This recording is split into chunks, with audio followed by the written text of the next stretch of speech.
All right, ladies and gentlemen, welcome to Sword Crush 2024. I believe this is Sword Crush number 3. Isn't that right, Michael? I believe that is correct. Yeah, excellent. So I am Ted Elsder, head instructor and owner of the Sacramento Historical Fencing Academy, and with me today is Michael Maservi, who is the... And Ronan going to be our first match up over here. Hopefully we'll see some nice, clean fencing. Ronan, if you watched our Sword and Buckler stream, was commentary for that, and I'm sure he'll be back on the mic here later once he's done doing a little bit of Rapier and Dagger. Ronan looking fabulous as always in a pair of custom pink pseudo-hosen from Leo Kalige.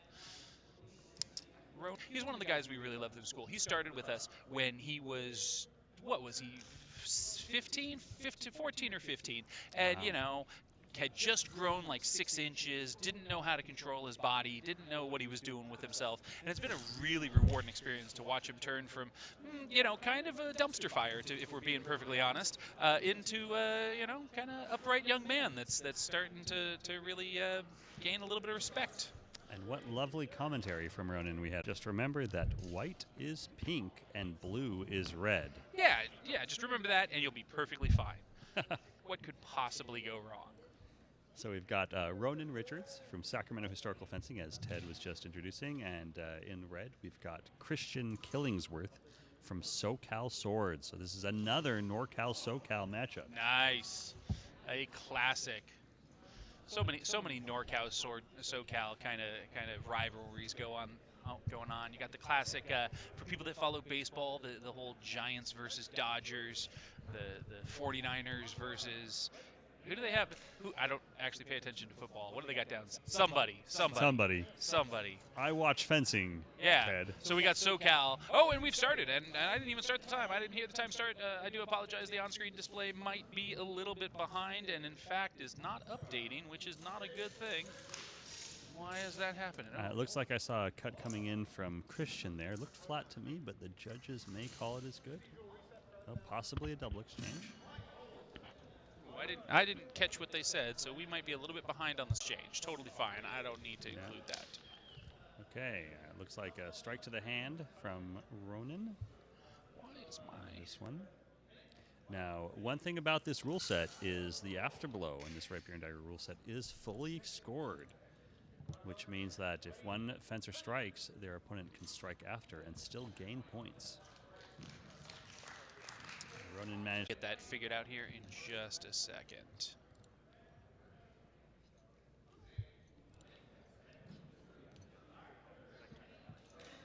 Waiting for the call from the judges. They are deciding what they think they saw. It is a very difficult task, judging historical fencing. Rapier in particular can be very fast and can make for a lot of difficulty. I've got 2 students in the match here today. Rochelle's actually one of my students fighting another ring at the moment while we're waiting to hear from the judges ring here. 3. Yeah. Looks like the judges have made up their mind. And it's no exchange. All right. Now, Ted, you know Ronan and fence with ones. I'd say he has learned a bit from Arthur Henry, a little bit from our own Peter Morrow of Small Sword Pete's Fabulous Meats as well. We'll talk about him in a little bit here. But beyond that, you know, I'm not sure who else he's been training with. Oh, with Peter, yeah. So Peter and Arthur actually goes a little bit unusual and enjoys the French techniques. Oh, interesting. We're getting tangled up in there.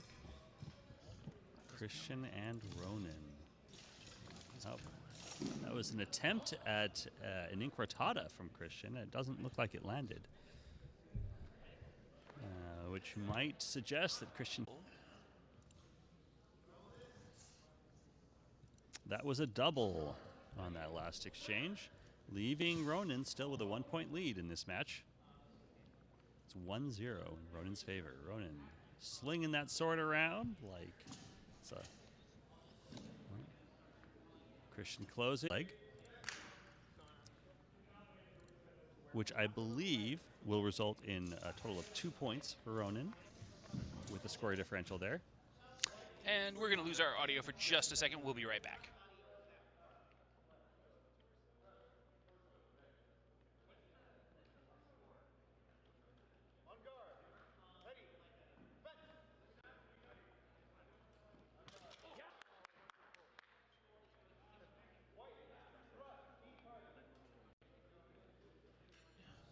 All right, we should be back. Thanks for bearing with us there for just a moment as we try and work out some of those technical difficulties. It looks like now score is currently 6-0 in Ronan's favor.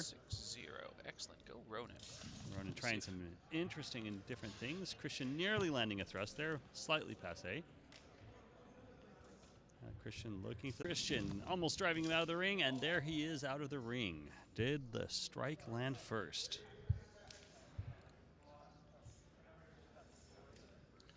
Judges are discussing, but yeah, Christian putting the pressure on. Unfortunately, he's going to need to do a lot more than that to come back from the 6-point deficit. As it is, I think that Ronan has this match in the bag. Yeah, and we are just about at time, unless something amazing happens. Yeah, we've got 2 seconds left on the clock there, so.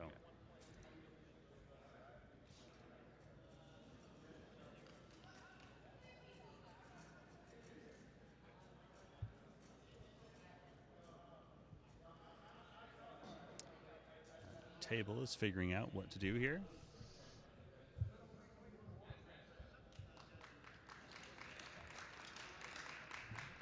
So again, that's Christian Killingsworth from SoCal on the left there with what appears to be a traditional Italian style.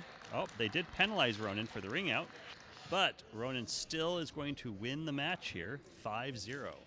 All right, good job, Ronan. Always a nice way to get warmed up. Ronan has been spending a little bit more time trying to get better with his Rapier and Dagger. He was commenting earlier, looking at the roster of fencers we have today, that he was a little bit intimidated. I think he lucked out on his initial pool and matchup to get someone to kind of eliminations and finals today. I've always said, Ted, that Northern California has the strongest rapier scene in at least North American HEMA.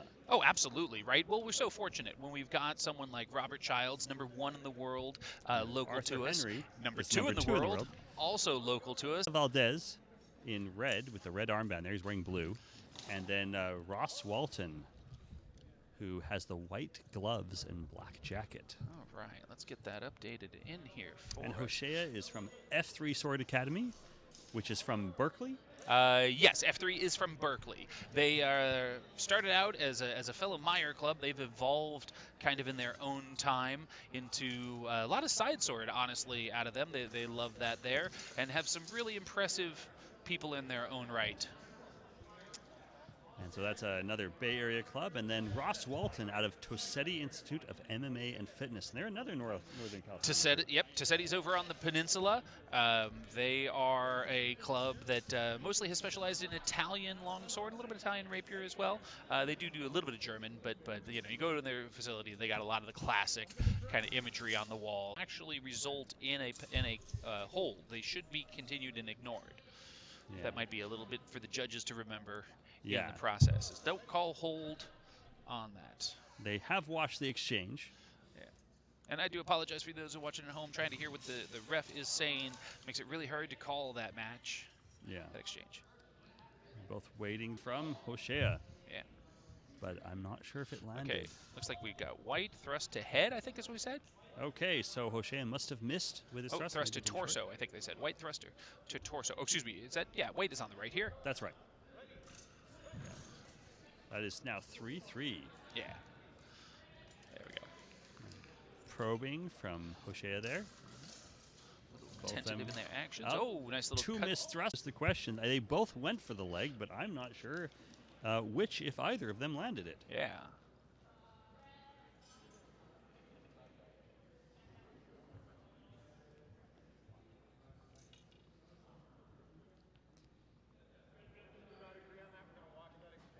Two Bay Area fencers from different schools here. Yeah, they do a pretty, you know, kind of low-key environment. Not a lot of pressure to practice it. A lot of opportunity. Yeah, nice thrust to the face there from Ross, I believe. Yeah. Yeah, no, nice thrust from Ross. Yeah, right. That's our fourth exchange. We've got one left. But yeah, their fight days have been a real draw for Bay to go in and have an opportunity to get some sparring in, get a little practice against some of the other members of the community, or sometimes play with completely bizarre and unusual collections of weapons and things. There was one time a ki battle. I'm not a karate kind of guy that does the ki's, but they had a ki battle. They just shouted at each other for a good 2 minutes solid. Who has the thrust to torso? I think I just heard. Yeah, yes, it was. That ties up this match. Oh, that's right. We're going on time now, right? Yeah, that's right. They got about 30 seconds left. I have been neglecting my timer control because I started late. That looked like a double to me. I would say that felt like a double as well. 2 men getting stabbed in the chest. Must be Italian fencing. That must be a rapier shish kebab there. That's right. I'm currently reading George Silver, and he would nod his head and go, "Told you." George Silver was no fan of the probing thrust and attempted to cut. They're both kind of just staying there in that like central Italian rapier and dagger stance. Oh, an attempt to grab the sword from Hoshea there. Oh. And double cuts to the legs. No, judges didn't like it. Gonna keep it going. All right. Oh, and a there good we thrust go. to the hip by Hoshea. Red thrust. I heard that correctly, and which I put the score on it for. Yeah, that's going to be match red. Red thrust to torso finishes it off with 9 points. So Hosea is our winner. Let's see who we got up next. That's Hoshea Valdez from F3 Sword Academy taking that match. Yeah, what do we got next? Next up is going to be Hoshea Valdez again against Ronan Richards. Oh, good old Ronan is up. Let's see how he does. We've got kind of both of them have won their... There can be only one. Indeed.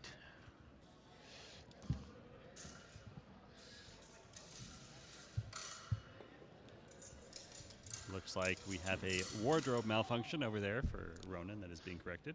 Well, you know, Ronan does care about his attire and his looks. It is rather important to him. And let me just yell at my other guy that's standing in the way of my kid to move. Hey, Carter, stand on this side. Thanks. There we go. Get him out of my shot. Get him out of your eyes. That's right. This is all made possible by viewers like you. So please remember to like and subscribe. Yeah, share the link to your friends. Help us grow the channel. We plan to be having the best HEMA competitions in North Battleborn, Michael. This is the 4th year, actually. The 4th year. Nice. Yeah. Well, excellent. We look forward to it. We look forward to providing the stream, and we look forward to having people fence there. Oh! Ooh, what do we got? I saw a little bit of flex on that blade. Was that a rapier shish kebab? I believe it was. Right. Yeah. That... Everyone is holes. That's right. Oh, that's right. Your wife is a medical type, isn't she? She is. Yeah. Probably have to not hear about that kind of stuff. All right, probing each other's daggers, and there was a cut, possibly a thrust. Oh, I thought there was there was a hold called. There was hold called. I saw the Ronan got a cut to the head, questionable edge alignment, but they might have considered it good. I couldn't a wash then. Yes, I do believe that is a wash. If I've programmed my system properly, yeah, good. That should be a 0-0 exchange. Let's see if I was right. Yeah, if they cuts in this tournament are worth 1 point only if they hit a valid target. And since both of them struck a target with a cut, no one gets any points. All right, Ronan closing in against Hoshea again. Doing some probing attacks there, trying to turn into the thrust of the head. Looks like Hoshea took a thrust from Ronan. It is. Ronan taking the lead here. He clearly has a height advantage, and height also means more reach most of the time. When Ronan first joined us at the school, we didn't actually realize he was as tall as he was. Having grown so much, he had a real problem with kind of hunching. White Hoshea is struggling with tip control here. He has thrown several thrusts, but unfortunately they are often a little off target. And Ronan managed to get another thrust in there, so he's now 6 ahead. Right. And Ronan's got that sword ready now. Sword, I think it's right on the edge of being what we'd call a rapier. The blade's, you know, fairly long for a side sword. That makes sense. So Ronan using a rapier-y side sword, and Hoshea with his cup hilt rapier and a sail dagger. That would be a fairly Spanish style of weapon, but it does look like Hoshea is using more of an Italian style today. I didn't quite catch the targets on this. It looks like red. Oh, Yeah, so Hoshea landed a thrust, red landed a thrust to the chest, and Ronan got an afterblow for 1 point, leaving Hoshea with a 2-point lead on that exchange. But Ronan still has a 4-point lead in the match. We've actually gone over time, so they're going to continue until the next valid action. Oh, that looks like a cut from Ronan. Yep, cut to the head from Ronan. That'll be a point for Ronan, and that will seal him the match. 7, and that'll be match white. Good job, Ronan. Nice to see. They're in our schools and everybody. We would like to see some wonderful technical fencing today. That would be the goal, right? I don't need to see a bunch of people slogging it out and being super messy. That's tomorrow when we watch Longsword. Well, I think we've seen a bit of that in Sword and Buckler earlier. Well, today. yeah, that too, absolutely. All right. Rapier Ronan should be clean and beautiful. That's the goal. Ross has got the red armband and the red shorts.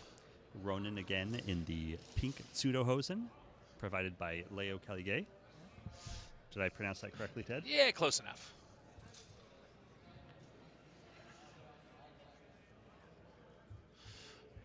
Ronan's affectionately known as the Rat King at the school, and in fact, in just a couple of weeks, we're going to be hosting our 3rd annual Rat King's Revenge. It's our mixed weapon tournament where anything can happen. And it's not really a mixed weapons tournament, it's a randomized weapons tournament where a fencer doesn't know what he's going to be fighting with before the fight starts, and weapons may change in the middle of the match should the Rat King become bored. It is... That sure sounds like a lot of fun, Ted. It is a lot of fun. It's a lot of insanity. We have an interesting rule set we're going to be... Battleborn. That's right. Looking forward to that as well. There are still a few spots left open if any of you are looking for a tournament in a few weeks. Yeah, absolutely. Weekend before Memorial Day. Get out, have some fun, and then enjoy a nice 3-day weekend the following week. Actually, this week or the week before that, Ted. Yeah, that's what I said, the weekend before. Oh, yeah. Yeah, we want to make sure, so get some fencing in and then recover over Memorial. That first exchange. They're still working through it. Oh, no exchange. Yeah.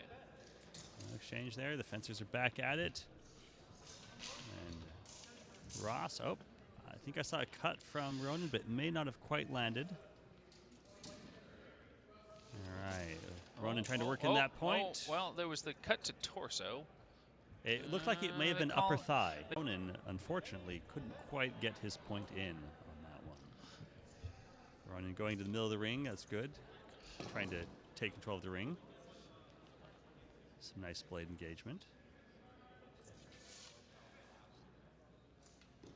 Oh, double cuts. Looked like Ross might have been on the body, and Ronan's may have been to the leg.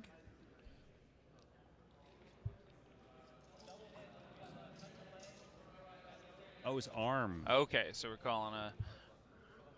That's a double. Oh, they're calling that a double. All right. Calling that one a double, so that's going to be no points. But it hurts their pool standings in the rankings later on. Yep. Some probing movements from Ross there. And a cut. Now, was that thigh or was that body? Yeah. Seeing a lot of cutting in this match. That might be because Ronan rode in with me this morning where we were listening to Silver, and he was talking about the importance of the cut along with the thrust in the match. And George Silver loves his cutting. It looks like Ronan landed a nice thrust to the torso there. That's right. Well, Silver does say that you need to both cut and thrust to be effective. This is...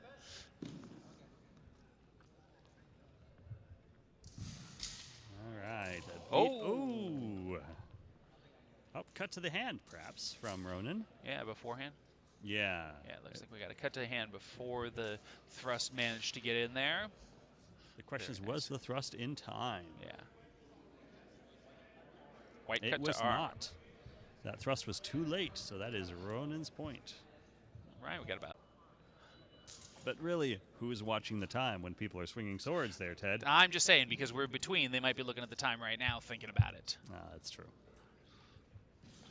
Ooh, looks like they actually gave Ronan as a 2-point action. I'm actually not sure what they called that as, but we'll go ahead and... I believe it's impossible under this rule set to get 2 points from a cut, but maybe they thought he stabbed him in the arm. That's possible. There we go. In that thrust. Ooh, nice little exchange. Oh. A little bit of back and forth. There was a cut at the end. Is that from White? I believe that was... Like they gave Ronan a cut to the arm. There should be another point for Ronan. Yeah, that was a White cut to arm. Yep. Ronan's got a 5-point lead at this point, 6-1. Well, Ross trying to mirror a bit. Oh. But Ross struggling a little bit to keep his thrusts online there. Yeah, looks like we got a red thrust to torso with a white cut to head after yes. blow is what I would say. That looks like that is what they are talking about. Ronan definitely seems to have better control of his tip in this match than Ross does. Yeah, absolutely. The holes, Ronan's getting really, really good at that. And sometimes that is the difference between a mediocre fencer and an excellent fencer. Absolutely. Yeah, so that was, oh, what was that final call? It looks like they decided that 3 cut to points head. for Ronan. Yeah, it was the cut to head. The cut to head was apparently no good, and they gave a full 3 points to Ronan on that. Okay, well, way to go, Ronan. Very nice. A commanding lead there. And his first Rapier tournaments that he's been in is quite good to see. So it looks like we got Ross versus Christian coming up now. That's right. That's Ross Walton from Tassetti Institute of MMA and Fitness from the Bay Area again. Where is Tassetti again? They're in Redwood City. They're technically just a little bit south of Redwood City. I think it's San Carlos. The infamous throw heard round the HEMA world from a few years ago that pops up every now and then. That actually happened at the Tassetti Institute. Fun fact, bring that up to Arthur Henry and watch him get upset because he won that tournament and no one will ever comment or remember about that. They only ever talk about the throw and he gets so angry that no one remembers his victory. That is how it goes sometimes. It is. We love to give a little bit of, a little bit of grief about it now and then. And then in white, we've got Christian Killingsworth from SoCal Swords. So another NorCal SoCal matchup here. That's right. All right, we changed up the director. I do like that they're changing directors every 2 to 3 matches. They're trying to make sure to rotate through so that people aren't getting tired. For those of you that have never done it, oh, nice. Absolutely. Like they've done so much work here to get their judging team on point with lots of practice. It's very challenging. If you've never judged before, you don't realize how brutal that can be. It is so difficult and very tiring. Absolutely. I would say, for me personally, almost as tiring as fencing. Yeah. Yeah, well, your brain gets so tired. Yeah, mentally very tired. There's kind of a peak where a director will be totally on point, watching the match, able to call everything. Ooh, got a couple of nice thrusts. Looked like 2 thrusts from Christian there. Yeah, I think the first one both to torso. Top one first one arguably could have been to head, but it was close. Yeah, it was close. But regardless, I don't think they matter. They're both 3-point actions. Yep. So one more of those, and he's going to be in good shape. Yeah, he's already got a 6-point lead there. Excellent fencing from Chris. Thrust to the hand. Oh, they're giving it to torso. Okay. Thrust to the arm. Thrust to arm. Okay, yep. There we go. Yeah, looks like he got his blade right into the wrist or maybe the that's forearm. going to do it. That's a 2-point action, so that's bringing us up to 8 points and a nice clean sweep for Christian Killingsworth, sweeping through his opponent. Oh, Christian's, as you know, as a gentleman that's got less hair. And 1 match left in this pool.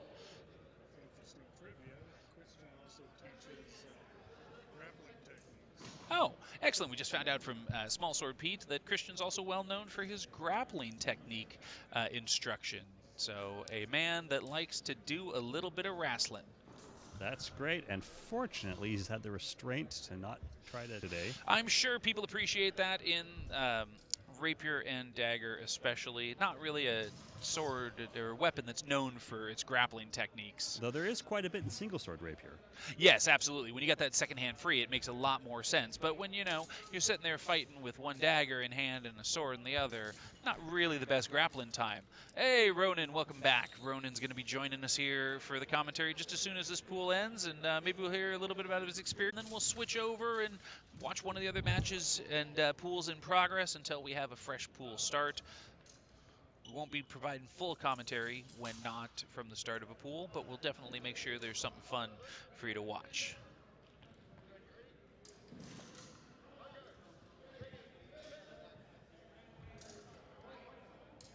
All right, now our fence closing now. A false thrust there from... Oh. Looks like, yeah. White fencer thrust to torso again. Very nice. Yeah, Christian has that point control. Yeah, absolutely. With his thrust. Takes an early lead here. They're both going sword down, dagger high.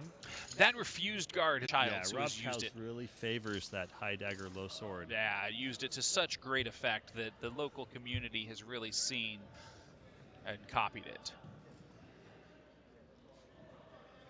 Another exchange. Double hit. Double hit, all right. Turn each other into pincushions. All right. Ooh, that looks more of a Spanish. Switched from a very kind of... Oh, well, now they were dropping a little bit. He's got the rapier for it. Yeah, absolutely. That cup hilt. Self-call, thrust to the head. Christian landed it again.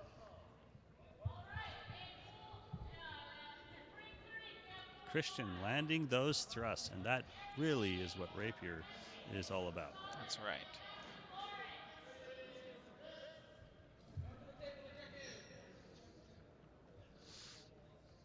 Double again. Yeah, nice thrust from Hoshea, but second double. I forget the exact rules for this. I think there's a penalty starting around the third double, but we are at 2. I believe in the pool rankings, the double penalty is it gets higher the more doubles. Gotcha. All right. Kind of logarithmic. Ah, yeah. All right. Makes sense. Ooh, nice little pair. Oh, did you? Oh, that was a lovely thrust. Slipping over the top. You see the flex on the blade. Comes into play. Being able to slip it a little bit higher, getting the point to drop in, and get there. For sure. Looks like they're debating whether or not Hoshea... Oh, but they've decided it's a double. Okay, but I didn't see. And that'll be the third double? Yes, that means it's doubled out. They both lose the match. That's a real shame. Like, it was... You know, I want to go back and watch that, see if I can angle out on the camera, because I saw a quality hit from Christian. I did see Christian's thrust, but we might have missed. Body obscured Hoshea's thrust. Well, that's what I'm saying. The camera was facing the other side. I'm just, maybe thinking that I might be able to see if I'm just going to cheat, right? I'm going to take a look. It's the end of the pool. We got time. I just am really curious. I want to see this double happen. I don't want to see it happen. You don't want to see it, but let's see if we can spot the double in action. Oh, no, there's the call for the double.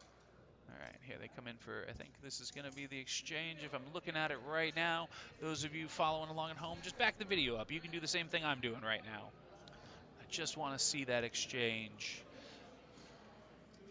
I just couldn't see the angle. Obscured by the camera. Yeah, unfortunately. It's a real shame. That was a pretty final hit. But let's find something. Oh, there's nothing going on. What do I got? Looks like over in...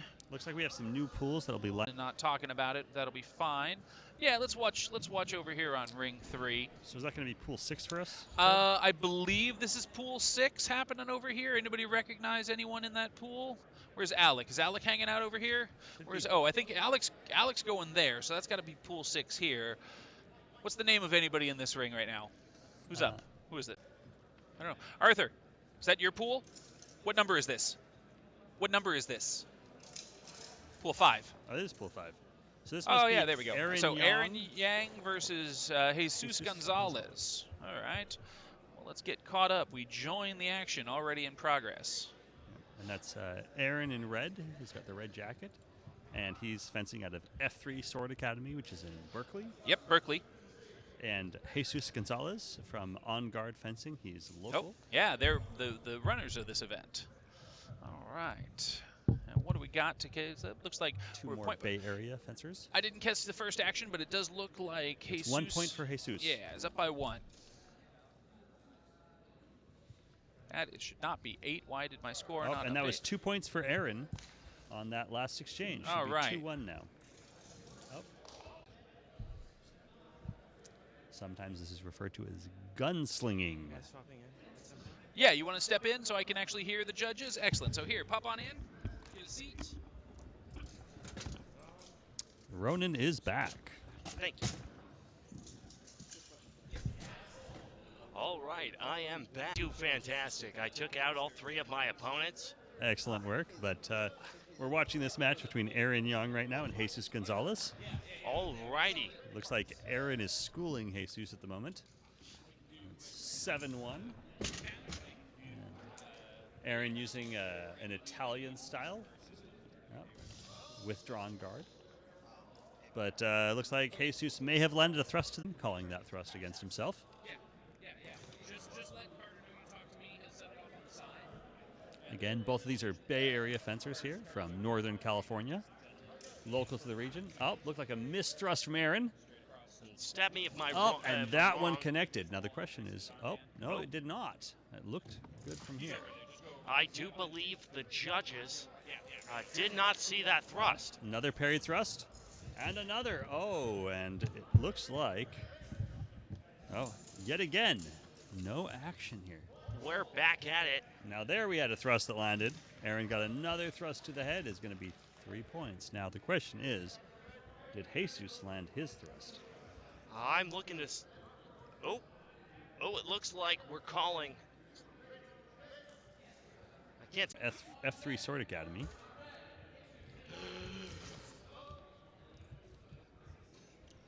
Looks like our next match is going to include Arthur Henry again, who we know his skill as a thrusting fencer from Sword and Buckler earlier. And he's coming from Sacramento Historical Fencing against Matthew Lawrence of SoCal Swords. Yes, that is right. And again, he is ranked number 2 in the entire world with Rapier and Dagger. So this is his weapon. I would hope so.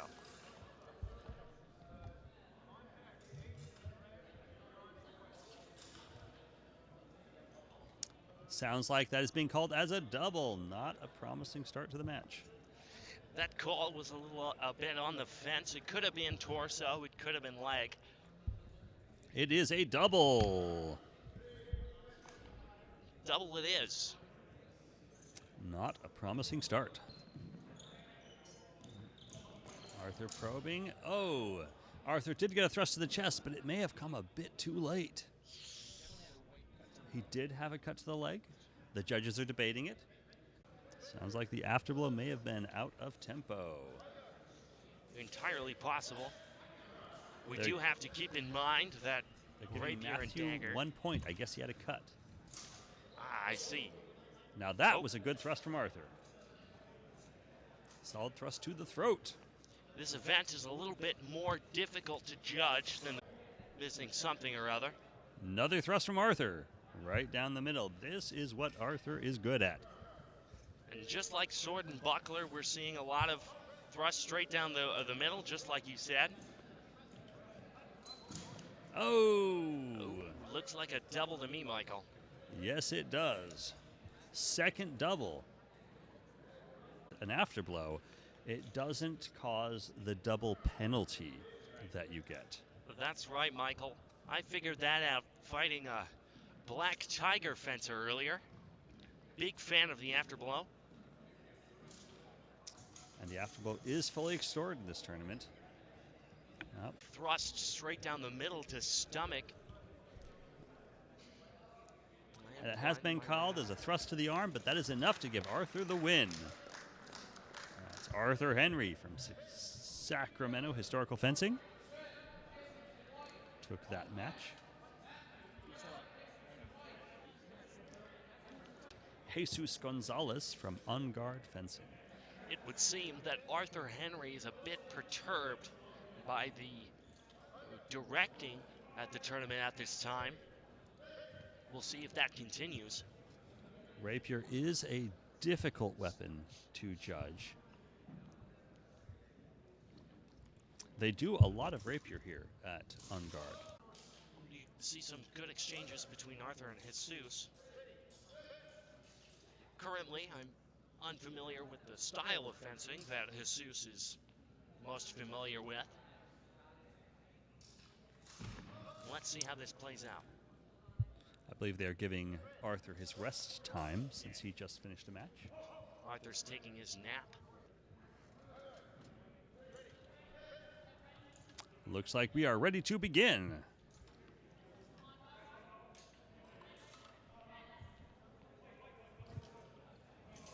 Oh, and that looked like a thrust from Jesus. Then again, I did see a thrust from Arthur to Jesus. Potentially an afterblow. It looks like Jesus's may have been passé. One of the judges is not quite sure.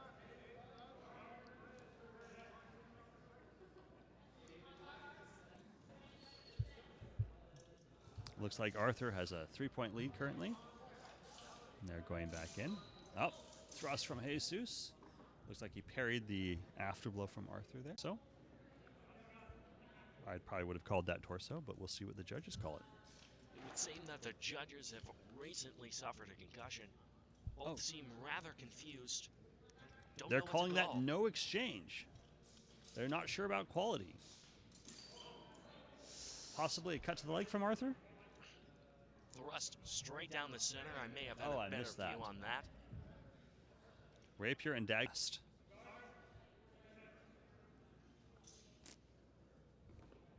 Jesus seems to be self-calling.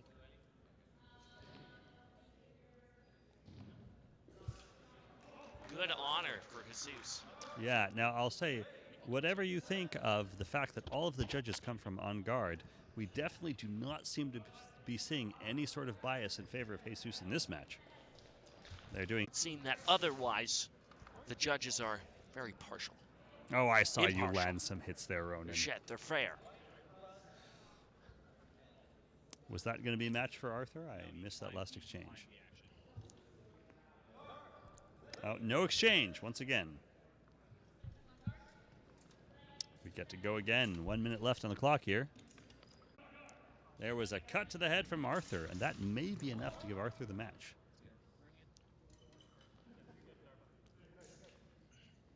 Oh, we are still going. 48 seconds left on the clock. Arthur has 7 points. Ooh, nice thrust to the throat from Arthur. Straight down the center. That's 10-0. You know, Michael, Ted just made a very awesome joke that was funnier than anything I've said in the past couple minutes, so I'm not going to repeat it to make myself look better. That's what you've come to expect, Ronan. Next up, we've got Matthew Lawrence from SoCal Swords. He's got the red armband and the blue jacket.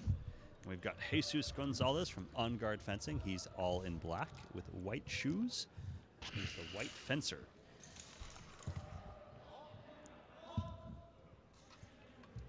Our judges are getting ready. Fencers are saluting. Some fancy salute there from Matthew. NorCal-SoCal matchup here. Up, and that is Jesus self-calling a thrust to the wrist. May have caught in my blind spot. You know, it looked like it may have been incidental to me, but sometimes with self-calling, the fencers will call things that otherwise wouldn't have been a valid strike. And in those cases, it requires extremely skilled judges to know whether or not to count it. That puts Matthew into a 4-point lead now.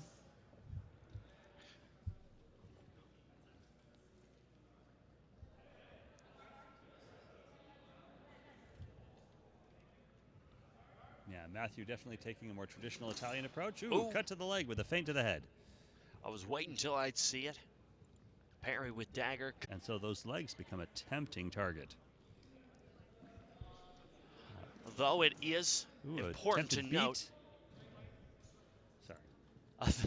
A thrust to open upper opening is significantly more valuable than cut to leg. That is correct. Under this rule set, a thrust to the head or torso is worth... For simply tanking a cut to the leg to deliver a thrust. That is true, but with rapiers, if your opponent closes inside the distance of your point, that thrust becomes very difficult as an afterblow. And that is true, Michael. Jesus missed a thrust. Pull Jesus out so he can attack that leg. It's not worth much, but it's an easy shot against an opponent who's not ready for it. Now, did Jesus... Nope, no thrust landed according to the judges. Oh, there's that cut to the leg again. Jesus seems to be getting caught in single tempo action. And then goes for that leg. It's a classic rapier technique, also found in many other systems.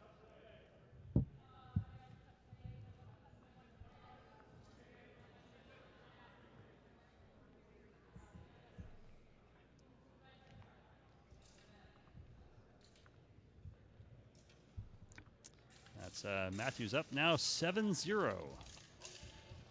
After that cut to the leg. Oh! There we go, straight down the line, stepping right into that thrust.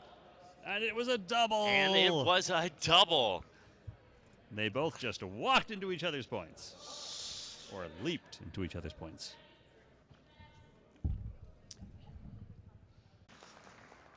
Some parry work there. Now it looks like there may have been a thrust from Jesus. Matthews' thrust looked like it was parried. The judges still seem to be dazed and confused. Talking through what happened here.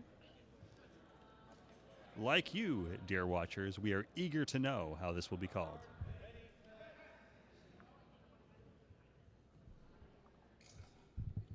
Up, and that is going to be a thrust from Matthew. I guess they are giving him that thrust, and that means he has won 10-0. That's Matthew Lawrence from SoCal Swords.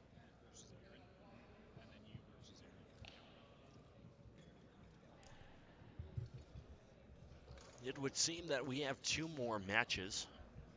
That's right. This next one's got Matthew Lawrence, once again from SoCal Sword, against Aaron Young of F3 Sword Academy. Now, he is quite the up-and-coming fencer.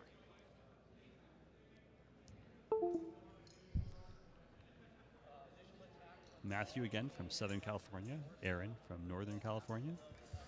Classic rivalry matchup. There are many of those this weekend. Honestly, at this point, I'm waiting for them to throw hands.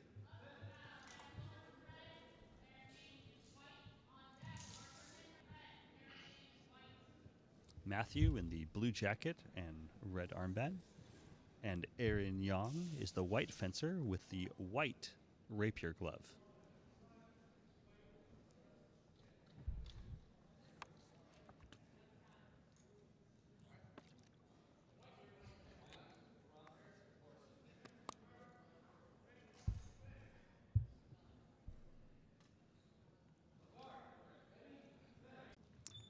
Aaron is left-handed, so we're going to see more blade-on-blade action. Aaron had a nice thrust to the shoulder there. Yes, but at the cost of walking straight into an afterblow. I'm not sure how they'll call that, Michael. It looks like they're not sure how they'll call that, Ronan.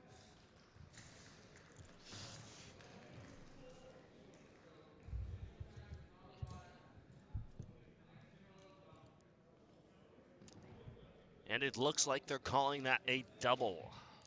Double hit.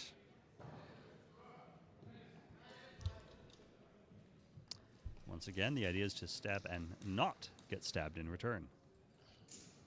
Oh, and there's a lovely thrust from Aaron. Right into the chest. You'll love to see an occasional fantastic parry riposte. Much more common in single sword than with the daggers here. Did something land there? It looked passe to me. I do believe that thrust did land, and the judges agree that his thrust to up our opening. From Matthew, so that ties it up, 3-3. Much. Oh, beautiful thrust from Matthew, and Aaron's may have been passe. Maybe a double? Oh, that's right. Matthew delivered a fantastic cut. Not cut, thrust, my bad. To Gen 1 Ironman. And but Matthew has managed it. Oh! He attempted a Posada Soto with a dagger in hand. I've not seen that before. I don't believe that's going to be called as a scoring exchange. The question is, are they going to penalize him for dropping that dagger down like that?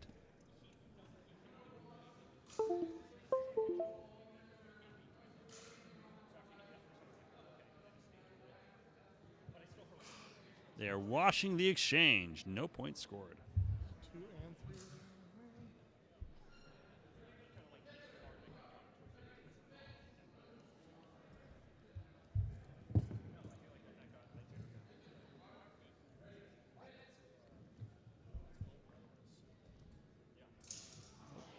Oh, that was an attempt at it. Stops with the fancy blade work here, but Aaron is a skilled fencer.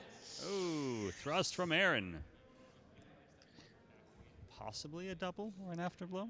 And I don't believe so. I didn't see a counter thrust from Matthew. And I do believe that thrust afterwards was calling an afterblow. Also to the head. Was that a thrust or a cut?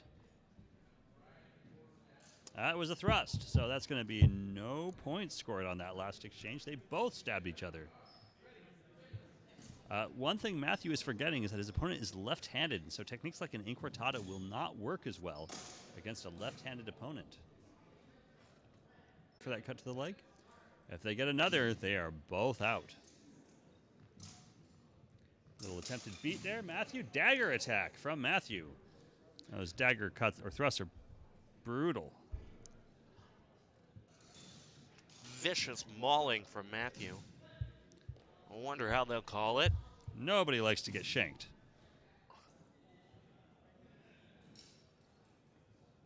They may be debating whether or not there was anything from White Fencer, Aaron.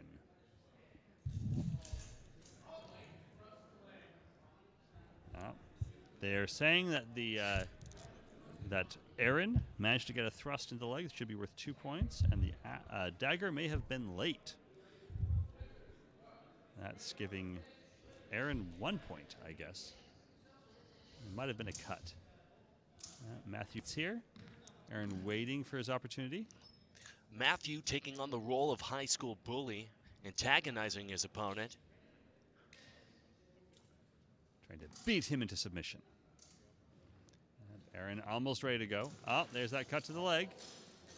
I will be signing Matthew up for therapy after this. It seems he's taking out his repressed trauma on his opponents, but it does seem to be working out. Not sufficient with the attack from Aaron. So that's going to be a point for Matthew. That will tie up our match with 8 seconds left on the clock. Oh, an attempted incortada and dagger strikes. To me, that looked like a double shanking.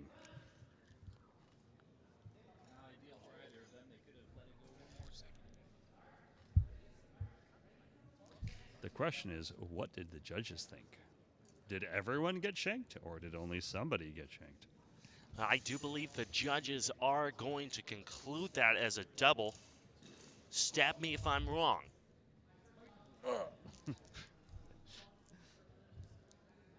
If that's a double, they will both be out.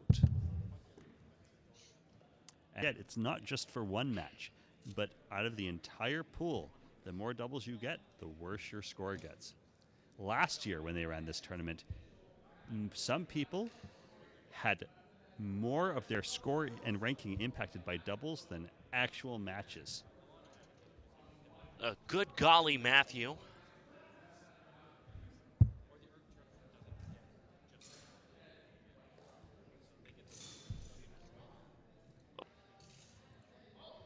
That is going to be match white. And never mind, that's a match white. They're calling that an afterblow, with one of them getting 1 point for a cut and the other getting 3 points for a thrust.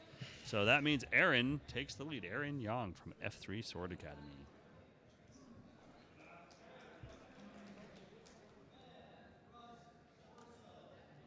Now we have our last match between Arthur Henry from Sacramento Historical.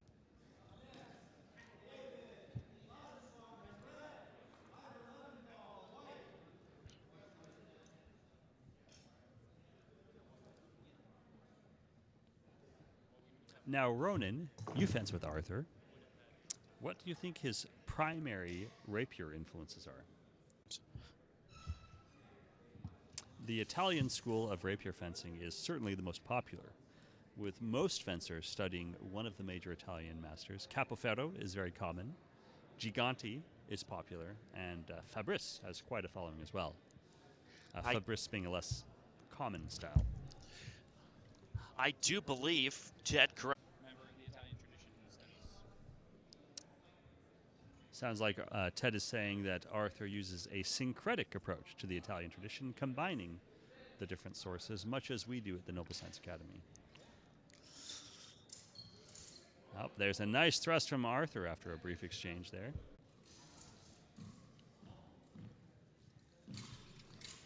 Oh, Arthur probing, landed that thrust. Now, was there an afterblow from Aaron? Now, I don't believe he did land an afterblow. And that's the... Let's see if he can continue to attack with impunity. It looks like Arthur's having no problem putting his dagger on Aaron's thrust, but... yeah, one of the judges at least thinks that that thrust was parried, but we will see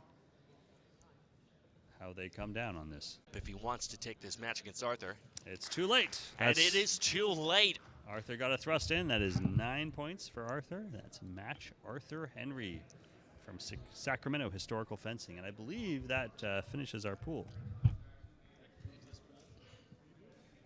Yes, it does. That is the end of pool 5. There will probably be more rapier fencing coming.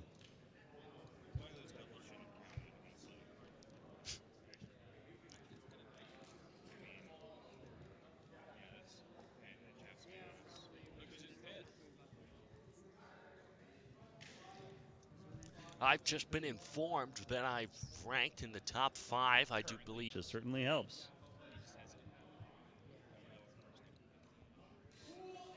Unfortunately, that means we will be losing Ronan and his wonderful commentary during the eliminations.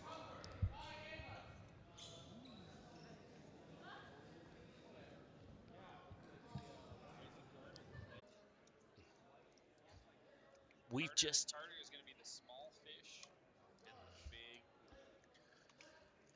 I've just been informed that our bestest buddy Carter Wenner from the Sacramento Historical Fencing Academy has been put into a pool with many renowned fencers.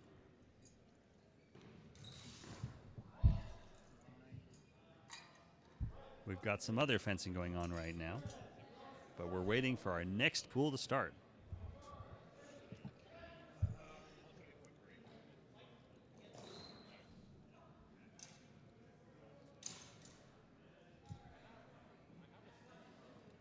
Haven't yet. Yes, that is true. That's part of the Sacramento Historical Fencing Academy. That's right. It used to be that you guys were separate, but now you're all fencing under the same umbrella. That is true. We have come together like a weird amalgam.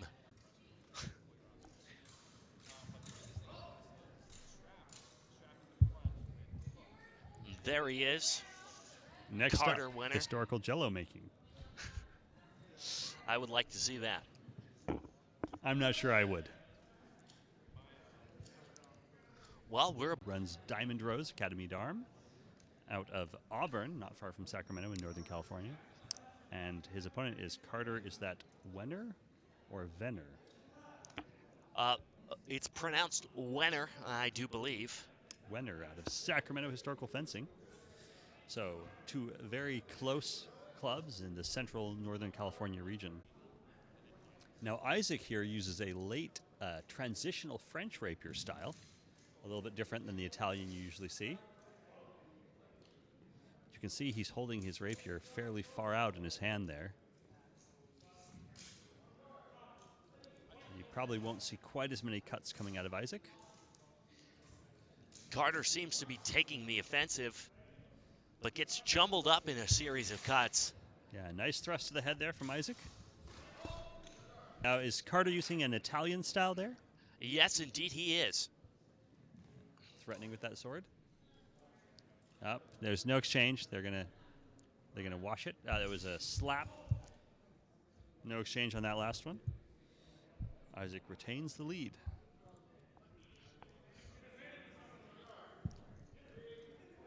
And the fencing continues with 1 minute left on the clock. Isaac testing the blade. Little engagement there. Up, disengage from Carter, and a nice thrust from Isaac, straight to the throat. Yeah, Isaac seems to be dominating this match. I'm not sure what Carter can do to bring it back at this point. Isaac has meddled more than once in rapier. Oh, we have a gear issue. Looks like an elbow has fallen out of position. Even though there's not a lot of cuts that get thrown to the arm, cuts are legal in this competition, and there is a concern that place. I have taken a good few cuts to the elbow, and I gotta tell you, they are not fun. No, they really aren't. Okay. Yep. Isaac gaining the blade. A little bit of a beat. An advance. Disengage. Retreat. Displacement. Isaac going for the blade again. Up, and a nice disengage and thrust to the torso. I do believe that is going to be match Isaac, if I'm not mistaken. You are definitely right, Ronan. Some excellent fencing from Isaac there. It's Isaac Humber out of Diamond Rose Academy Darm. Clean as ever.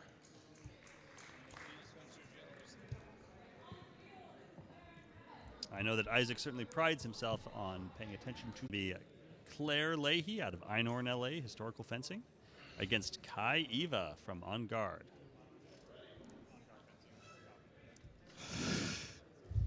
Now, Claire has certainly impressed us in the past with her confidence and skill with the blade, but Kai is a very skilled and athletic opponent.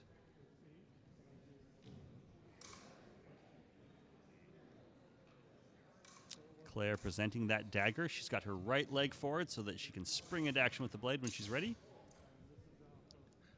Claire does seem to be stuttering in the onset. Yeah, Kai managed to tag the arm, possibly with a cut.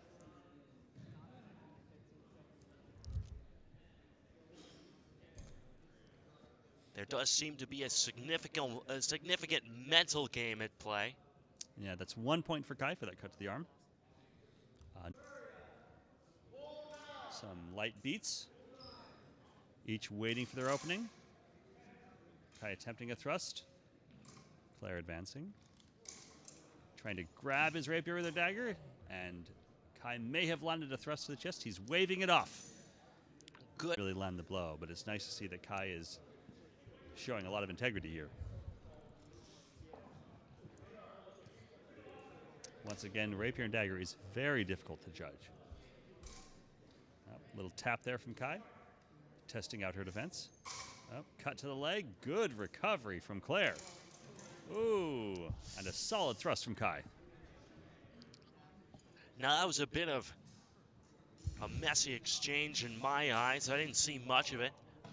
What did you take out of that? I know that Kai landed a thrust up high, but it's possible that Claire may have also landed an attack.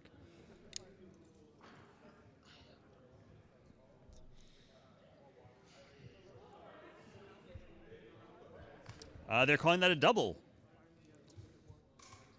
All right, so Kai still has a small lead here. Very well against him.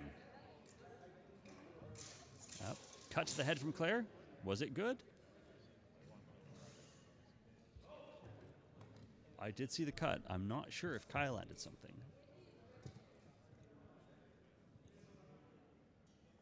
The rapier can cut. It's not an excellent cutting weapon, but it is capable of landing a cut. That is true. Calling that a thrust. They are. That was a thrust from Claire. 3 points for Claire. She's taken the lead now against Kai. Ooh, almost landed that cut to the leg. Good recovery. Claire seems to be bringing it back. Oh.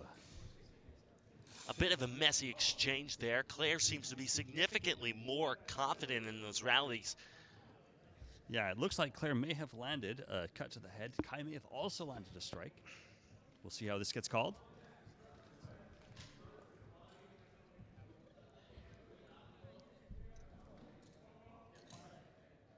Yeah, they're calling this a thrust to the body from Kai and a cut to the head for Claire. That's going to give Kai 2 more points. That will tie up our match.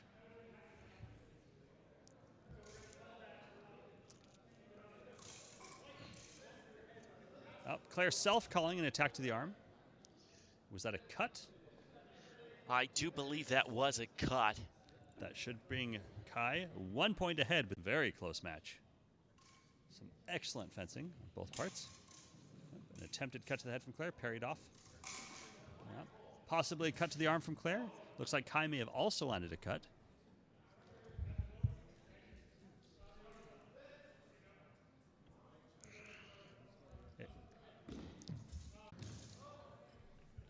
But, oh, what a close one.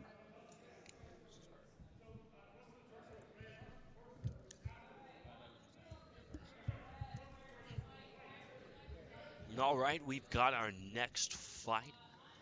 This is going to be Claire once again. Claire Leahy from Einhorn, LA against Carter Wenner out of Sacramento Historical Fencing. Now Claire has the quicker hands out of the two, but I do believe Carter might have the better form. Let's see how this plays out.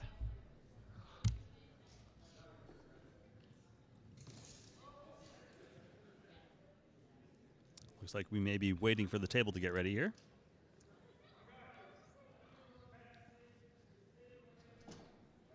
And our judge is back. Carter just saluted me from across the room.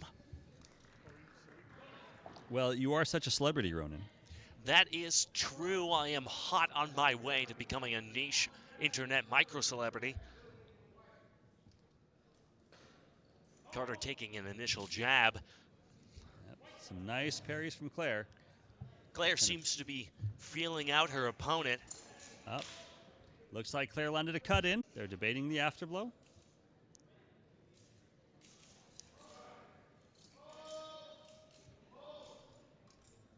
Now, Michael, while we're debating, would you kindly reach into that bag and grab me a protein shake? That's empty. Why do you leave empty shakes in your bag, Ronan? I've got my protein shake. This is how Ronan stays in shape. I am going to have to correct you on that one. I was never in shape. Ted can confirm that. Ronan, round is shape. Never been round in my life. Always been a twig. You are skinny. All right, the match has started. Claire feeling out her opponent. Looks like that last one was considered a cut with afterblow cut. No points. We have a thrust from Carter on this one. Down the center line. It would seem that Carter has adapted to Claire's quick-handedness.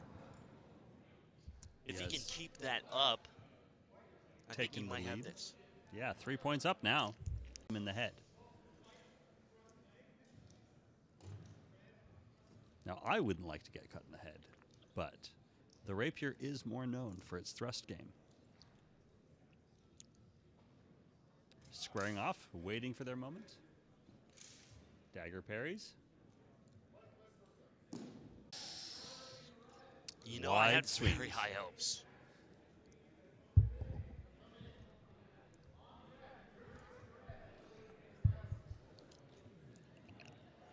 With Rapier and Dagger, often in the beginning, it can look very nice and technical, and then someone flies in, or the judges just don't know what happened and wash the exchange.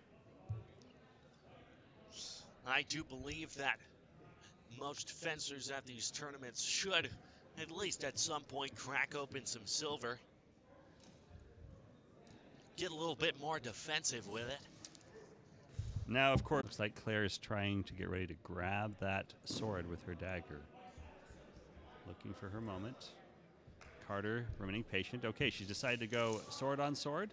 Claire tries to transition from rapier to dagger, doing it again.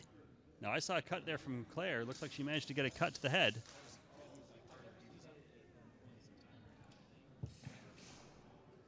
He may have just stepped out of bounds to avoid a call on that hit.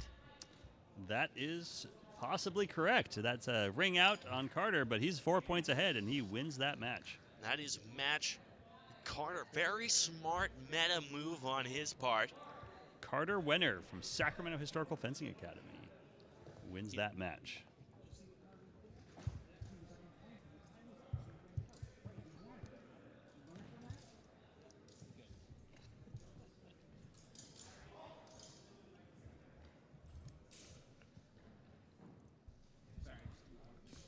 While we tee up this next fight, I'm drinking my protein shake and wondering if Carter's going to be able to keep up his good streak. Carter is up again. That's Carter Wenner from Sacramento Historical Fencing Academy. Both fencers are wearing pseudo-hosen from the brand Leo Calige, sold by the Sacramento Historical Fencing Academy. Absolutely zero bias, but best product on the market out of any product ever.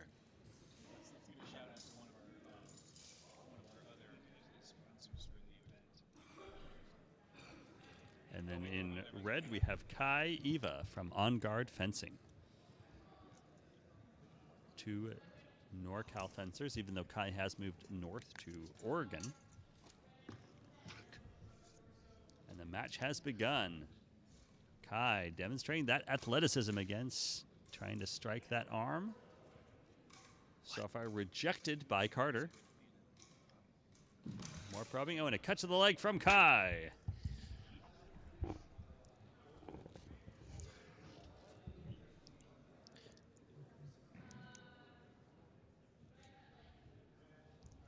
They're calling that as Kai cut to leg. Once again, I'm Michael Forrest from the Noble Science Academy, Michael Forrest Maservi, and with me is Ronan out of Sacramento Historical Fencing. Ooh, a nice thrust from Carter. Now, did Kai land one as well, or was that just Carter's? I believe I did not see an afterblow. Carter is very good at keeping his point in line. Yes, he is keeping that blade right in the center, and that is very valuable in Rapier and Dagger play. Now this may be able to hold him through this match. Kai does seem to have a habit of coming offline at inopportune times. Now, he went for a rapier hand, but rapier hand is off target in this competition. No points there. Another cut, parried, and went for the leg. Did it land? Kai seems to think it did. It's unclear to the judges, unclear to me. No exchange. There, Kai. All right, Carter advancing. Kai once again threatening that hand off target. Does Kai realize that the hand is not a valid target in this competition? Carter is staying stoic. Yeah, wonderful patience from Carter. I do believe that was... Oh. Looked like a strike from Kai. Yeah. And Carter may have been just past... Yeah, that appears to be what I believe what I saw there, Ronan. To be fair, I am blind in my right eye. May not have been able to discern that exchange in its absolute nature. Sometimes it can feel like the judges are also blind. I guess. That's cool. Kai, cut to head. That's going to give him 1 point. That puts him up at 2.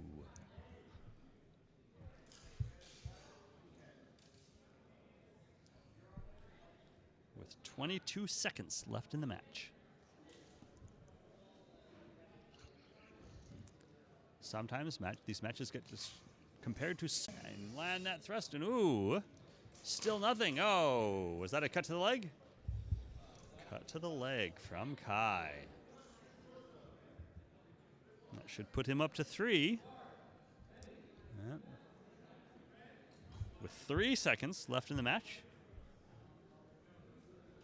Carter can still bring this back with a well-placed thrust.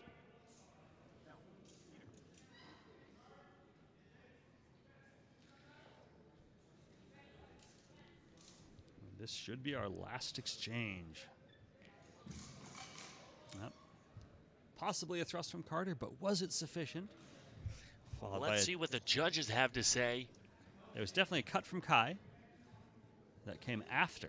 But, oh, one of the judges saw that thrust. They're debating tie up this match.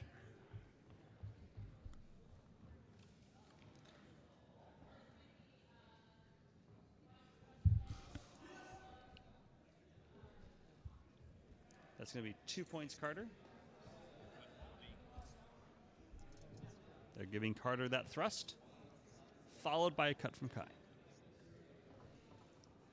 Well, this seems to be the end of the match. Kai. Indeed, it is difficult to see this. That's going to be a match for Kai Eva out of On Guard Fencing.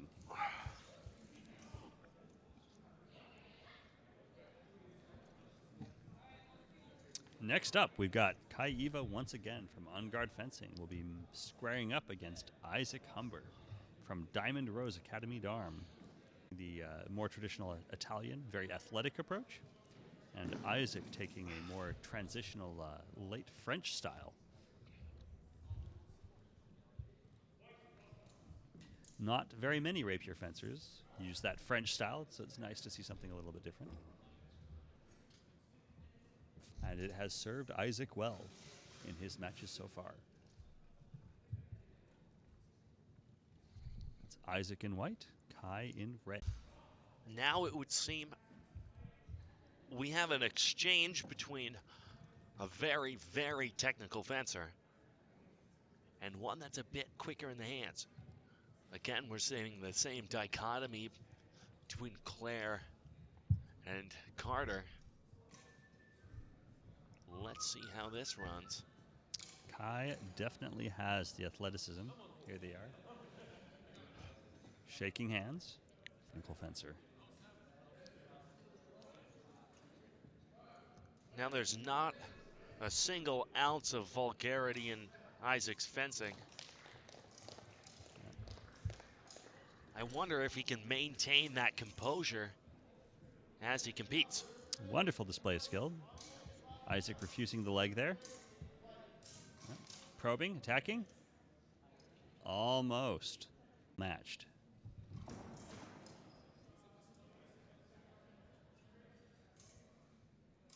Isaac gaining the blade. Waiting for his opening. Oh, and a nice thrust outside the dagger from Isaac. Isaac takes the first exchange. 3 points for Isaac. Beautiful thrust.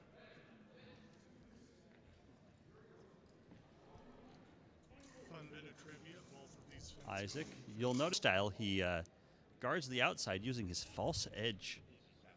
Something that is not encouraged in Italian styles. Looks like Kai managed to land a cut there. 1 point for Kai.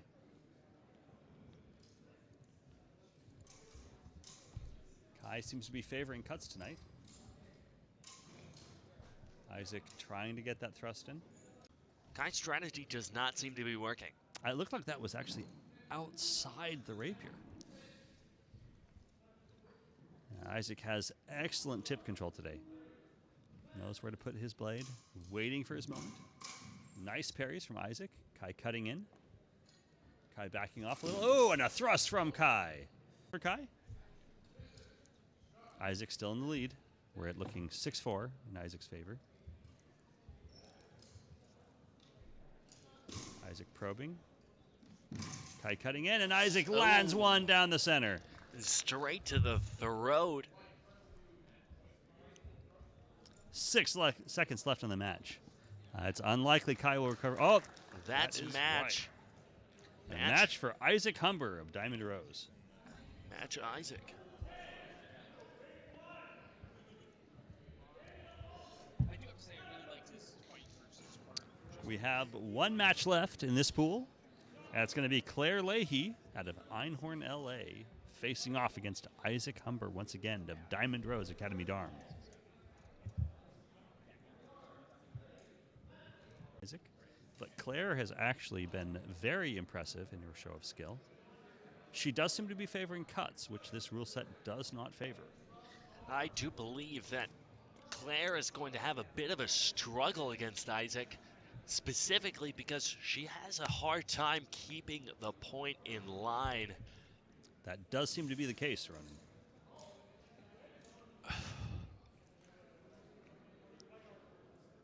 Oh, Claire gaining the blade. Isaac coming back around. Isaac trying to take the center line on one side or the other. Claire gaining him whenever he disengages. Cutting in. Isaac retreating. Isaac is waiting patiently. A lot of blade engagement here, which is nice. Looks like Isaac may have landed a thrust to the thigh. Looks like our judges are calling it a thrust to the torso.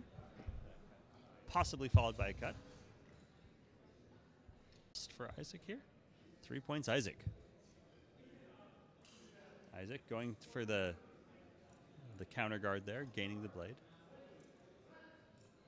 Resetting, waiting for his moment. Claire is also being very patient.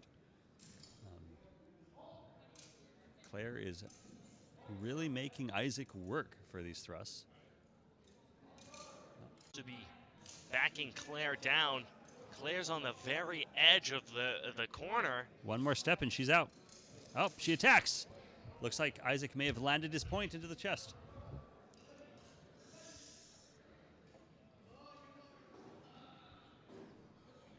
There we go. That was a nice exchange.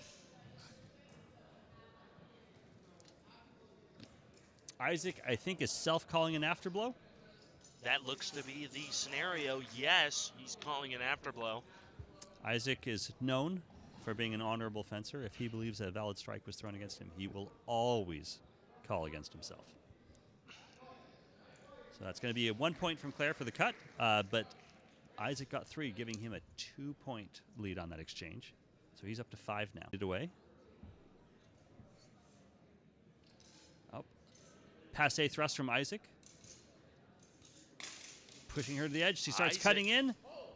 Possibly a cut to the arm from Claire. Oh, cut to the head. Isaac calling that cut to the head. Excellent honor once again. Rose. And that is our pool.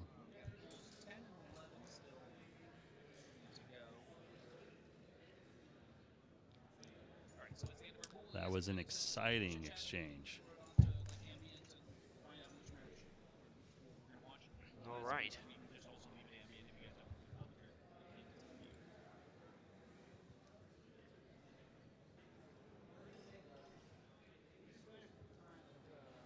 We have some downtime now while we wait for the next match to set up.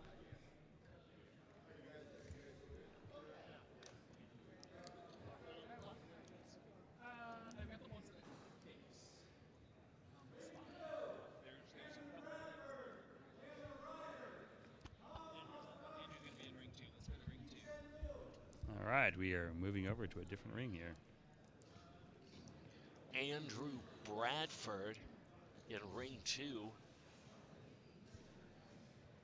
Another fencer from the Sacramento Historical Fencing Academy.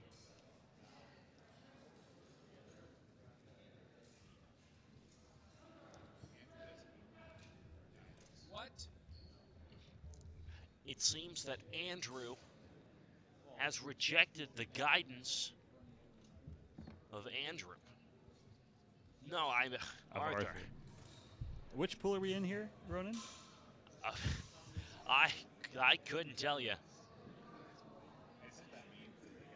I'm so lightheaded. I can barely see straight.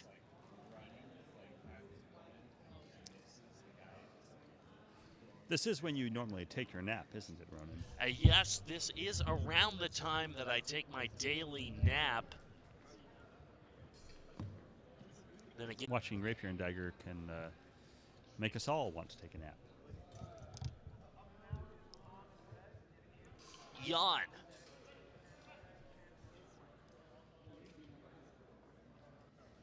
Dear watchers, Ronan is currently resting his head, resting his eyes.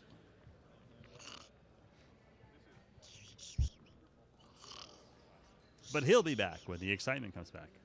Now I see Andrew Bradford taking the ring, getting ready. He's going to be fighting against Tom Ostrowski. Ah, That's all Tom. right. We're back at it. We're fencing. Andrew Bradford, of course, being from Sacramento Historical Fencing, and Tom being from Einhorn, LA. NorCal, SoCal. They're feeling each other out. That's Andrew, who's the white fencer, wearing black with burgundy socks. Tom in the party-colored black and gold jacket. Or maybe black and tan. Though some of my Irish friends may take offense at that. Sounds like that was called as a double.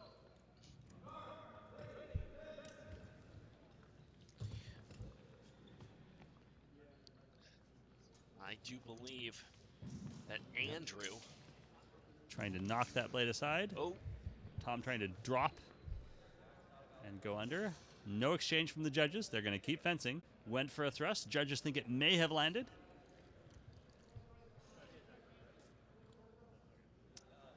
And we're calling it a double. One more, and they both lose the match. That could Youch. really hurt them. And Andrew is a fierce rapier competitor.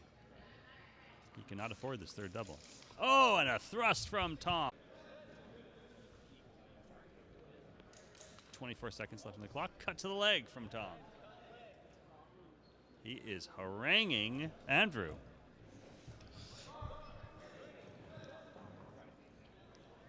currently, the scorecard is very much dipping towards Tom's. It is not looking good. I do believe that is the last exchange. That's it. They're giving the match to Tom. Match 8-0. Tom. Shut out.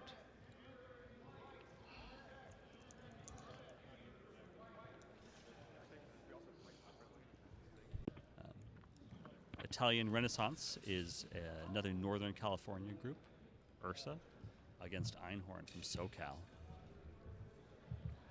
That is Chen in the white gloves and black jacket, and Chandler in the pale yellow jacket. Oh, and a very swift cut to the head. a thrust. A thrust, apparently. Possibly cutting in and then putting that point online for that thrust. Now, Chen's approach there looks actually very Spanish. Well, that's what I was thinking. Going with a very... Oh! Possibly that one was a thrust from Chandler. That's correct. Thrust from Chandler. That ties up the score.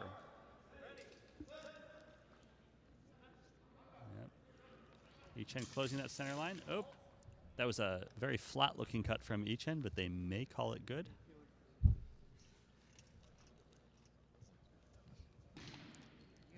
I have yet to see any of the judges call a flat or cut flat and discard it in this tournament so far. And it could be that flat cuts are simply permitted, and that was a double. A thrust from Chen. I do believe, if I saw that correctly, Banana Man got that cut.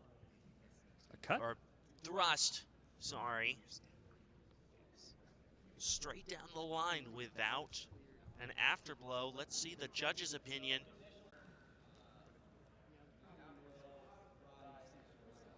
Okay, so they are calling that two thrusts. They're calling it an afterblow instead of a double.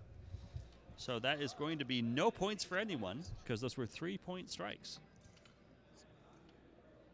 Testing the blade. Some light cuts at the dagger arm. Very light rotation in those. Oh, a deep thrust from Ichen, followed by what looked like a dagger strike from Chandler, but that dagger strike might have arrived. Not exactly how I would have called that, but what can you do? Ichen waiting for his moment.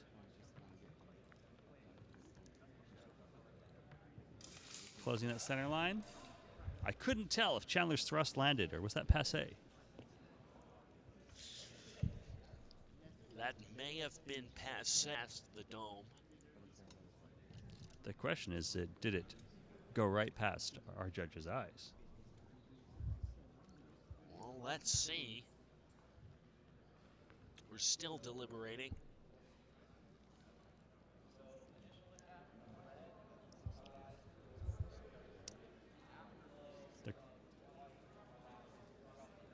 So they're calling that 2 thrusts. They're giving Ichen close, probing attacks. Ichen wants that chest. He keeps attacking right into the middle. Chandler trying to displace his blade, but Ichen having none of it. Waiting for their moments. And there's the attack. Close in. Was anything good? I'm not sure. That was a bit of a... For sure. It does seem that... Looks like they're giving that thrust to the torso from Chandler. But time is up, and that's match for Ichen. Ichen Yo of Italian Renaissance Swordsmanship Academy, or URSA. All right. Andrew Bradford is up. That's going to be Ichen Liu, Sacramento Historical Fencing. Ichen is taking his nap right now. Getting a little sleepy time in. Having a little Gatorade.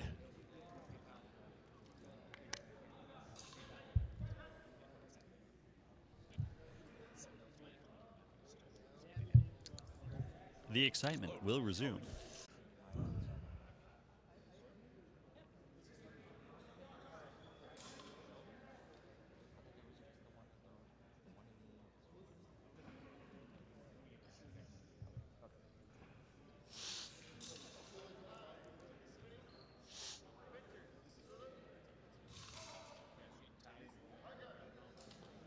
Looks like Playing very defensive.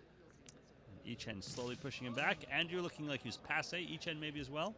Ichen taking a cut at the end just to see in case they were both passe. It did not look like the initial attack from Andrew. 2-point lead since the cut was an afterblow.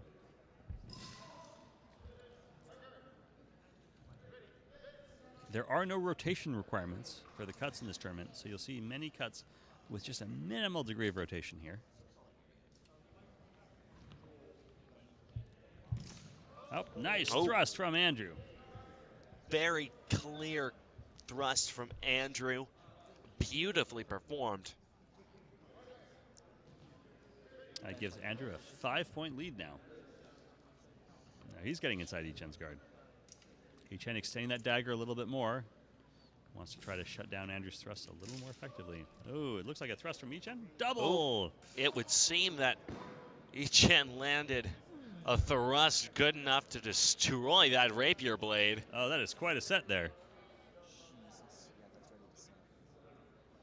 Now, that looks like one of the very expensive Castile Elite.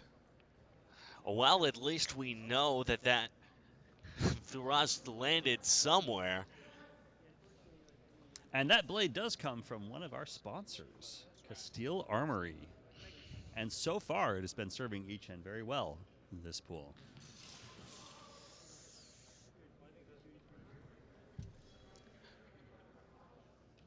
He's almost got it straightened out.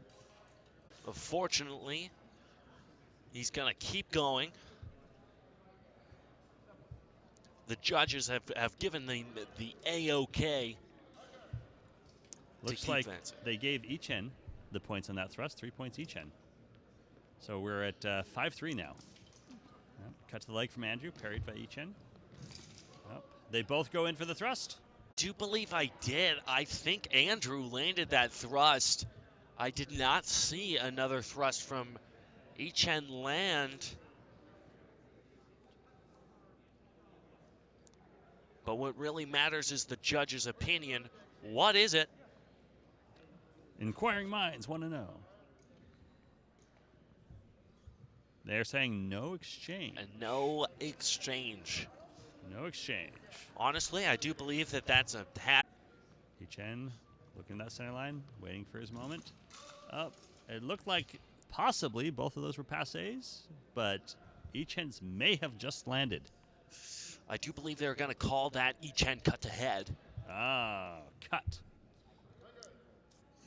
That's going to be 1 point for Ichen, giving him within striking distance here. Oh, a nice thrust from Ichen. Thrust from Andrew. They're calling that as a thrust from White. That's match White. I thought Ichen landed as well, but I guess I was wrong. Yeah. Honestly, I'm surprised at the outcome of that exchange. Andrew does seem to be walking away with the victory. Yep. And I do believe he's fencing again. Be Andrew Bradford again from Sacramento Historical Fencing against Chandler Ryder out of Einhorn, LA. They are giving Andrew his minute or two of rest time.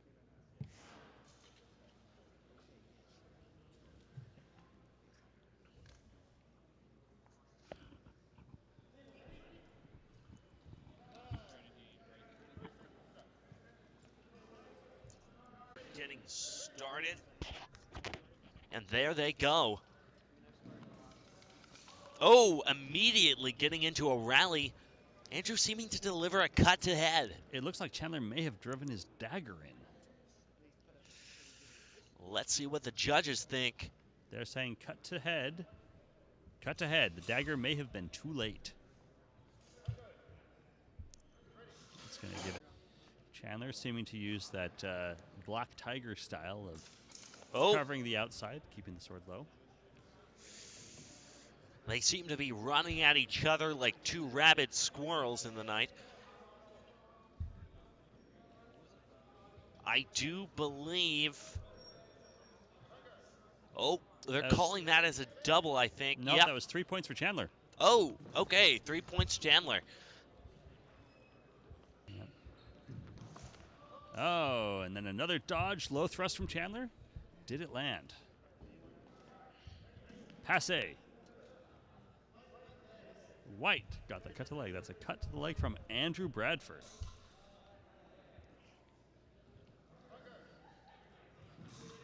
One minute left on the clock. Now it does seem to be harder and harder to discern these exchanges. Looks like Chandler led with a thrust from the rapier, and when it looks like that was passe, he came in with a dagger. I couldn't see if anything landed, though. Honestly, I do believe that that thrust bites, and I think the judges are of the same opinion. Let's see it. Looks like some deliberation there.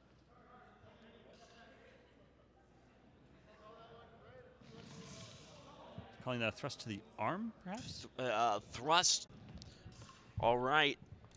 Chandler's Andrew raising needs to stop being a goofy goober. Oh! Double! Double. Everybody gets stabbed. I do believe that I jinxed him on that one. Chandler keeping his sword a little... Oh, now it's back down again. Keeping that sword low. Waving with that dagger, trying to distract his opponent. Andrew seems to be getting impatient. Andrew really needs to draw out that dagger parry and then strike down the center. But will he have the patience to do that? No. No, he attacked in over the dagger. That's what Chandler wanted.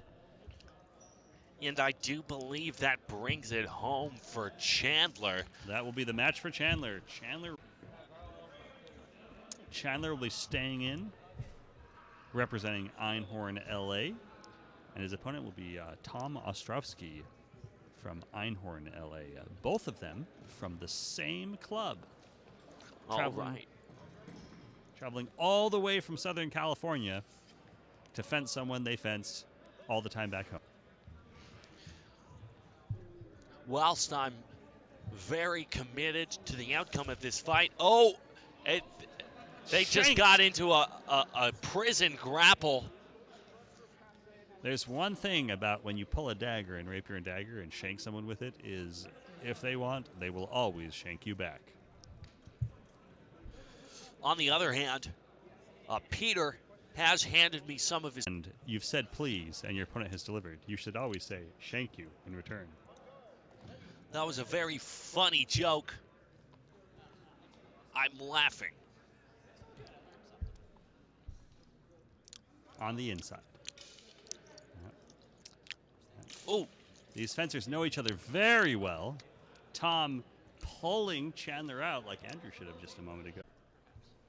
Abzug being the withdrawal in German longsword.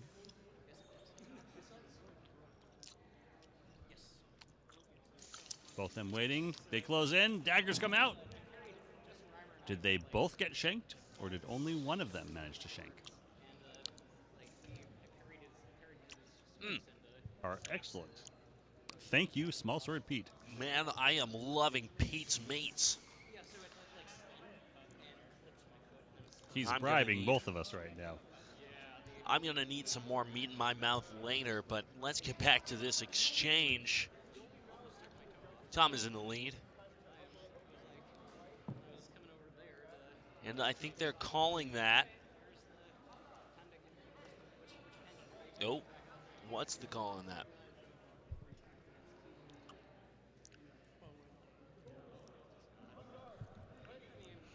They gave a point to Tom on that one. I guess it was a cut. I missed that one. All right. Chandler trying to get Tom to come into that opening.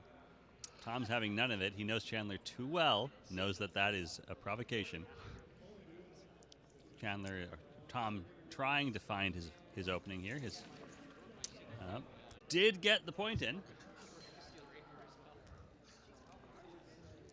Now I'm not entirely sure I got a full view of that exchange. What are we calling it, Michael? It looks like Tom managed to land his point into the center there, into the torso.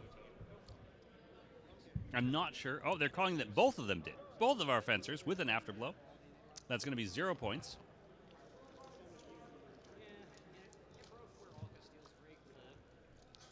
Once again, another matchup from these fencers know each other well. Cuts in. Both of them dagger parried the thrust. Both of them go for a cut. But where were those cuts to the torso? Because torso is off target here. Clearly, these two fencers know each other very well. We are unsure of the call. It looks like they gave Chandler 3 points on that last one. I'm not sure why. Oh, I guess Chandler landed a thrust. See it. The cut. It may have been a dagger thrust. Oh. All right. And Tom just got 3 points with a thrust. And a cut to the leg. Maybe a thrust from Chandler as well.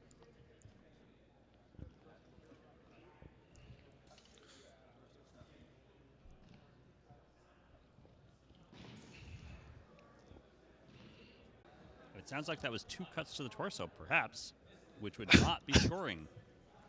I do believe that is the call. Oh, nope. I guess Tom must have landed a cut somewhere else because they gave him a point. That was a cut to the leg was the second cut. Leg. Must have been on the upper thigh. And that gives Tom the match. 8-3. Tom Ostrowski from Einhorn, LA. I do believe we're going to see Einhorn, LA. And he's going to be up against Ichen Yo from Italian Renaissance Swordsmanship Academy. And Ichen, despite being from an Italian school, does seem to be using a slightly Spanish style with his rapier and dagger there.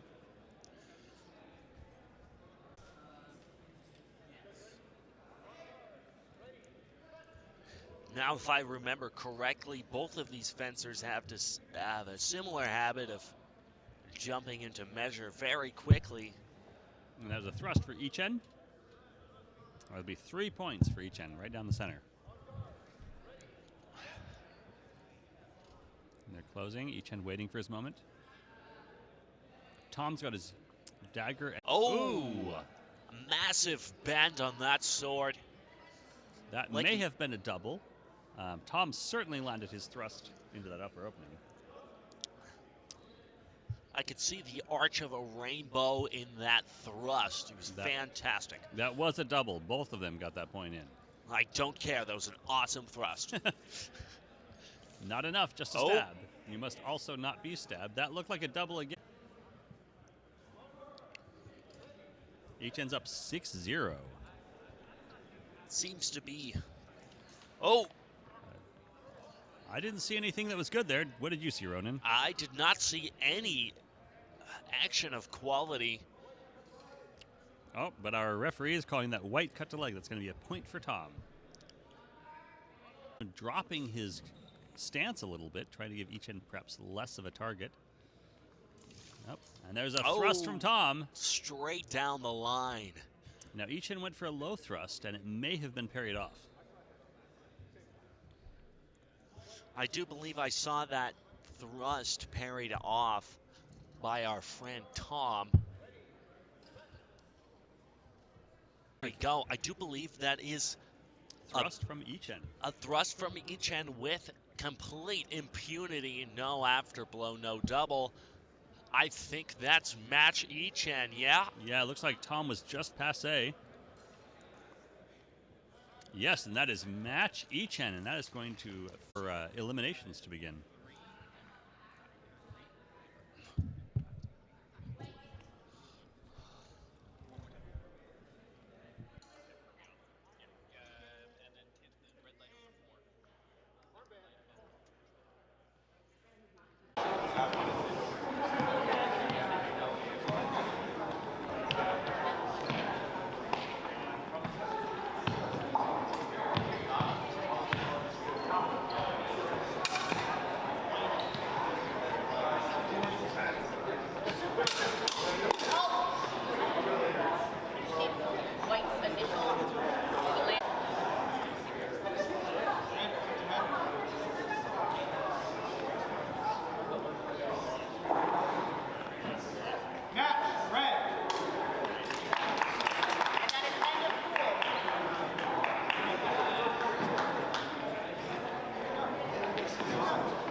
The pools, and we join this match already in progress.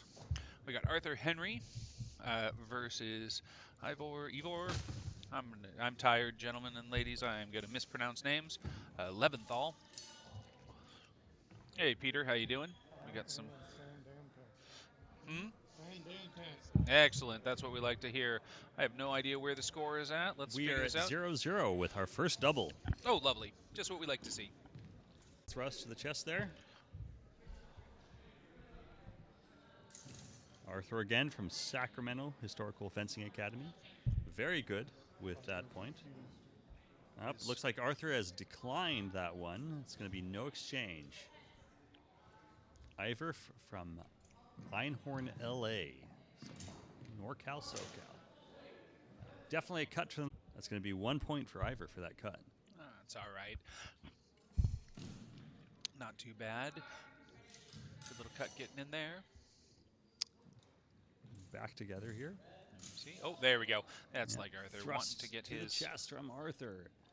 An attempted dagger parry from Ivor, but Arthur was in there too quick. 1 minute left. Oh, an attempted Pasada Soto from Ivor. Doesn't look like he quite managed to dodge. Yep, he's self-calling. Ivor is self-calling that thrust. The judges are not aware.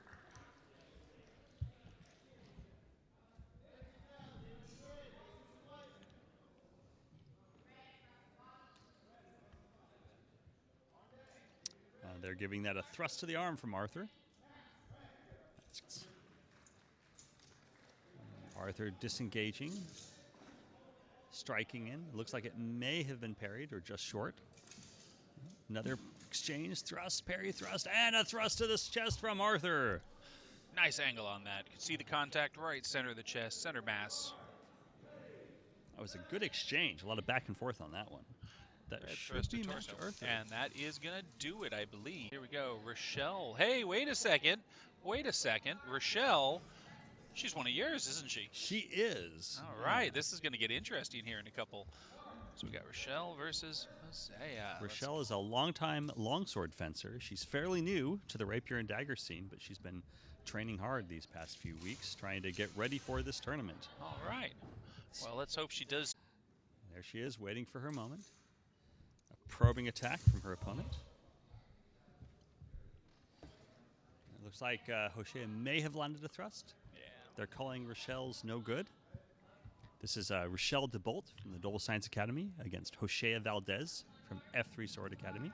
Preferred source. We do a traditional Italian approach with a lot of Gigante, a little bit of Capoferro, a little bit of Agrippa.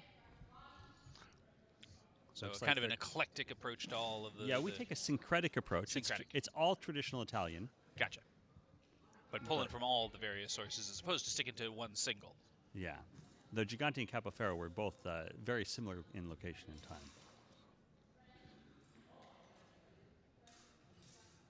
Looks like we get red. Looks like that's leg. thrust to leg from Rochelle. That's 2 points for Rochelle. And, of course, we're coming out of northern Nevada here. And Hosea being from this region, out in the Bay Area, California. So a Nevada-California matchup. Well, why is that not given? Yeah, northern Nevada versus...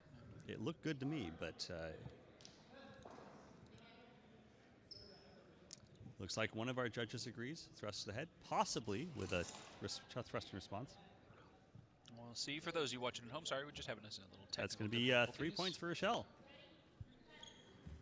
Nice exchange. Rochelle is a very strong broadsword competitor, and she Rapier tournament did a lot of cutting, and she has really been working on improving her thrusting game, and it looks like that is coming out here today. Nice. Yeah, definitely if she's been doing broadsword and has that cutting game, picking up the rapier and getting a little bit more point action involved, really round out the rest of her skill set. And she is up in points. I apologize for those. Looks like that was passe to me. Are the judges going to call anything? Okay, they are going to give that thrust to white. That's Hosea. It's going to bring it in close. That's going to be 6-4 now in Hosea's favor. Still 47 seconds, anyone's game.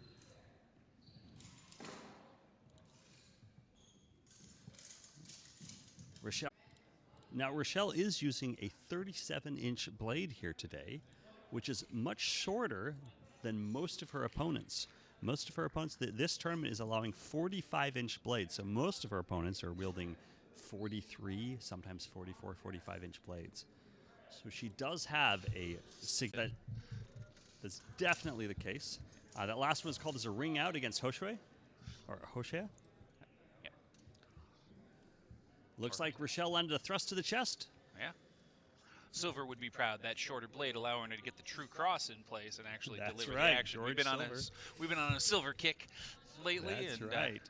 Let's bring him into play. And we will be featuring a class by George Silver. The man himself? No, it'll be taught by Dasher. Yep, there's a thrust from Rochelle in that previous exchange. And that was a cut to the leg from Hoshea. That's going to tie them up 7-7. A single point from either of our competitors will now win them the match. The question is, will Rochelle pull out her cuts, or is she going to keep working that point like she has been so far? Final exchange, assuming we get a scoring action. Rochelle keeping guarded, waiting her time, waiting for her opening, working that point. Oh! Got that point in there, saw the thrust. Is the afterblow in time? That's going to be the question. That is going to be the question. So Rochelle got that initial thrust. There was a thrust afterblow, but was it in tempo? Afterblow, that should result in the points going to Rochelle. Yeah, this is she should get 2 points. That's right. That's right. That's a point for Rochelle. 1 point for Rochelle, which is going to give her the win because this is a fully weighted or fully scored afterblow situation. Yeah, exactly. If this was a more, kind of traditional system, if you will, I guess, right? That would have been, kind of hits first is the only person that can score, but that is not the case here at Sword Crush for the Rapier and Dagger. That's right. All right. Who do we got? That's Ivor up, right? Yep, that's going to be Ivor Leventhal coming out of Einhorn, LA against, again, Rochelle DeBolt from the Noble Science Academy, fencing out of Reno, Nevada. So again, another Nevada. To kind of balance out that, matchup so that we got a little Northern Nevada, Northern California. Do you guys have a location in Vegas? We do. We have a school in Vegas. They're not quite as large as we are up north, which is surprising given there's a lot more people. The size of Vegas compared to Reno. Yeah, absolutely. Well, I just suppose people in Vegas have more things to do than people. There are no fencers from Las Vegas here at the tournament today. Yeah, considering Combat Con happens in Vegas, you'd think there might be a little bit more going on in the Vegas community. You'd think. All right, here we go. Looks like Ivor using a Black Tiger style approach, waving that dagger. Got his point in.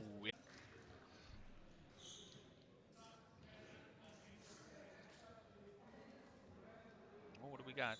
So they're debating the afterblow at the moment. Yeah, I definitely agree that it landed. The question is, was it in time? And they've decided that it wasn't. Okay, that's going to be a thrust for Ivor. 3 points. A bit late with hers. Coming in. Ivor's trying to tease her out. Rochelle closing, going for a cut for the arm, cut to the head. That broadsword play coming back into it. That's going to give Rochelle a point. Not enough to close the gap, though.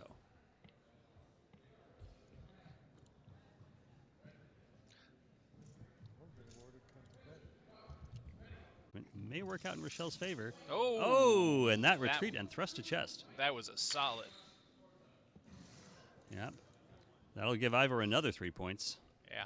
I think Ivor had that dagger up there in anticipation of that strong overhand cut from Rochelle. So he's just preparing for it, which does present an opportunity for her. From Ivor, looks like Rochelle also had a thrust, possibly late.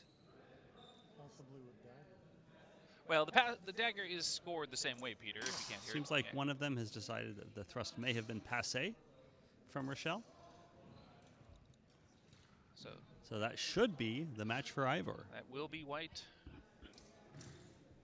Yeah, match white. Yep, that's match for Ivor Leventhal. Right, yeah, in which case that shorter blade has a little bit of not necessarily advantage, but less disadvantage. That's exactly right. Rochelle may be used to fencing people that she can engage their blade and close in, and with Ivor, that's much more difficult.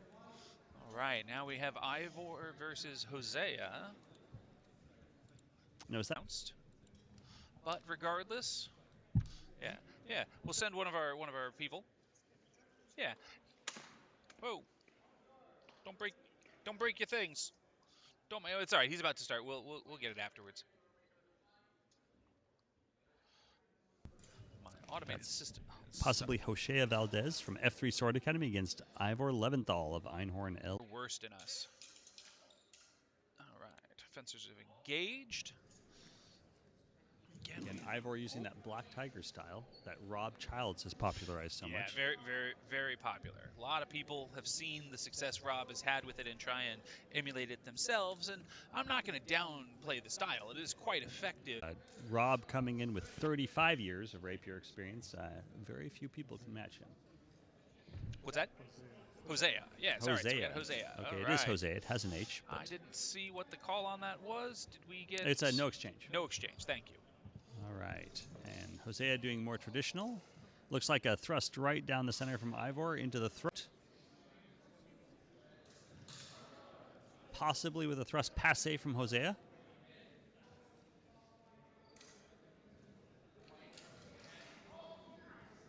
That's going to be 3 points for Ivor.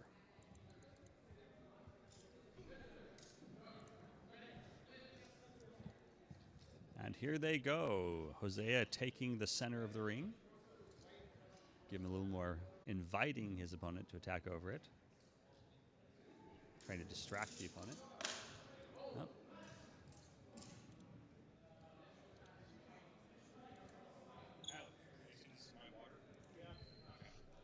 Looks like it was a cut to the head. That'll be 1 point. For Ivor. Nice solid pop in there. Yep. Fun fact, Hosea is actually what's a different name than that, but I can't see it not think of a classic 80s cartoon. Some attempted avoid there from Hosea. I don't think he quite got out of the way, though.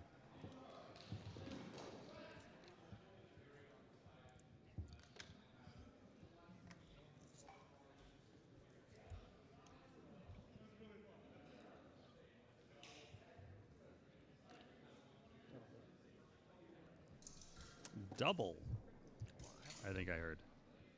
That is right. They both hit each other. All right, we got about 30 seconds left on the clock. Can Hosea make a move? He needs to get himself a solid thrust to the torso or head if he's going to have a chance to get back into this in the next couple of seconds. Up, no good. Up, self-call. Self-call. From one thing about these round masks like that is they provide an enormous amount of protection, but they are loud. Yes, and sometimes absolutely. Fencers can think they've been hit with something when it's just been passe. Cut to the leg there by Ivor. That should give him the match. It's one of the reasons I'm not a personal proponent of fencers self-calling hits to themselves. You can hear something, you can not claim things that weren't there, but... That's right. It takes a very skilled judge to overrule a fencer who is incorrectly self-called. And if only one fencer is self-calling, a fencer can lose themselves a match that otherwise they might have won. Yeah, and that's just a really kind of a bad experience. I've definitely observed that before, where a fencer has lost himself the match because of incorrect self-calls. Yeah. Now, we have Hosea Valdez, once again, from F3 Sword Academy in red. He's got the blue jacket on, facing off against Arthur Henry from Sacramento Historical Fencing. And now, I've known Arthur World, right? That's where you get into the psychological game sometimes. Do you let that pressure, hit you, or is it something that you say, you know what, it doesn't matter, and I'm just going to go for it? I think different people are going to come up with kind of different takes on that. Arthur is an excellent fencer. Here we go. Arthur coming out. Arthur's got a...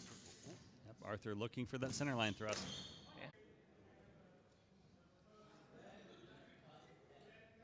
Yeah, it looks like they're calling a red cut on the leg. That's 1 point for Hosea. That's a good start. That is an excellent start. A lot of people have a hard time getting any points on Arthur, so coming out with a clean strike is something to just do it 7 more times. Oh, there it is. There that we thrust go. to the head from Arthur. Yeah, always so dangerous. Comes right down the center so fast. Arthur likes to refer to it as making a Pez dispenser out of people as he knocks them back like that. Bobbleheading them. Exactly. Yeah. As they had thrown a thrust from out of measure a moment ago. Oh, looks like Arthur managed another one to the chest.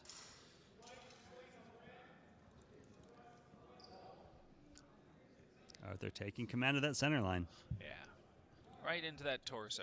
Bread and butter for Arthur. Is that a steel blade that Arthur's using there? It is. It is a custom. Now, it's not actually one that Arthur designed himself, but Sam had it made, and then the person that ordered it, for whatever reason, decided not to go with it, and so he offered it to Arthur, knowing Arthur's, personal aesthetic, right? His mask can't necessarily see is painted like a dragon, and then kind of the bone dragon motif going on for it just really fit for what Arthur's into. And that's a 2. Jose is going to be a 1 point for Arthur. He's a point now away from winning this match. Possibly a thrust from Hosea. Oh.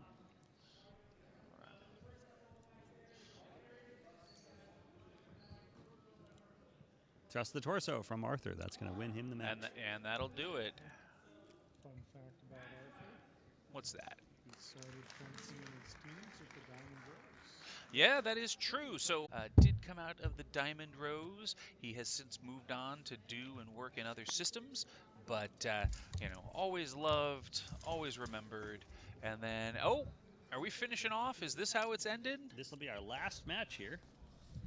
All Rochelle right. DeBolt out of Noble Science Academy against Arthur Henry, again from Sacramento Historical Fencing.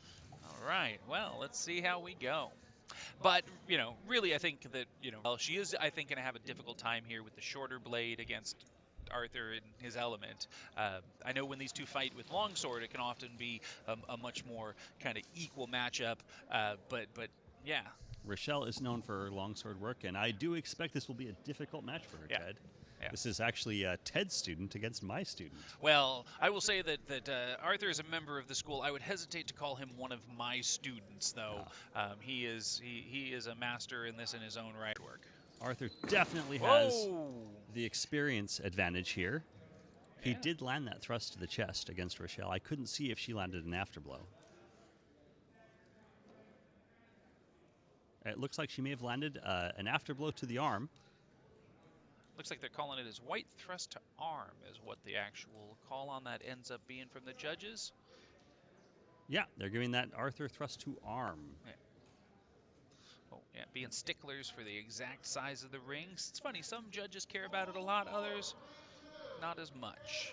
Yeah, Arthur definitely has the rapier experience advantage here. Looks like he may have landed one to the leg or lower torso. Yeah, Rochelle I think it looked like leg. She might have managed to catch it in time. He does have also a significant reach advantage on her. You like much, but in rapier terms, that is a very long distance. Right. Did we get a no exchange call, I think? We got a no exchange on that one. At least Rochelle isn't making this easy for Arthur.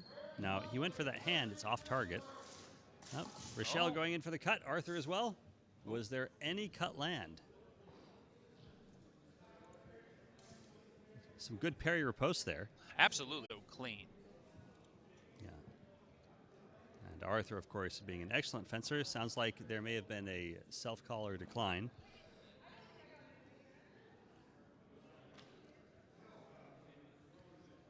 It sounds like both of the fencers are trying to outdo each other with integrity here. Yeah, hey, you gotta appreciate on that. Always something we like to see. Very nice exchange. Oh, they're giving 1 point to Arthur, possibly a cut. Gotcha. There we go. Yes, cut to arm. Okay. Okay, All Rochelle right. again having that reach disadvantage. She's going to have to close. Oh! Arthur got it in. There She was got an it in. afterblow. Was it in time? The question we've been asking all day. That is And always. it looks like they are saying that it was. That's going to be no points. Oh, nope. Wait. A little bit late with the Yeah. afterblows. Yeah. Oh. Thrust to the torso from Arthur. Oh, from Rochelle. No. Well, I think he's calling the whole exchange as he saw it. Okay. Yeah. I see. I see. That's going to be Match Arthur. Then that's going to be Match Arthur. Well, while Rougeau didn't manage to score any points on him, I think she did. Much closer match. Absolutely. Absolutely. I think as her instructor, you should be proud. Oh, thank you. And of course, Arthur is always excellent. Yeah. Yeah. Looks like we're going to be starting up a new pool soon. All right. Let's see what we got going on. We're going to... we've been at this a long time, so... Ring two's off. Ring 2's off. Ring 3's off. Never mind. We're going to leave you here on Ring 1 until it gets going in just a couple of moments.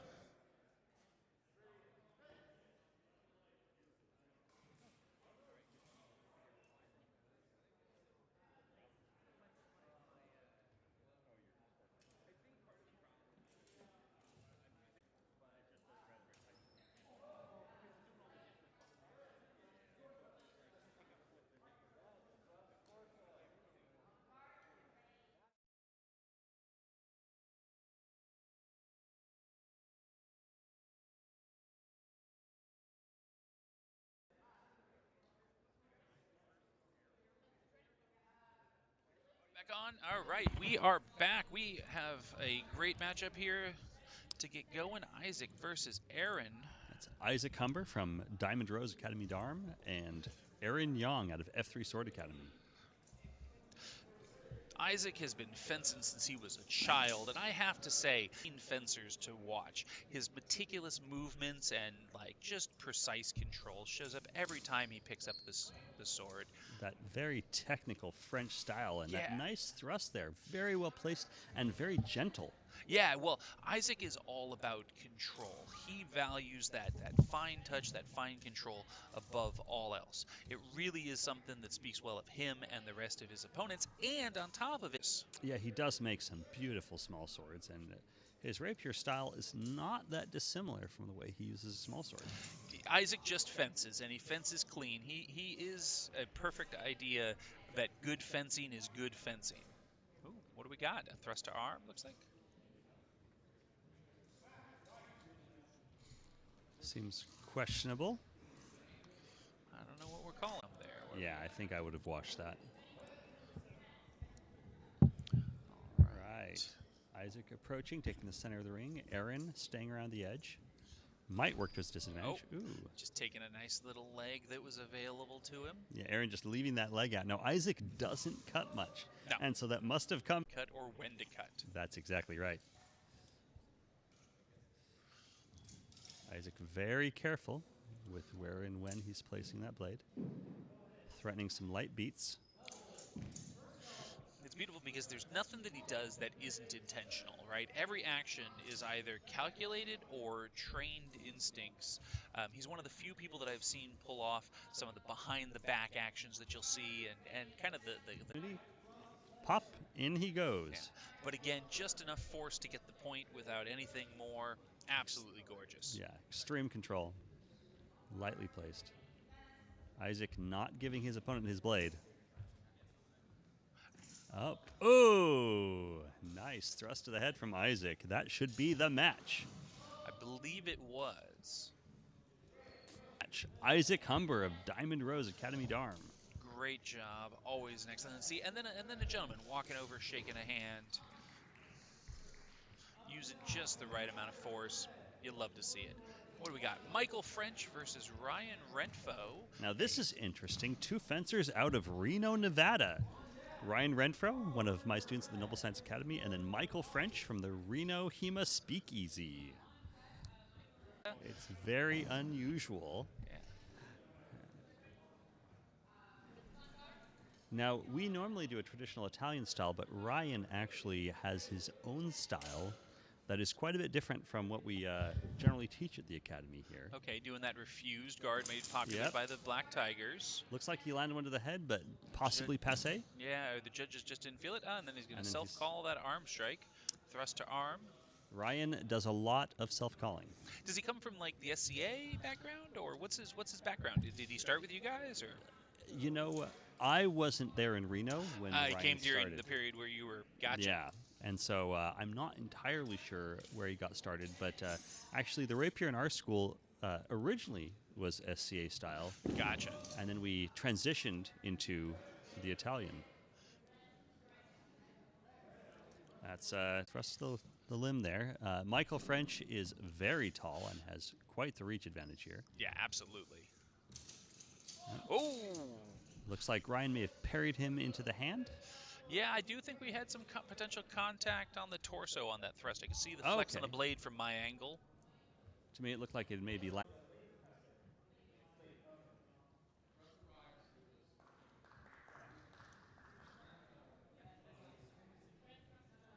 Yeah, so that's and I'm gonna agree with that call. I saw the same thing. I saw that thrust in. I saw the bend. There was still some action afterwards that would have been the afterblow, but that thrust did get in and land right in the lower belly. Some updates to my technical system, so we'll have to rely on the judges fully for this one. Does look like they're saying. Yeah, my view was obscured by Michael. So he is a tall gentleman. Sounds like the judges are debating what landed. So sounds like they may give it to Michael. Yeah, I think so. They looks like they saw Ryan's response or action, but didn't feel there was quality.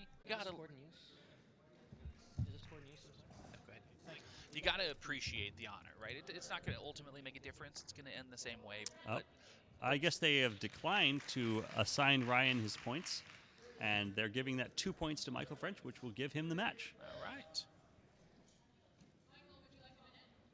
All right, looks like we got Michael up again. It'll be Aaron Young. Yeah, Aaron. So Michael French from the Reno HEMA Speakeasy against Aaron Young out of F3 Sword Academy. Northern Nevada against Northern California. All right, this will be one to see. I don't know. I know a lot of the older members in F3. I don't know a lot of their new members. They actually recently started doing classes at the UC Berkeley campus, and like as part of their fencing program, are now providing training there on campus, which it's pretty awesome. That is cool. It's nice to see these college clubs and a lot of universities. I met Jake Norwood, who was in one of my classes, and he was like, "Hey, Michael Forrest, do you like swords?" Why, yes, I do. And the rest is history. That's quite the way to get started. It always really is interesting to me, the different ways that people get into HEMA. So a lot of people get into it through University in California because there wasn't really a lot in the fencing community back then. Oh, there we go. And a lot of the fencing in Northern California was the Renaissance Fair, SCA. Exactly. And so we had a lot in that vein that we would come in through. My first training came out, and I still have the books, photocopied books put together from the available sources that were made, in the 80s and 90s. Remember a time before then? Yeah, we had to work with what we had. And while I hesitate to say that the stuff they were doing in it was correct, because it wasn't, there's a lot of it that's less wrong than you'd expect, and some of it actually was right, and we're only now coming around to accept those interpretations from some of those early pioneers. That's right. Looks like we're still waiting on the call in this first exchange. And unfortunately, he wasn't able to tolerate fencing with a mask on. Yeah. And was forced to spend time with another group. Yeah, well, that kind of thing unfortunately does happen, right? People had different opinions on what was the right or wrong thing to do, and I gotta say, being a bearded gentleman wearing a mask is not my favorite thing in the world, so we've had a no exchange and a double. All right, no points yet, but they're coming, I hope. Well, I mean, I guess it could end in a tie after a full minute, but... Or a double out. Oh, there's a thrust from Michael. There's another Oh, double. we got double number 2. One more, and then they both lose the match.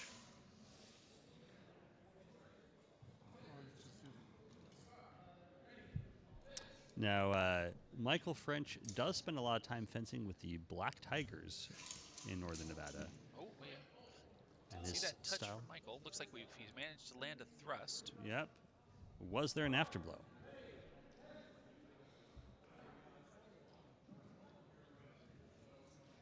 Looks like Michael wants to self-call. He's saying there was a thrust. Michael is a very honorable. Absolutely. He doesn't want to win if he can't win fairly. Yep. Okay. They're giving that thrust to the torso from Michael with some kind of afterblow. Yeah, it was. He's calling this the strike that Michael felt a cut to torso, which in this rule set is Would be worth no points. Yeah, discounted. So they acknowledge that you felt it, but the only person that's going to need anything is a tailor. That's right. There are no minimum rotation requirements for cuts here, so you will see some very, very minimal movement on some of these cuts that would be called good. That's an excellent point that you brought up before. Different tournaments have different feels on this. Different schools have different feels on this. Is what is a sufficient cut? How much rotation? How much movement do we need to have? It's always quite the question. And I kind of like it because it makes you fence under different. It is nice that fencers are being challenged with different rule sets and are being expected to adapt to different requirements in different events. There we go. Nice thrust from Michael to the torso. I don't think. Rapier tip cuts can be particularly brutal. Looks like that was a 3-point thrust there from Michael French. To your costume and clothing. For those of you that couldn't hear what Peter said, he was commenting that a rapier tip or my nose, that would ruin my day. And they especially if they have proper rotation, even with the tip, they can be devastating. Yeah. Exactly. All right, there we go. We got 2 points for Aaron in that. So he is on the map. And we just have a couple of seconds left. For those of you following along at home, I do apologize. We only have 10 seconds left, but my timer's having some trouble and just a couple of bugs to work out. All right, we have reached time. So at this point, we're just waiting for the action to be called. Oh, nice lunge from Michael French. There we go. Red thrust to torso. Yeah, okay. And that will be Match Michael. That is Match Michael. Michael French from the Reno HEMA Speakeasy. All right, representing Reno well. Looks like we got Ryan versus Aaron coming up now. That's Ryan Renfro from the Noble Science Academy against Aaron Young again out of F3 Sword Academy. It's been a rough day so far for Ryan with Rapier and Dagger. Been having a bit of trouble, has he? He has. He normally does pretty well, but that has not been the case today. Yeah. He's looking over at us. Hopefully he didn't hear you. It's okay. All right. You'll say it to his face. He does a lot of fencing. We have a couple of those as well. Yeah. Yeah. But he does attend the longsword classes. So he's going to be competing in longsword tomorrow then? He will be. And that might explain why he medals in longsword more than he medals in rapier. Yeah.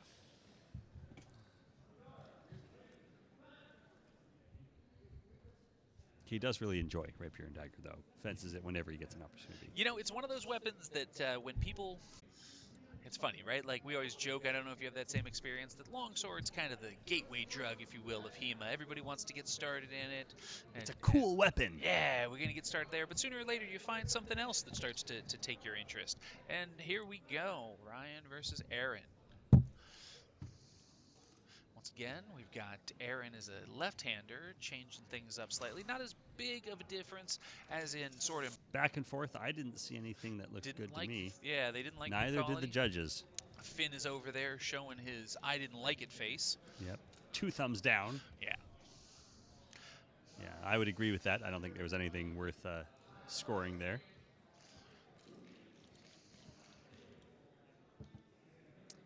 You know, Ryan, he is a Rapier and Dagger fencer, and which is Rapier and Dagger, rather than being in the open tier of single Rapier. I mean, that's fair, right? Like, if you don't have something to do with your left hand, what are you going to do? Just stick it behind your back? That's kind of boring. And you're not going to grapple in single Rapier as a rule. I mean, a lot of these events. A lot of the Black Tigers will use it like a dagger, just with the open hand. Oh, yeah, doing their... hand parries, that's right. That's right, that's right. All right, looks like we may have seen a thrust here. Possibly passé. It looked passé to me.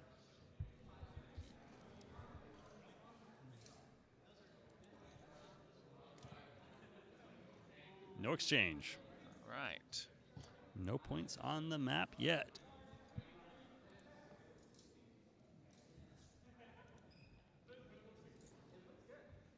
Aaron's form is reminiscent of sweat. Oh. That's interesting. Well, so I do know F-Sword. Nice drive in by Ryan there. Thrust to the torso.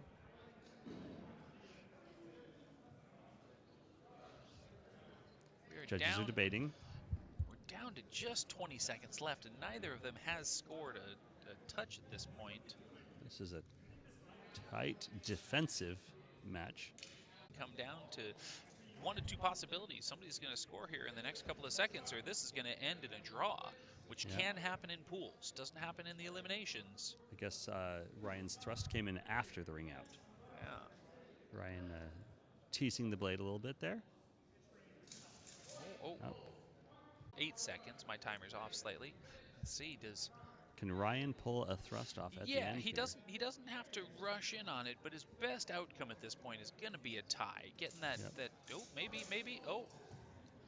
Well, we are at as time. they close in. The question is, did he land anything? I think they're seeing. So Aaron's was passe. Ryan's on the whole thing. No exchange. No exchange, and that's going to be match for white. That's match for Aaron Young out of F3 Sword Academy. All right. Well, that definitely went the distance. Certainly a nail biter. It was a nail biter, right down to the wire. Very defensive fencing on both their parts of Diamond Rose Academy Darn. All right. Always, like I was saying before, a pleasure to watch Isaac. We definitely expect to see some nice technical, clean fencing from Isaac. Yeah. This will be a fun one. I always feel like Isaac just comes out, has a little bit of fun, right? Even when he has a opponent or two, just to make them feel good about themselves. Peter, would you agree with that? Yeah, Peter's behind me, nodding his head, saying, "Yep, that sounds like Isaac." I think the word we would use for that is panache. Yes. Well, it's funny Isaac though, Peter. has panache. He does, and Peter, you said that that's a teacher, and that is true. But one of the hardest things to do is to shift gears between competition and teacher, right? Most people are going to have the mindset of one or the other. That's the ability true. to come out and say, "Oh, I'm better than this person. I'm going to go into teacher mode, let them get a couple of points, feel better about themselves, and then win." That's not an easy thing. That really speaks even more highly of his skill. Indeed it does. And Isaac is an excellent fencer. Will Ryan be able to get into his fencing mode here and work that point in against Isaac? That is the question. Well, here we go. But we know we are going to see a great technical. There's some To put his dagger and rapier for maximum effect, keep himself safe. A little probing. up, cut to the hand. Looked okay to me. Again, they're not requiring rotation in this event, and it definitely landed. So now, it looked like Isaac landed that cut. Yes, indeed. Yeah, I think they were just saying that he caught it like the arm. Yes, that's 1 point for Isaac for that cut to the arm. Now, Ryan, you'll notice, uses this blade avoidance style. Isaac, like most of us at the Noble Science Academy, like to work the blade. But Isaac is very familiar with those who try to avoid the bind. Creating some distance. Ryan attacking in, not quite getting anything. Isaac got his point on, and then the with dagger. that dagger thrust right to the torso. Now, Isaac actually did get the blade on first and then transition to the dagger. Yeah. The dagger felt definitive. Whether or not it's going to be the called point, that is the question. But it ultimately, I think, is going to end up the same either way. It will be, and that is 3 points for Isaac on that. Nice thrust to the torso there. With that dagger. Ryan, cut from Ryan, possibly also with a thrust from Isaac.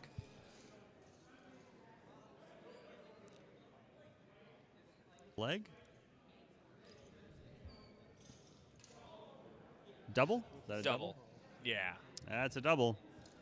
Yeah, that cut to the leg, unfortunately for Ryan, he did not cover Isaac's thrust as he threw it. So I have to say one thing, that no rule set is perfect, but one thing I do want to talk to John, the organizer of this event, about in the rule set is I don't understand the double can only occur if it's two equal targets, right, of equal value. Then I understand a double call. If I thrust you in the chest and you thrust me in the head simultaneously, that outcome is not good for either of us. No, I agree with you. But if you thrust me in the face and I cut you in the leg, I did not come out equal in that exchange. And that was a 3-point strike from Ryan there. Isaac self-called thrust to the head. Oh, nice. Another point for Isaac. But no, I agree with you. Actually, and at Battleborn, that's how we score it. Yeah, well, it just makes sense to me. If you're going to do that weighted afterblow, if you're going to be doing the way that we are, then it should have some kind of parity requirement for a double. If you're not doing a weighted afterblow, then that's fine. Makes sense to me. Looks like but it looks like Ryan may have landed. Isaac's must have been passé, I suppose. Yeah, that's another 3 points for Ryan. That puts Ryan in the lead, and With unexpected. Only 8 seconds left. Ooh, an unexpected now turn of events here. we're not gonna stop on time. So, depending on how this goes, there could be more than one exchange, but this could be it. I don't think he cares about winning as much as he cares about fencing well. And I did see a cut to the head from Isaac. Did Ryan have anything else? Looks like he did get a thrust in. Oh, but Isaac Ryan is self-calling. Oh, some confusion. Isaac got a thrust to the chest. All right, with that behind. Very good exchange there, very good match. Ryan did very well against Isaac in that exchange. He really did, right? Lots of fun. And now we get, this will be a fun one. Michael French versus Isaac Humber, with Michael having quite a bit of experience. We've seen him do quite well. It'll be interesting to see if Isaac kind of shifts gears on his game. Again, has been fencing with the Black Tigers, even though he is from the Reno Hema Speak Easy. And Isaac Humber from the Diamond Rose Academy Dharm. Yeah, in fact, he's got a Black Tiger in his corner coaching him. Yeah, that's Andy Huang of the Black Tigers. And actually, Andy, even though he's affiliated with the Black Tigers, fences with the Reno Speakeasy more than he fences with other Black Tigers. Oh, quite interesting. We'll have to ask him about that. He was looking over at us because he could hear us talking about him. Yes, Andy, we're talking about you. Yeah. Yeah, wave at the camera.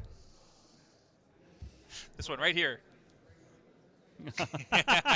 Lengthy rapier today, but normally Isaac prefers to fence with shorter rapiers. We'll check with Peter. Do you know what the length on Isaac's rapier is by chance? Might be a 45. A 45. 42 to 45. It's a longer rapier today, but he prefers a 35-inch rapier. Well, he's a small sword fencer at his heart, I believe, right? Well, and transitional the rapier. late transitional rapiers tend to be shorter, later rapiers. Yeah. Generally, we fight 38. All right, 35 to 38 in the Diamond Rose is the way they like to go. But getting a little advice from Ryan, maybe talking to him since Ryan's already fought Michael, what he might experience. Although again, I think Isaac's just having a conversation and taking his minute. Isaac is always a great guy to talk to. Really is. And Michael French, again, a very nice guy, very honorable fencer, as is Isaac. I expect to see a lot of self-calling today. Oh, yeah, absolutely. Ooh, coming out with a little more... yeah, Michael being a little more aggressive here. Yeah. But Isaac... trying to press that technique of Isaac, not letting him set the pace with his motions in the way that Isaac so often will. Isaac controlling that center line. Yeah. Will it pay off is the question. Yeah. Or is he just creating an opportunity for Isaac to learn his tempo and take advantage of it? That's right.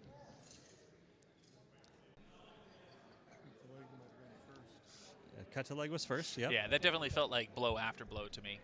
Yep. Yeah. Yep, they are calling that. That's going to be no points for 2 cuts. I am quite amused, whether or not it was the case. The blow to the head from Isaac felt a little disdainful. Oh, you're going to hit me in the leg, will you?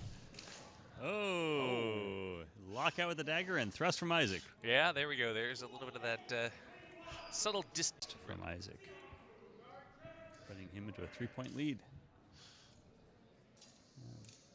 Isaac ready to take that center line. Michael probing. You can see some of that Black Tiger influence on Michael's style. Isaac, meanwhile, not perturbed in the least by it. Self-call from Isaac. Looks like the judges thought it was to the arm. Isaac is calling it to the chest. And students calling a touch on themselves that may be insufficient. I'm going to trust Isaac for anything he's going to call. I'm with you on that, Ted.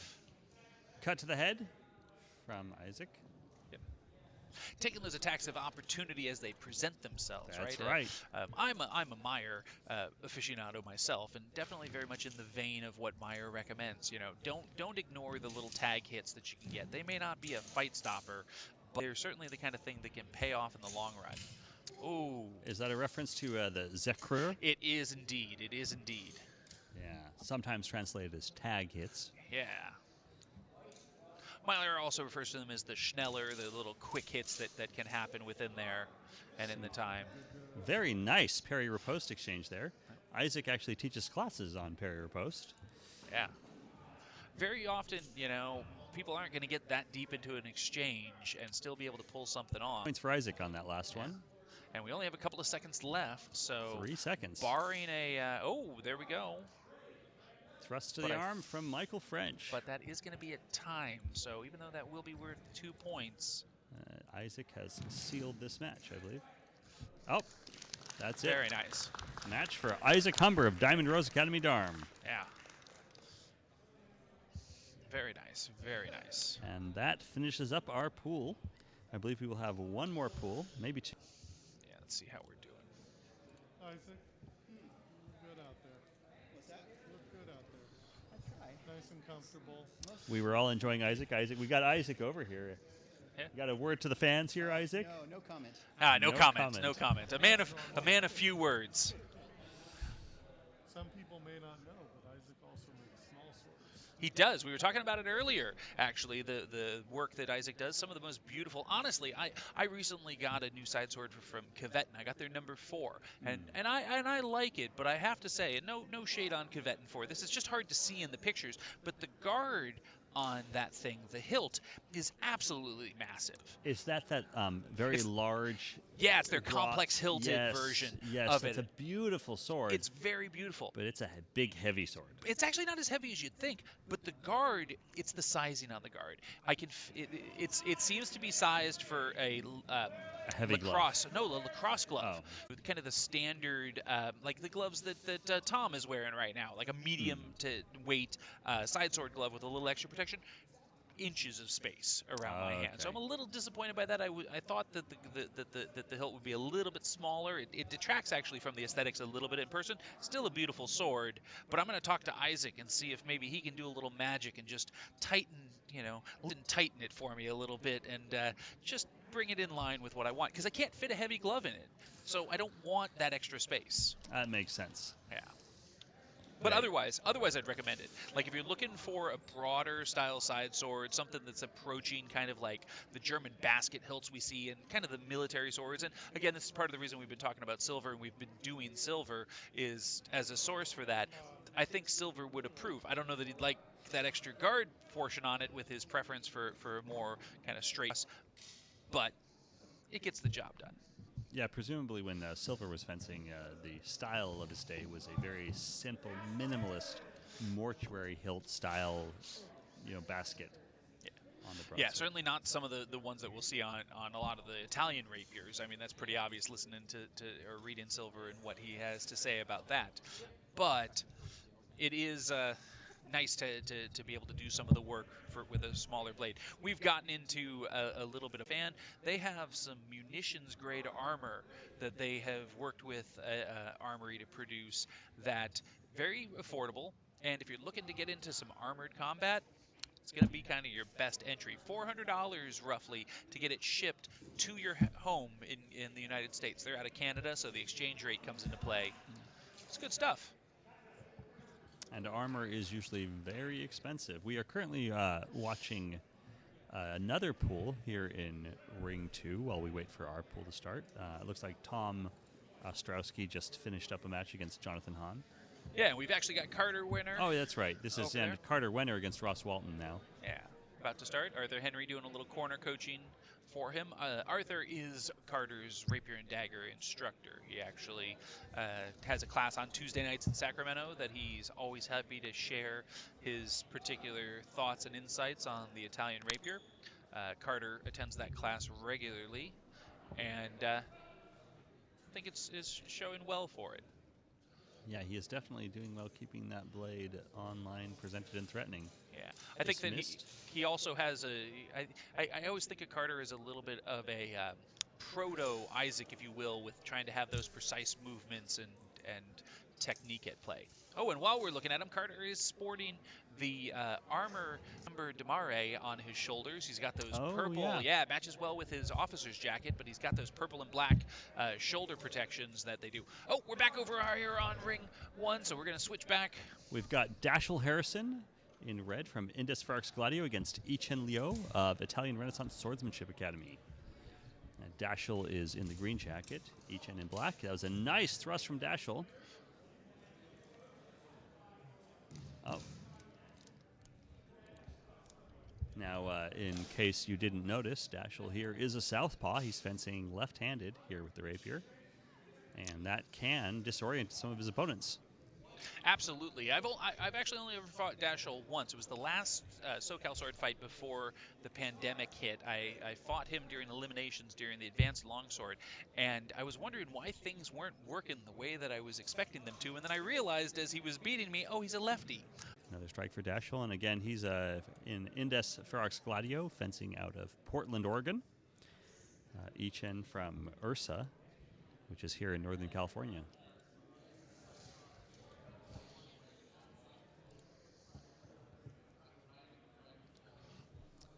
Here this cool California evening. Gives 4 points for Dashel. And here we go, and he's getting back in there.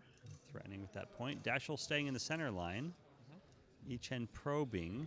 Yeah, Dashel using that George Silver inspired. I was just about to say that, Ted. You can see he's waiting until he gets to the place. That's right. Well, and I do know, and you really can see it in his fighting. It showed up earlier in Sword and Buckler, and we're seeing it here as well. We are on the wrong video there, Ted. Oh, apologize to our watchers. Sorry about that, guys. We should be over here on camera 1.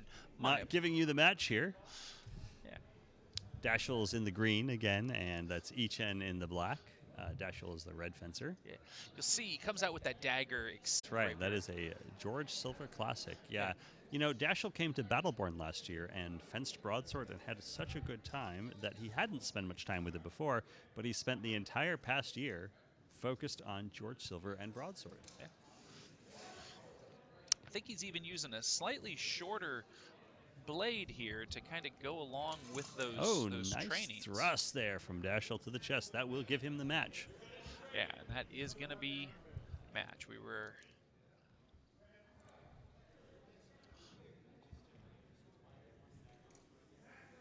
Match red. That is match for Dashel Harrison of Indus Pharax Gladio. Nice clean sweep. And then our next match is going to be between Peter Morrow of Sacramento Historical Fencing Academy. And of Peter Small Sword Pete's. That's right. That's Small right. Sword Pete's. Quality meats. And they are excellent. Let's just, while we wait for this to get started, you know, why not? Let's plug the man's meat, right? Small Sword Pete. There he is with his quality meat. Absolutely ridiculous. All right, but yeah, Pete's got great meat. He does. Pete has some of the best meat in the business. If he gives you, the chance to slip you some, I recommend. Historical fencing. Claire has done pretty well today. She's certainly made a good show of herself, especially when she deals with opponents like Peter who are much taller than her. Absolutely. Got to overcome that reach disadvantage. Oh, and there she closed. I'll tell you, Ted, if Pete's fencing matched his meat curing abilities, he would win every single match. Yeah. Well, Pete comes from the same school of thought as Isaac does. He's not here to win everything. He's just here to fence good and have fun. All right, there we go.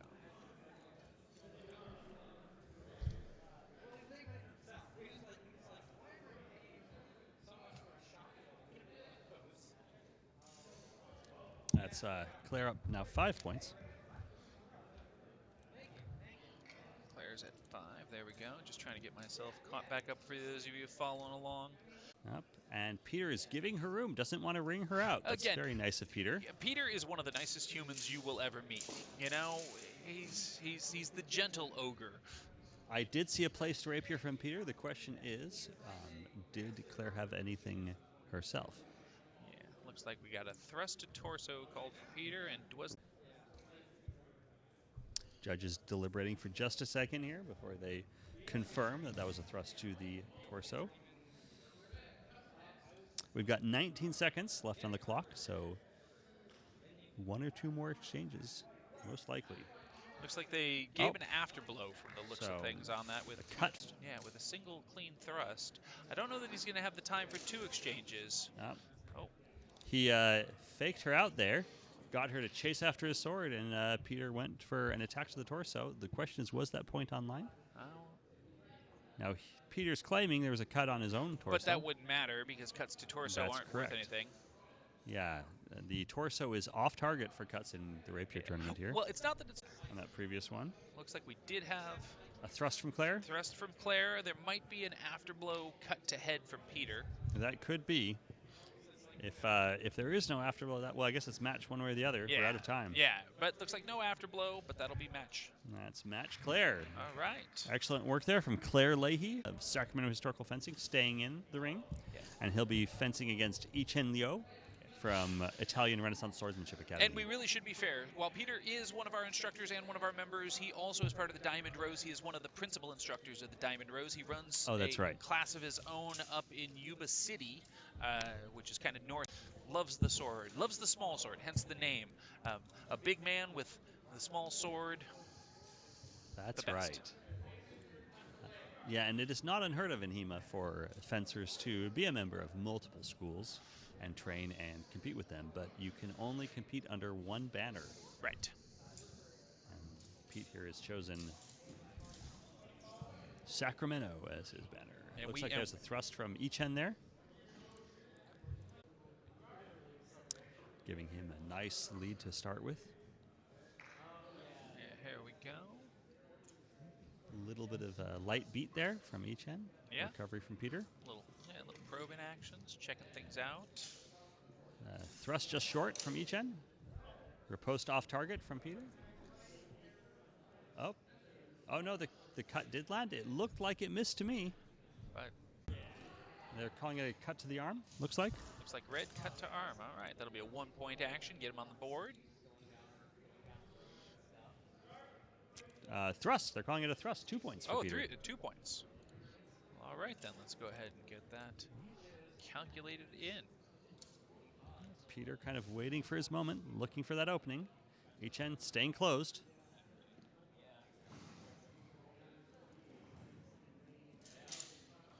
Parried off. Definitely a thrust from Yichen. Possibly a thrust to the thigh from Peter. Yes, possibly. We'll see if they saw it, if they liked it. They're seeing that thrust to torso. Nope, no thrust from Peter. That puts Yichen up to 6. Getting close on the action. Let's see how it plays out for the rest of it. Yichen taking that center line thrust. Here we go. There we go. Oh, saw another one land in there. Got the flex on the blade. Looks like maybe on the arm. Close out the match for Yichen. 8-2. That's Yichen Liu from Ursa. All right, and I think Yichen's going to stay up. That's right.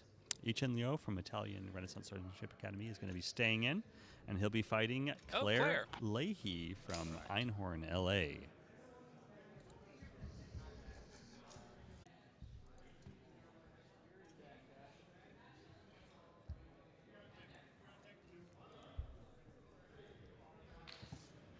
So at this tournament, they're running 2 rounds of pools. So everyone fights in 1 round of pools, and then we reset, and everyone gets new pools, and they fight in another. I will say it does make for a little bit of a long day. I'm not sure how big of a fan I am when all events are run that way, just because sometimes things run a little bit long.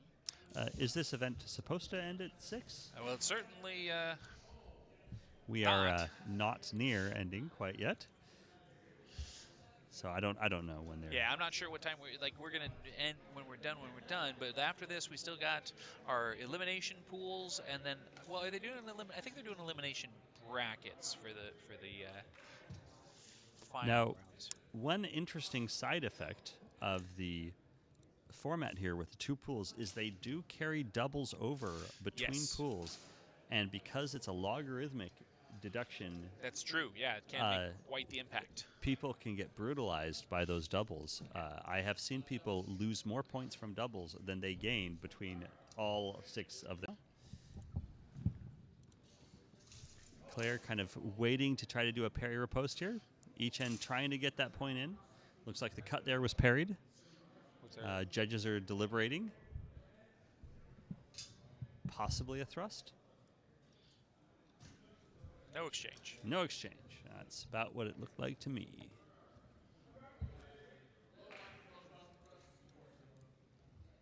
All right, Claire staying low, trying to give herself a little extra measure as she comes in, waiting.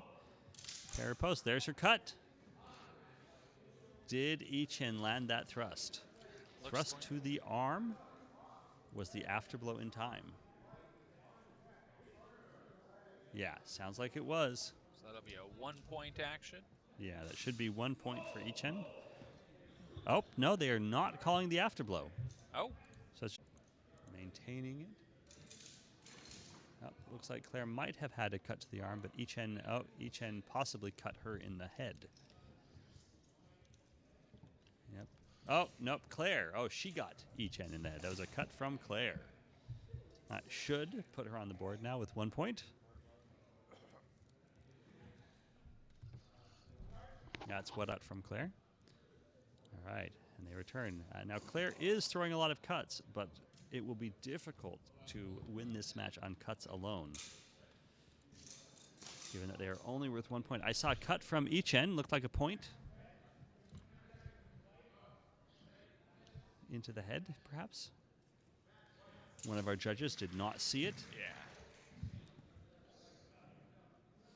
Exchange. Sounds like they are Yeah, washing the exchange. Yep, there we go. And we're continuing on. What do we got going on? There, come on. All right. Now, will Claire bring that point online, or is she going to keep going for cuts? Oh, Still going for cuts. possibly a thrust from each end down the center. Well, if the thrust didn't land, he did also have that cut to arm. He did. To follow on.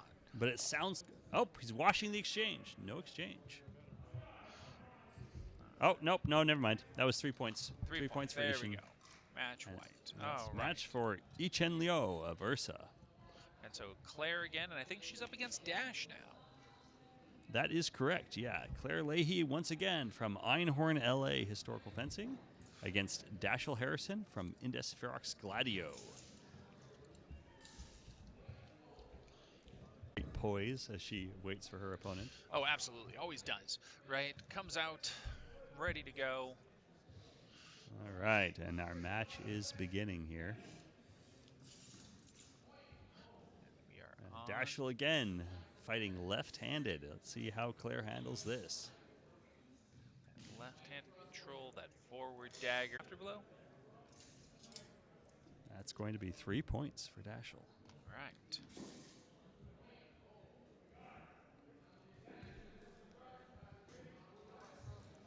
Right, here we go. Coming out again. Closing in. They're both meeting in the center.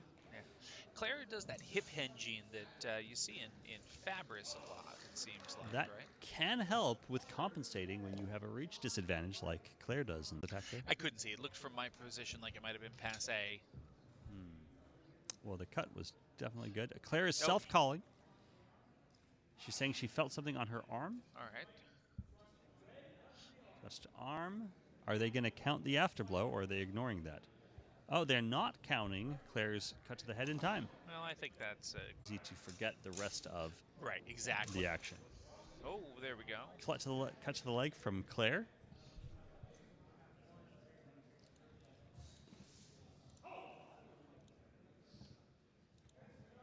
But she really needs to get the point in if she is going to win this match. Yeah, it's definitely. Covering that center line, trying to close down her attacks. Claire missed on a cut, a little bit short. Just has to get in there. Dashiell attacks in, out of measure. Gonna have to be careful with those strikes on the ground. Make sure that there's not a warning and hold for equipment violations. They're both being very careful about measure here. Yeah. Think. That should be 3 points for Dashel. Yeah, her Yep, that's parry match was just a Dashel. little bit high, or her thrust just a little bit high, almost in there. That's match Dashel Harrison. All right, and now Gladio. we got our final match of this pool, and it's going to be our own small sword Pete against Dashel for the final match. That's Dashel Harrison from... We love your meat, Pete. It really is the best. And all of the gold medal finalists and victors today are going to receive, I'm confused if it was 16 or 18 ounces of his meat. I guess it depends on how excited he was in the moment as to how much it actually is.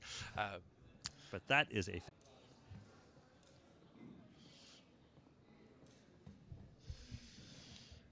Do you know, Ted, yes. Does Pete ship his meat for those who may wish to order it? No, to get Pete's meat, you got to see him in person. Pete is a very picky person when it comes to who he will share his meat with. Well, we are very fortunate to have Pete and his meat here with us today. We really are. Honestly, it's about the only thing I've had today to eat. Sometimes when we're sitting here, it's easy to forget to put something in our mouths. That's right.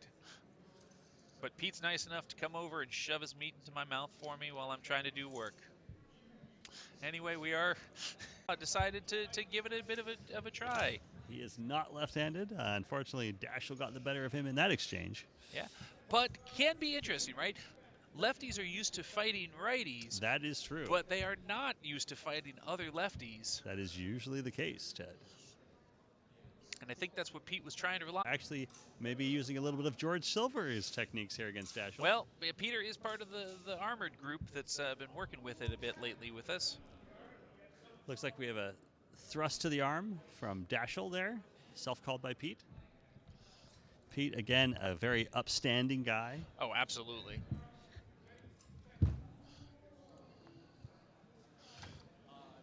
You know, such a tall guy. Yeah. Dashel is deceptive. Not that short. Peter's just tall. Yeah, exactly. But Dashel so far has been controlling this fight. There we go. We're getting close to time here, so Dash really can wait out the game. It's one of the disadvantages in a competition. I think we hope that you've been enjoying the live stream if you've been watching it live with us. If you're watching it back later, hey, we appreciate it. Don't forget to hit that like button, subscribe. We are going to be doing more live streams in the future. Our goal is to make this experience better for everybody. I know a lot of people out there like to watch HEMA matches, and we just want to make it a better experience for you. Maybe you're just getting into it. Maybe you're thinking about getting started with HEMA. Let me recommend you go have a local club. Well, maybe you start one. A lot of us started with just, you know, a couple of people in a park to get going. You wouldn't be the first club to ever do it. And this should be the best HEMA live stream experience you've ever had. We certainly hope so. We certainly hope so. If it's not, please leave us comments and let us know how we can improve. Yeah, absolutely. You didn't like something we did, throw a comment down there. Tell us where we're wrong. Tell us where we're right. We love to hear it. City. Yeah, Carson City, Nevada, Battleborn, May 18th and 19th. Yeah. And it should be interesting. We're going to have Broadsword as well as, are we going to be live streaming the single life exchanges, Ted? Yeah, I was planning to. We just had Ronan took a little bit of a tumble. Our own Ronan Richards, who was providing commentary earlier, is fencing right now. It's not on the screen right now, but... Yeah, just for fun. Although I do see Chandler Brown in there at the moment. Chandler, another fencer from here in On Guard, and a very, very good fencer. Longsword and Rapier. He is I think he's a top 100 longsword fencer. I believe he is. Yeah, and I haven't looked at his HEMA ratings for Rapier, but it's going to be up there as well. He's going to be probably in top 100, if not top 50, I would imagine. I would expect so. Yeah. I guess it's not that far when we're in NorCal. Well, I mean, but it is still, you know, if you drive, it's 5-6 hour drive. Yeah, 5 or 6 hour drive, hour flight, plus all the additional time at the airport. What's Chandler? Chandler is number 73 right now in the world in Rapier and Dagger. So yeah, definitely a top 100 fighter. And Not honestly, surprised. I expect to see him. Absolutely. Number 38 in the world in longsword. An all-around excellent fencer. Yeah, top 100 in all 4 of his rated categories: longsword, rapier and dagger, saber, and single rapier. All of them top 100. And that is an impressive feat. Looks like we got ring 3 starting back up. This will probably be the last one for the pools. Got some comments from viewers that are enjoying the commentary here. Yeah, absolutely. Right, our goal is to see that kind of thing. So if you can, hit that like button, drop a comment. We absolutely appreciate it. Share it with your friends. Tomorrow will be Longsword. We'll love to see you there. But we are going to be back here on ring 3. I believe I've got, yeah, it's going to be pool 11. So it looks like we got a Louis and a Christopher up first. Michael will, of course, tell you all about them and their schools. So our first two fencers, and they're not here yet. Right now, we're still waiting for them to arrive, but it's going to be Louis Zhong from Tosedi Institute of MMA and Fitness against Christopher, is that Suhu?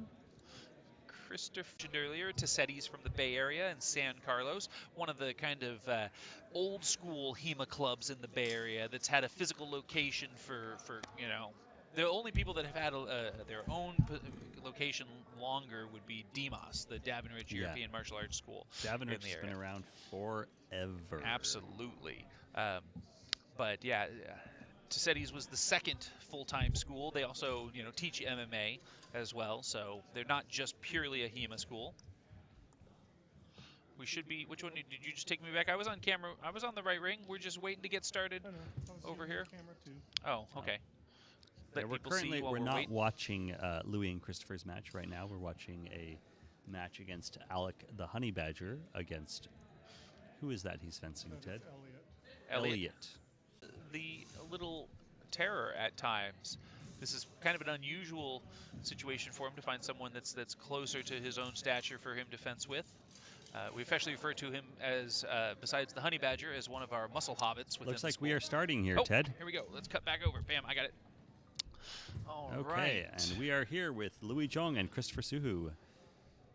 More Rapier and Dagger Sword Crush 2024. We got a lot of lefties today. That is right, yeah. It looks like Christopher is another left-hander here. Could get really interesting if we get a couple of these lefties getting through into eliminations. I'd love to kind of see a lefty versus lefty match. That would be interesting. As they suddenly freak out and realize they... Oh!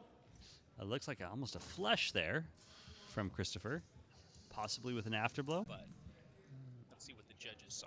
It sounds like that's what they see. Oh, good. So that's going to be no points.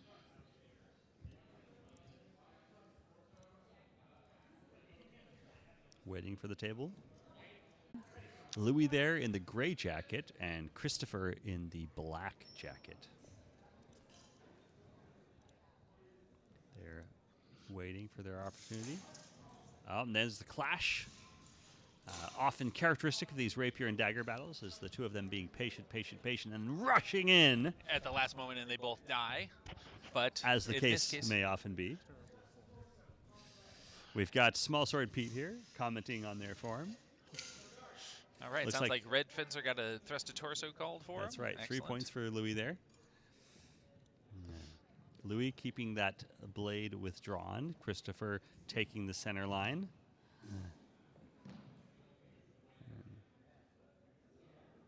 Both of them kind of wait for their opening.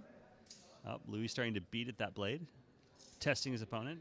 Christopher throwing a low thrust and a beat, trying to see if his opponent will take the... Standing relative to where I'm sitting, but hopefully the judges were able to see it. Yeah, we don't have as good of a view as you do, folks.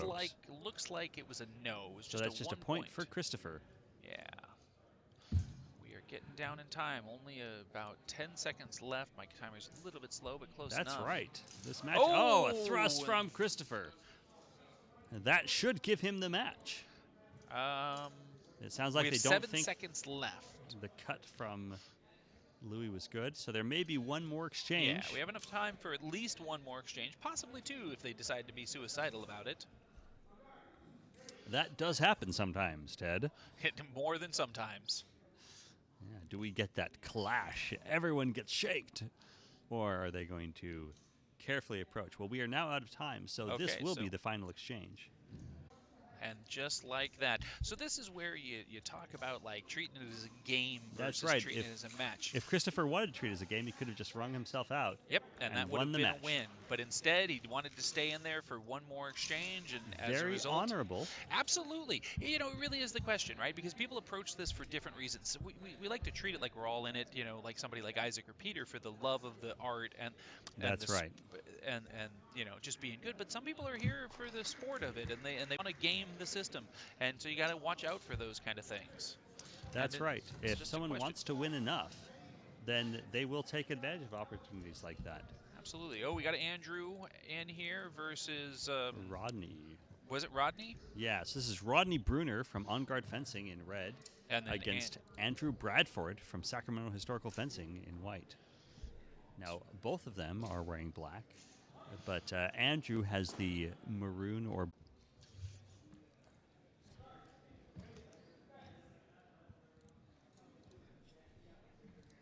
two Northern California fencers here, On Guard being Bay Area, Andrew coming from SAC HEMA in Sacramento. So last year, this was actually Andrew's first tournament. He came into this tournament having never fought in a tournament before, ended up fighting Jeremy Pace in longsword, beat Jeremy in longsword pools. Well, that was a nice thrust from Andrew there. Andrew already taking a commanding lead of this match here against Rodney. Andrew really commits himself to whatever he's going to do. He's one of those rare students that in class will focus on training cut to the leg from during sparring and trying to use sparring to actually improve. Sparring in the club as an opportunity to learn, as opposed to as a tournament. You don't need to win against your club mates. Yeah, exactly. And Andrew has been great about that, and it has really shown. I was concerned when he first got started. I'm sure you've had the similar experience. Oh, for sure. Where you get somebody that comes in with maybe a little too much enthusiasm. And that was the match for Andrew there Hey, with a good thrust to the shoulder. Barely caught on to the tip of the shoulder there. Become a vital member of our school, and you know, just the whole club loves him. And I definitely have noticed Andrew's fencing has improved. Yeah. He commits himself a lot. He actually lives way up north from us these days. He's about 3 hours north of Sacramento, but he still makes the trip down to the school. To show you can live 2 or 3 hours away from a good HEMA club, but if you are willing to put in the time and effort, you can really develop and grow as a fencer. Yeah, absolutely. What he does is he comes down, he trains with us, he gets some new ideas, he goes back, he works them because he can't make it every weekend. But then that way, when he does come down, it's because he's ready for some new things to work on. It's worth the journey, folks. Rodney with the all black, but the red stripe across his chest in that officer's jacket. All right, looks like we had a hold call, but I don't think either of the fencers actually expected that call. It did look questionable to me.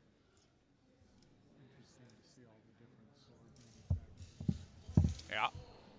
Wide variety of rapiers on display today. Darkwood Economy. A Darkwood Economy being used by Christopher. And we have a Regagne 42-inch. And a 42-inch Regagne in Rodney's hand. Oh, in Andrew. Oh, in the previous match. Oh, in the previous match. Yeah. Not sure what Rodney. Oh. The two fencers approaching. Both of them, rapiers and daggers, held high, kind of constricting the center line.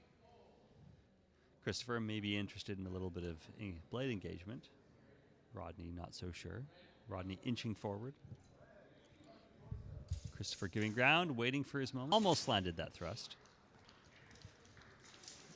Christopher trying to gain some space as Rodney closes in. Rodney forcing him back. Oh.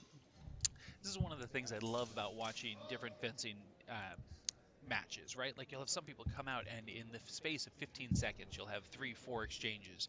And you can have other people that treat the weapons as what they are, weapons, and they take a little bit more time and they feel it out and then they try and go for it. You might only have 3 or 4 exchanges in a minute. Those daggers are fully scored. Oh, actually, Christopher. Oh, it's Christopher. Sorry, Christopher. Yeah. So he's well ahead, and there's only a few seconds left in this match. About 20, in fact. That's right. Let's see. if something Christopher, happens. again, looking for his opportunity. Rodney a little more tentative, but Controlling the tempo of this match, right? Not Yep. getting in there, not going to force it. And there's another thrust from Christopher. If that landed, that will give Christopher the match. Yeah. If not, there's only about 4 seconds left. So Christopher has it well in But hand. that's going to That's do match. it. That's going to do it. Match Christopher Suhu from Einhorn, LA. All right. Next match, is going to be between Andrew Bradford of Historical Fencing against, again, Christopher Suhu from Einhorn, LA. This should be a good match. This should. I look forward to this. Let's see how things go. We'll give Christopher that minute before we get going. Andrew's got Andy in his corner, so got some experience there to help give him some insights to what he's going to be doing. What's interesting is the difference in weight on the weapons. The Pappenheimer economy is a very heavy guard, whereas the Regenia is almost like a feather.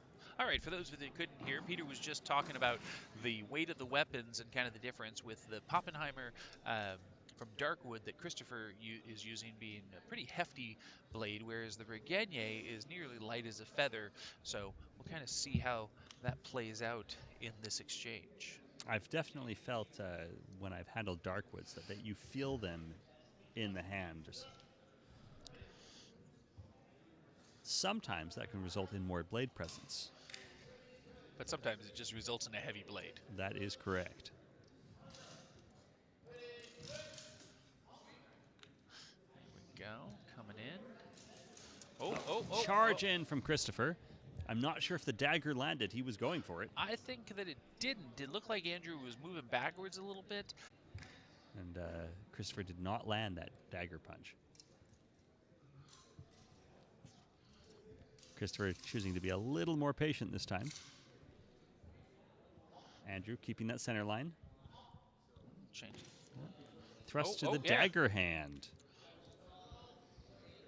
Now, the dagger hand is...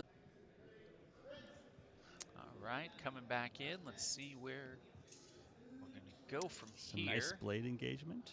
Yeah. Almost all of the Rapier treatises really emphasize this blade engagement, but it is not that common in the Rapier and Dagger fencing you see in tournaments. Well, I simply destroy people using a refused guard with that down 35 low. years of Rapier experience. And he they want to emulate it. They want to copy it. Okay, we got passe, nothing in there. Yep. Let's see. Maybe something happened on the angle there. Couldn't see. Oh. That's right, but just a ring out from the sound of things. The problem with a refused guard is that if one of two fencers doesn't want, absolutely, and it forces everyone to deal with that refused guard, that denied blade.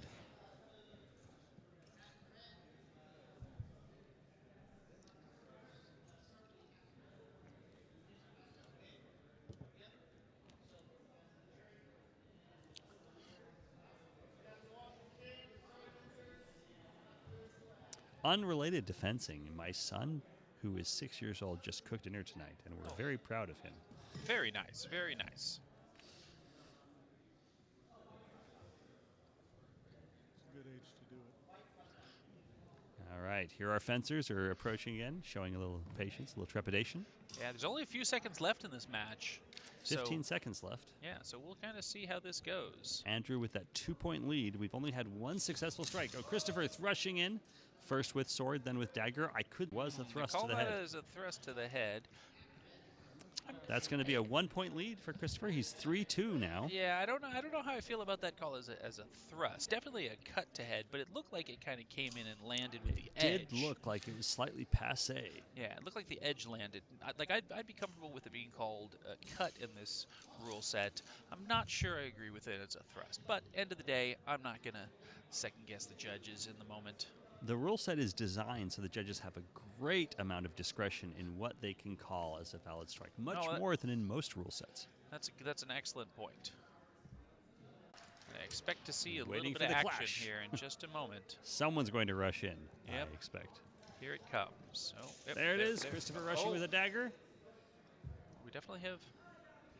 Yep. In Very common tactic when the dagger strike is fully scored is to fly in with the blade and follow it up with the dagger.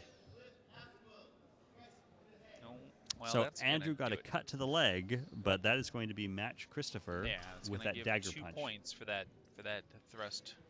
Yep, 2 points. Yeah. And that is going to be match for Christopher Suhu out of Einhorn, LA. Right, and we should have Andrew up again. Andrew, you're still going to be That'll be up. Andrew Bradford again is going to be from Sacramento Historical Fencing Academy in red, fighting against Louis Jong of Tosetti Institute of MMA and Fitness. That's 2 NorCal groups. It is. Sacramento versus Bay Area.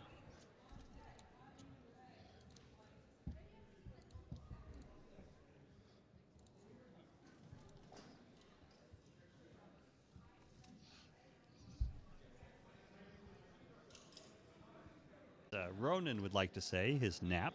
Yeah, well, you know, everybody needs a little bit of a nap. I could certainly go for one after this day is all done. I certainly could too, Ted. And we get to do it all again tomorrow. On the other hand, tomorrow I think I'm going to have a little bit easier time calling some of the actions. I am much more of a longsword guy than I am a sword and buckler or rapier and dagger guy. And let's face it, longsword's just a lot more exciting than rapier and dagger. True. I mean, longsword can be pretty fast. It can, but especially with the amount of cuts flying around, it's usually easier to spot than a quick thrust. That is true. And I enjoy fencing rapier, but if I have to choose one to watch, it's going to be longsword. I know. I hear Peter sighing back there. Yeah, Pete, he makes great meat, but doesn't appreciate my opinions on which swords are. Andrew trying to move that dagger over, close down that line of attack. Louis jumping in. Oh. Definitely got that cut to head. Yep, Andrew got a cut to the head. There may have been an afterblow, maybe not. I don't think so. I think they're just calling. All right, clean cut from Andrew. Problem with charging in with dagger, it ends up being a knife fight. That's right. Oh, almost got that thrust. His rapier, because he brought it right to the rapier hand, and so I don't think they're going to have seen No, that's that. going to be 3 points for Louis there. Yeah. I think there's an argument that could have been made for the thrust, but I think it was out of tempo, and it was hard for the judges to see regardless. They seem to be keeping a pretty tight tempo here at this tournament, not even allowing a single step with the afterblow. Yeah. Louis probing with his rapier, doing some disengages, kind of looking for an opening. And they both crash in. Yeah. Double!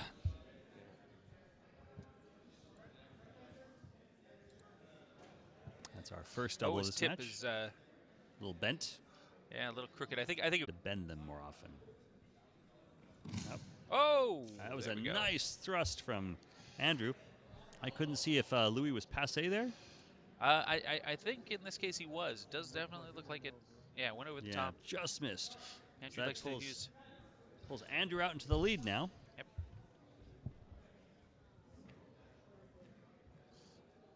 Getting down to Louis kind of attacking. Oh! Stop. With, I think, 10 seconds left. 10 seconds left. Possibly a cut to the leg. They might consider that a thrust. It did look like it had a little point in. Yep. Yeah. Thrust to the leg. That's going to be 2 points. Is that for? It's going to put inch. Up. And there's a thrust from Louis. The question is, did Andrew land something first? They're closing in, and you see those swords and daggers coming in, and they're just trying to shank the other guy. I'll be honest, right? Like, I understand with longsword and, like, some of the performance at that point kind of makes sense to me if it was real weapons. That scares the hell out of me watching two people come in like that. Well, and you know, you don't really see much of that in the sources either, but it is when you have a rule set like this that gives full points for those dagger thrusts. It really does encourage people. All right, this is the last dagger. exchange, and there's only a 1 point difference, I believe, at the moment. That's right. Louis is up by 1.65. So this is good.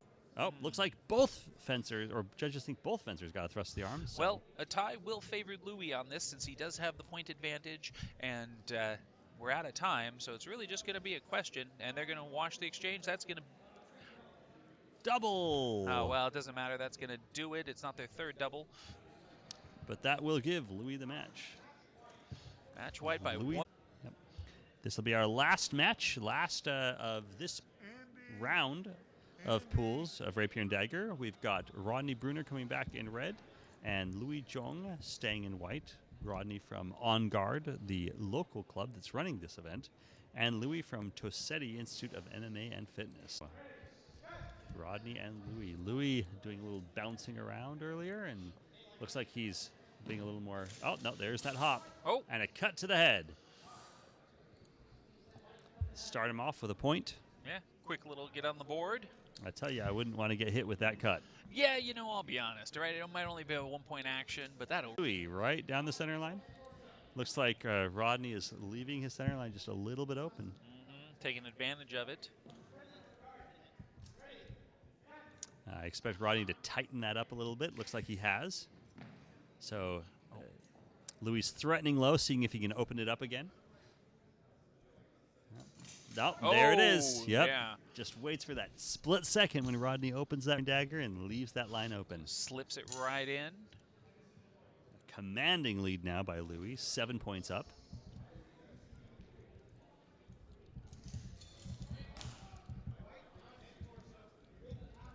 Oh, there's an afterblow from Rodney.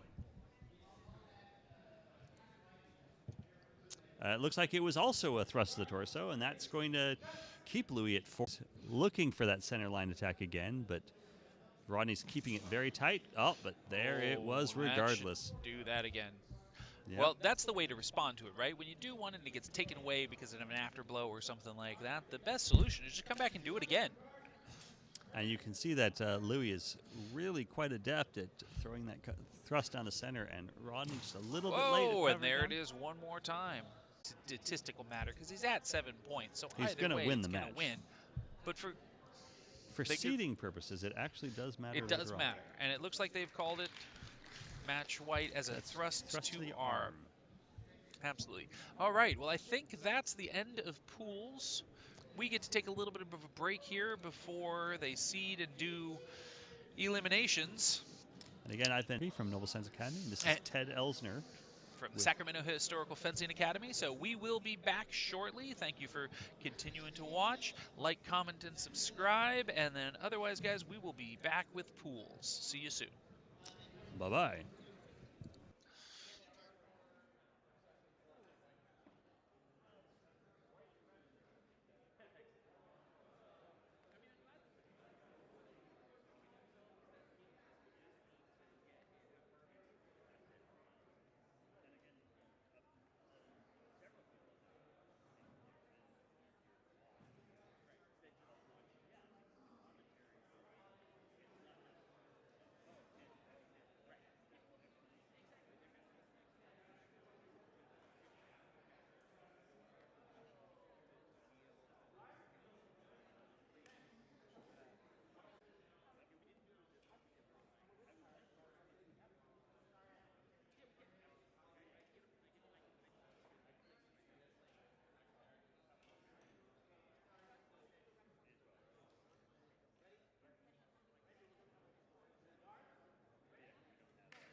Awesome.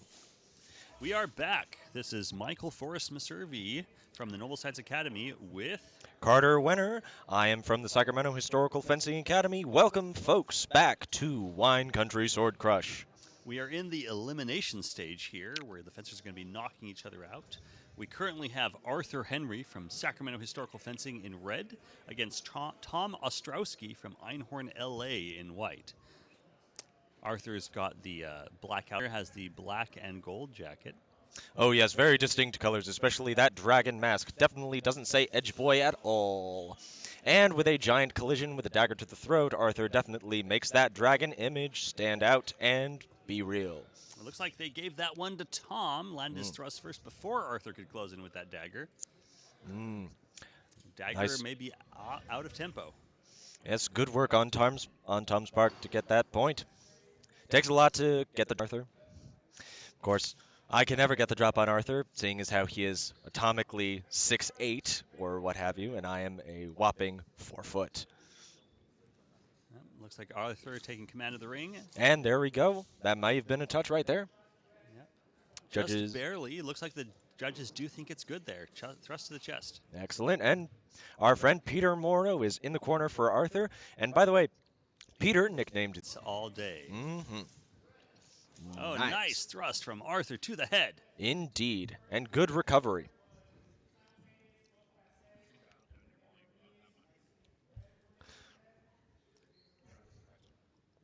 Now, was there a thrust from Tom in that exchange?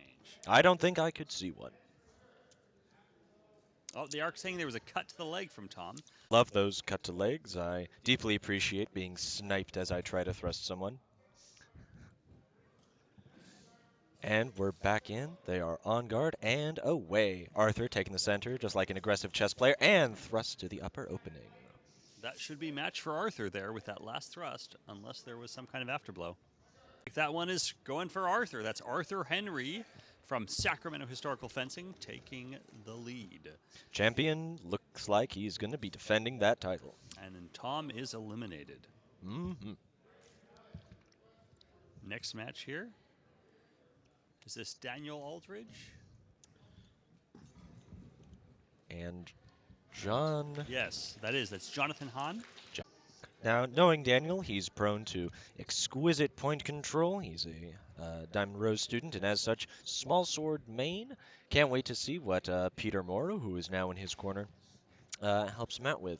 And of course, John Hahn, an exquisite fighter. He's eliminated many other fighters, including myself. He's ready and on floor. Oh yeah, been slippery all day, slipping like the floor of the Magic Mike studio. Sounds like maybe no exchange, but they can be penalized if they strike the floor with their weapon. Of course. That looked more like he had messed up his footing. Do we need to wipe off the soles of his shoes? Who could say? Not. Oop, and we're back in. Han taking the menu.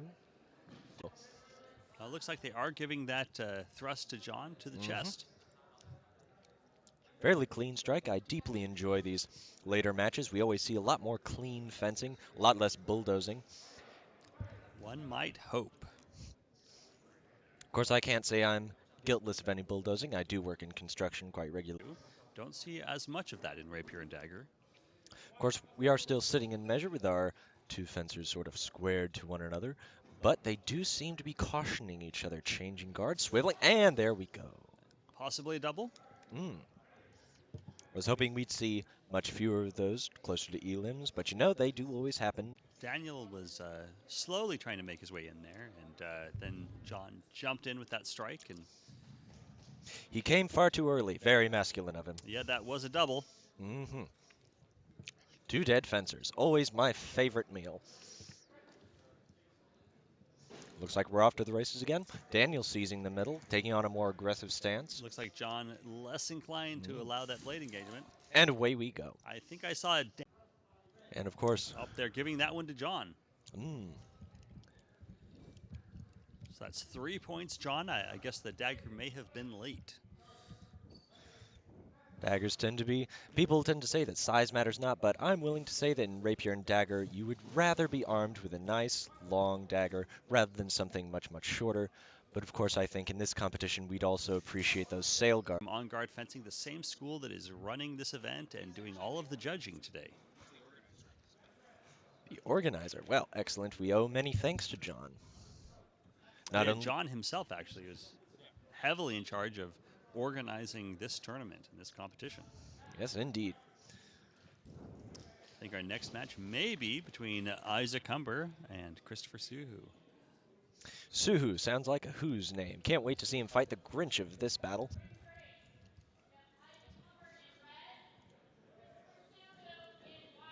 That's right. We've got Isaac Humber of Diamond Rose Academy Darm against Christopher Suhu of Einhorn LA Historical Fencing.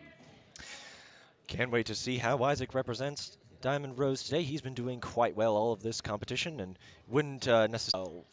Now, if you weren't certain, that was Christopher jumping up and down, and that may reflect his fencing style today. Are we expecting a balestra, or are we going to see some ballet? Who could say? It's rapier, anything goes. Isaac, again, being meticulous and careful. Christopher hopping around. Little hop here, little hop there. And I thought Isaac French, his opponent is the frog. Isaac throwing a cut at the end there. Looked like the thrust may have been passé. Isaac may have gotten that dagger, in as a matter of fact.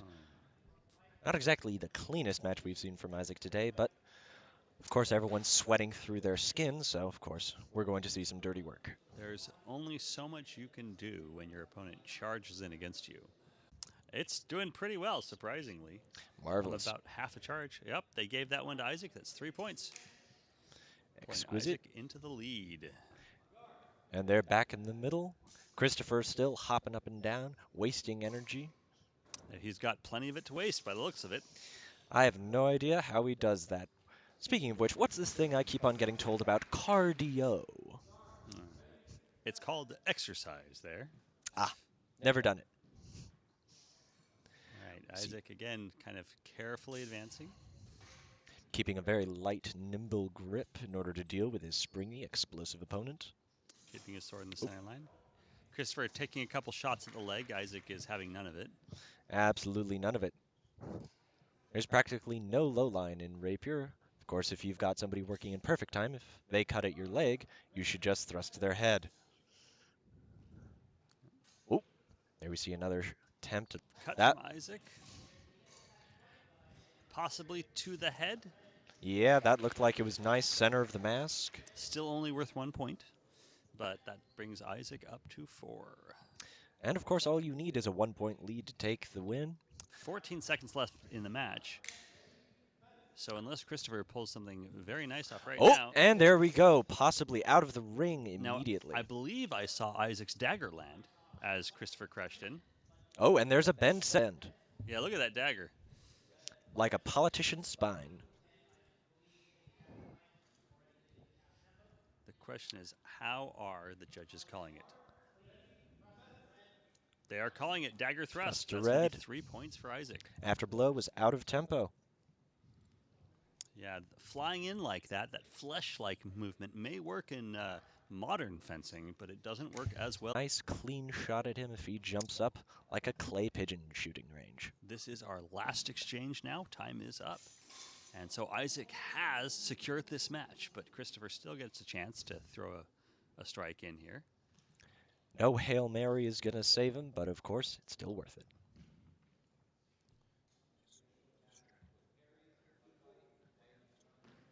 All right, probing, and a nice thrust from Christopher on that. Excellent But thrust. unfortunately will not be enough to secure him the match. Gotcha.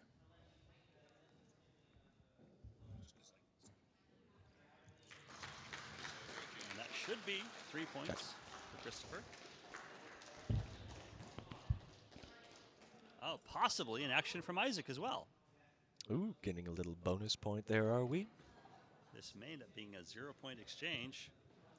And that is if you don't see very many of those in HEMA. That's going to be, oh, it's a double. They're calling it as a double, but it's still a match Isaac. Indeed. And doubles don't matter here at this point in the competition. We are at eliminations. Rightio. And entering our next round, our We've next got fight. Yanwen Shu from Italian Renaissance Swordsmanship Academy, Mm-hmm. and he's in red, and he's going to be fighting against Dashel Harrison in white from Indus. Yeah, now Yanwen here is originally from China, but has been fencing here in Northern California for several years now and competing. Done fairly well. He has a commanding height and reach, and he's using a long rapier to boot. Dashel, not nearly as tall, but a very strong left-handed fencer. Yes, indeed, and that left-handedness tends to come off as quite sinister. People are a little thrown off by it. Little joke there, the word sinister means left-handed. And of course, they're playing it a little cautious, and Looks like a thrust to the torso from Yanwen. One of our judges didn't see it. Yanwen, of course, as you said, that nice light rapier blade, given a lot of trouble to a lot of other fencers here today. Yeah, and that Exceptionally blade nimble. does come from one of our sponsors here today. That is a Castile Armory Elite blade that Yanwen is using there that helps to keep it a little bit light. Struggling to deal with Yanwen's reach here. Making large rowing actions in order to parry. And this Looks like he may have landed a thrust. Looks like Yanwen also landed his point, but the judges are deliberating.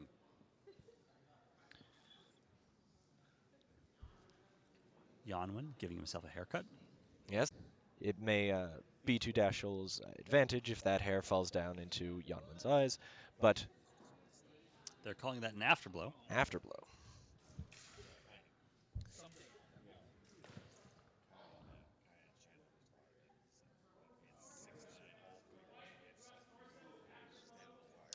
Yes, they're calling that afterblow to arm. So that's going to be a total of 1 point for Dashel, as Yanwen's thrust was called to the arm and Dashel's landed to the torso. These cut to arms, they tend not to be high-scoring targets. It's almost like slicing open someone's arm won't kill them nearly as well as thrusting through their throat. Yeah, thrust arm in this case. Oh, thrust arm, never mind. Yanwen doing a little bouncing, trying to beat that blade away. He knows he has that extra reach. But Dash, Rapier shish kebab. oh yes indeed. And rushing to the middle again, coming in, Dashel knows and he needs to get bit in. of a mess right there. I saw Dashel get his point into the head, but did the judges see it? Yanwen did have something. Definitely looked like they were certainly in measure for that, almost in kissing distance. Yeah, Dashel knows he has to close, but unfortunately, Yanwen will bring that dagger out when he needs to. Yes, indeed. And it's a long dagger. Ooh, and down we go. Yanwen going for a cut to the leg. Dashel, cut to the, thrust to the chest. Just his mask. Yeah, Can't say I fault him. It looks insanely stylish. You've got a very similar hairstyle to Yanwen here with that eye-length hair. Does make it difficult to keep it out of your face. Oh, absolutely. I look like an emo wannabe. And there we go. Got some interesting angulations. And that actually will pull Dashel out ahead. By 1 point is a cut. They gave him a cut, not a thrust. Ooh. Dashel reaching for that leg. Looks like Yanwen managed to get a cut to the arm in while Dashel was trying to hit that leg.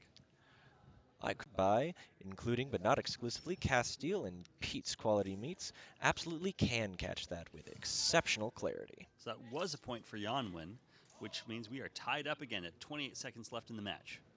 He's got to make good use of this time. Can't bulldoze it. It's got to be patient. And colliding like a pair of trains. Yep. Again.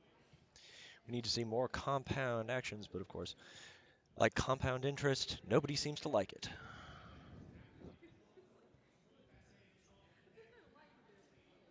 We're calling the initial attacks passé and then moving to the daggers. If I were a judge. One match to the next. We know it's an exhausting job, and oh! That. Clear thrust from Yanwen. Was there also a thrust from Dashel? Was it a double? Possibly. Yanwen definitely set a bit of a... That is a double! Ooh, bad luck. Bad time. Yeah, Dashel really trying to use that aggressive footwork to get rid of some of Yanwen's advantage. But of course, that aggression sort of does not win when you are being stabbed in the process. And we have lost. It's very good that he just lost the tip, of course. Be much, much worse if, oh, I don't know, say the blade broke at the shoulder. We wouldn't have seen any example of that today, now would we? That sounds like something that'd be likely to happen in Swordful. Oh. Yonwin's got that reach. That sounded like a pop. Sure sounded like a cut to the leg from Dashel, but it looked very flat to me. Not flat yet. Fascinating. I wonder how good they are at identifying flattened notes. Well, it could be under this rule set that flat strikes may be considered acceptable. The Fair judges enough. have a lot of leeway in what they consider acceptable in this tournament. Fair enough. So 2 cuts, no points. And we are now out of time. At time. So this will be the final exchange unless there isn't a winner. What are they going to do in this last exchange? Can Yonwin seize the proper measure and keep Dashel at a distance? Can Dashel break into measure, get past Yonwei's point? Or are they just going to collide again and stab each other with their friggin' daggers? Who could say? Perhaps we should consult the dice or cast runes. It all looked like it had come after the So call that of is hold. going to be 3 points for Dashel and match Dashel Harrison. Never mind. Indus Ferox Gladio.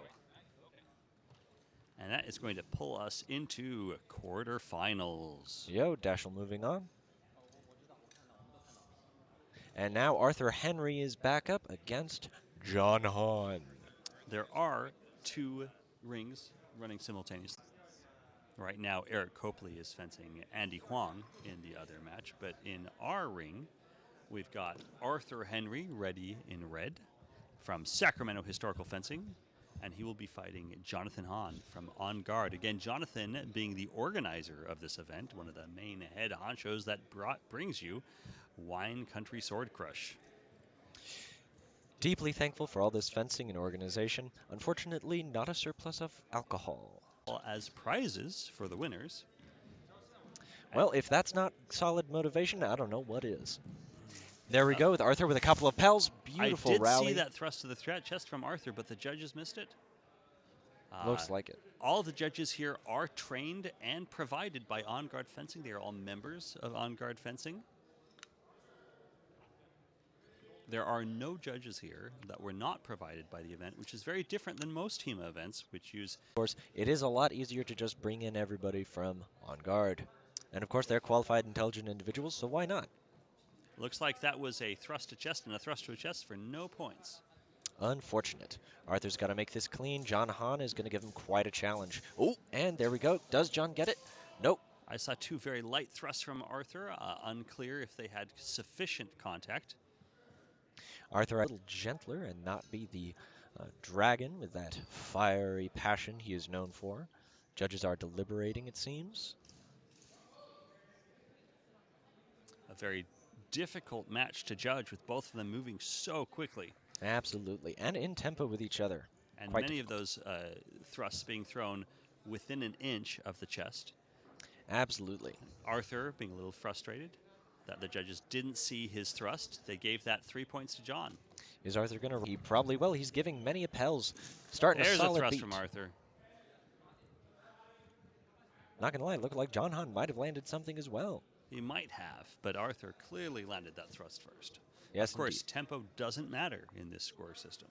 Indeed. Oh, yep, they were calling that 3 each. John keeps the advantage here. And they're just on the edge and in. Thrust to the bib from Arthur, another thrust to the arm from Arthur. John might have landed something. So unfortunately, it is quite hard for us to see. It looks like we're still waiting for judges to call. Oh, they're calling that 2 points for Arthur. Thrust to the arm, which was his second thrust that he landed that exchange.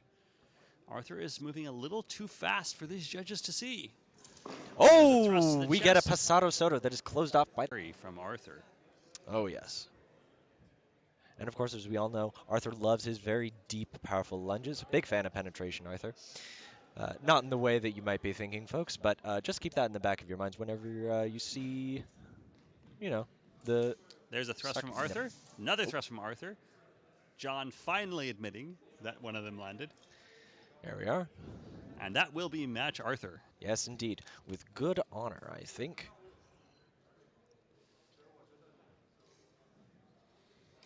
Arthur, by the way, wearing a Wukuzi mask. Wukuzi being one of our proud sponsors here at That's right. Wine Country Sword Crush.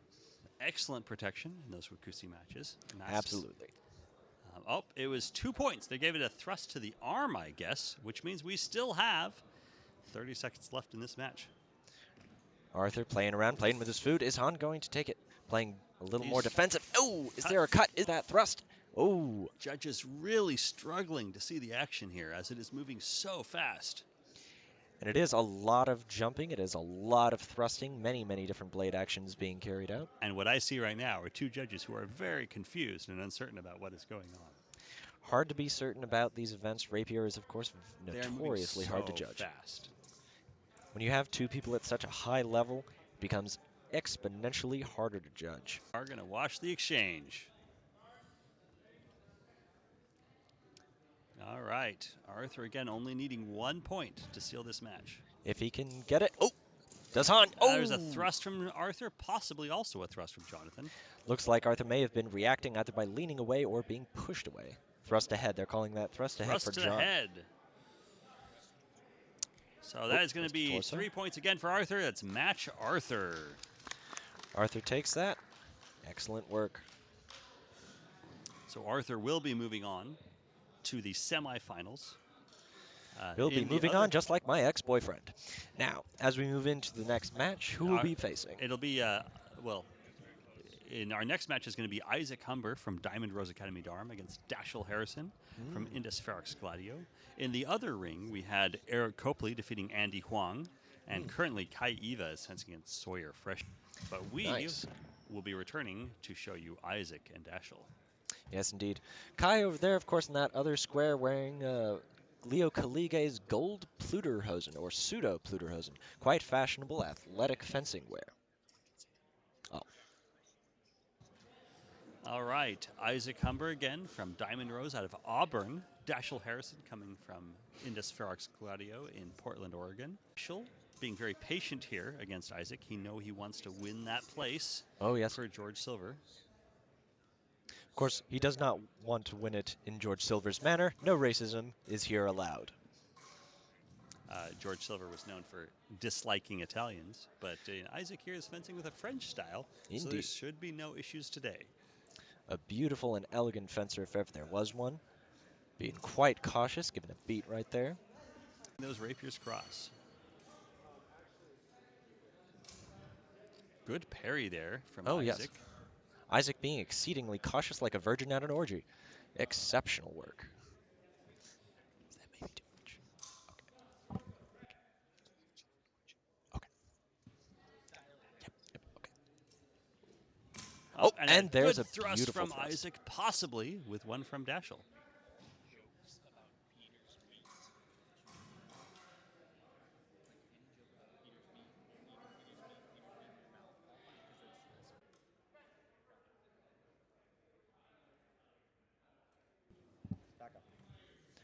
All right, and we are back on. That was 3 points for Isaac there. Again, playing it cautious. And they're hanging out right on the edge of their measure. We are running out of time, going down to 12 seconds. And oh, it looks like an attempt for cut. That is at time. And that's a ring out right at time. Yeah, we do have a note here that the time is slightly off. Radio.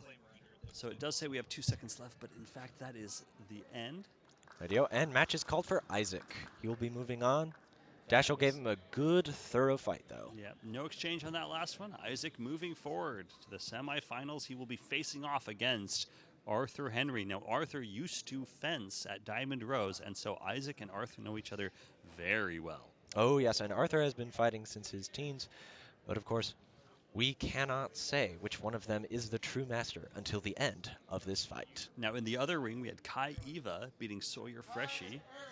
So Kai and Eric and Isaac, both, again, from that central Northern California region, Arthur being with Sacramento Historical Fencing, Isaac being with Diamond Rose, but Arthur having fenced and spent quite a while with Diamond Rose as well.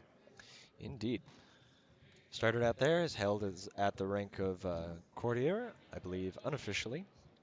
But of course, Arthur tends to have those excellent. In exactly 1 minute. Oy We will vey. see. Will there be a showdown between sword fighters and whoever runs this place? It's a high school gym. I believe so. So security may want to fight us off, but they will have one heck of a time defeating all of our swordsmen with, was it again? Tasers? Well, Yes, I I'm think we have wondering the if it's advantage. actually going to be a janitor. So they may Could be be. fighting with mops. Well, I'm going to put my money on the janitor. And we have Arthur gearing up, again with that Wakuzi helmet and his custom Castile Rapier and Dagger. Absolutely excellent quality weapons and protective equipment. Isaac looking stoic there, waiting for the match to begin. He again also has a Castile sword. We've got 2 Castile blades and 2 fencers that know each other very well from Northern California here. Yes, swapping up the camera angles here for you folks. This is coming up on a metal match, so we want to give you as many angles as possible. We do have a little screen in front of us here that you cannot see, where we can see multiple angles. Gives us a little advantage. Now, whoever wins this match will be going on to fight for gold, and the loser will be fighting for bronze, because this is a semi-final match.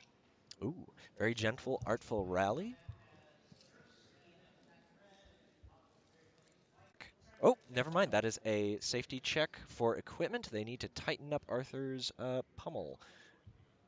Yeah. Okay. Pummel on his rapier just needs to be tightened up a wee bit.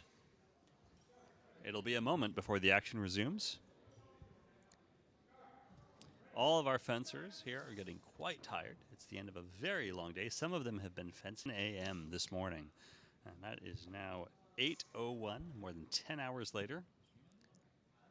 It is a literal full workday and then some for all of these fencers, especially the judges. The judges are doing their best to try to cycle through who's doing what shifts and getting some breaks, but good golly, Miss Molly, it must be exhausting. For those of you who do not fence, if you want to know what it's like to fence for 10 hours, try lifting a 3-pound weight for 10 hours and see how that feels. That last exchange is to be thrust, counter thrust, and so there's no points given. And then back in the middle, Arthur seizing that blade, moving around. Isaac being very careful. Oh, thrust again from Parry, Arthur. parry. Possibly one of them last. Actions like a storybook flashback. They think there may have been a thrust that landed. They're walking through the exchange right now. And are they deliberating? The fencers themselves are now deliberating quality. Isaac saying he had an insufficient. That's kind of what I saw. I didn't see any actual connecting attacks, but several parried ones. And again, these fencers know each other well. That was a nice thrust from Arthur into the inside. Excellent. Disengage and thrust down the center. Arthur does like to take the center like a ballerina on a tightrope.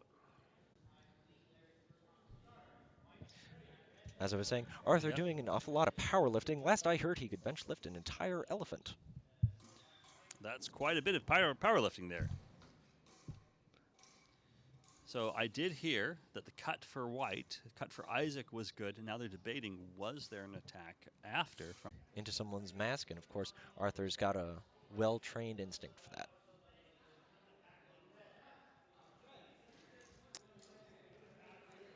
It seems like they might be giving Arthur a thrust there.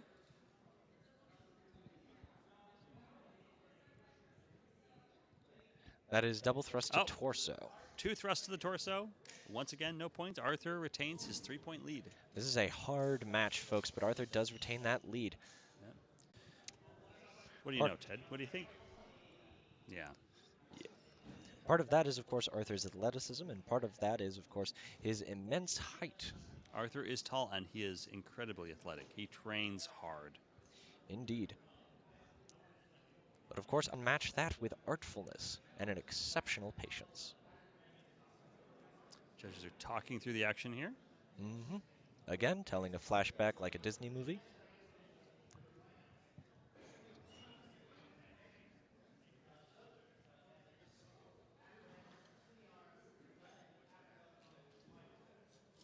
Looks like that may be thrust to arm, thrust to arm. Shallow targets, but still worth hitting. But if they both hit the same target, it won't be any points. Mm. Yep, that is correct. 2 thrust the arms means no points. Arthur retains his lead. We have 36 seconds left in the match. This is a nail-biter. Yes, indeed. This is otherwise even Steven or... Ooh. It looked like a thrust may have landed there. That may have given Arthur a greater lead. Now, the fencers were stacked. We didn't get a good view, but we are going to wait and see what the judges say here. Yet again, this recounting of the fight, a bit like a Ghostbusters sequel, giving us plenty of nostalgia. Lots of discussion here about the happenings of the match. There's a lot of back and forth. Possibly washed.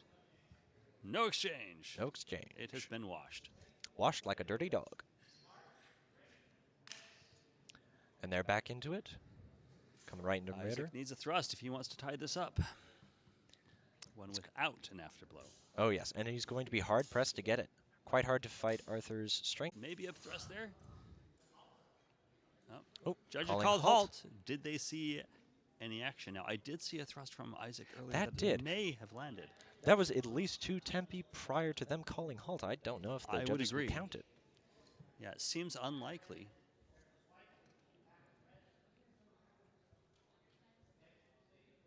Judges really struggling to keep up with our fencers here. Mm-hmm.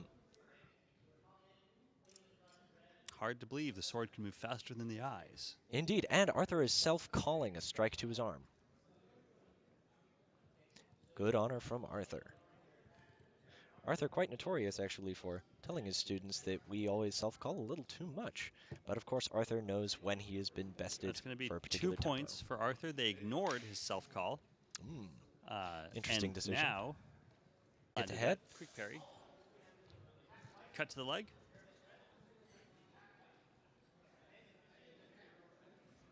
And Isaac countering the judges in their recounting of the story, saying, I didn't attack.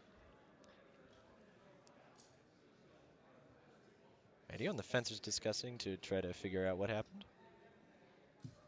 Fencers are doing their best to help out the Isaac fighting for bronze.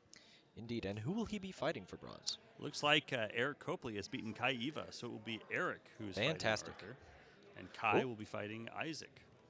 Okay, Arthur having to speak with the judges about getting struck in the guard or striking Isaac's guard. The guard of the Sail Dagger, incredibly protective and remarkably useful. Looks like match red, and brothers in arms always hug. Hugs, they're welcome in HEMA. Giving us a good show today. Exquisite.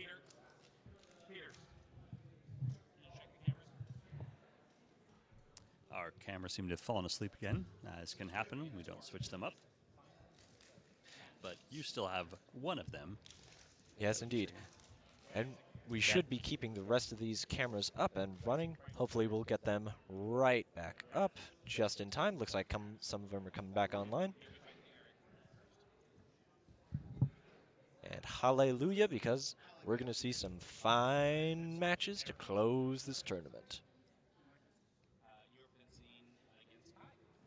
There you go. And again, that'll be Isaac against Kai and Arthur against Eric Copley.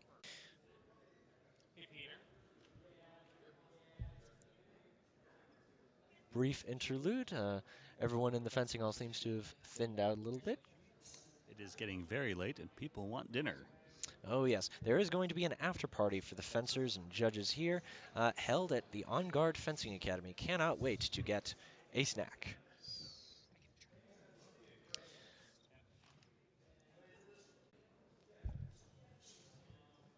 Several judges and more than a few spectators seem to either be packing up or trying to muster the last reserves of their energy. Bit like a general mustering their reserves at forces when trying to withstand a siege.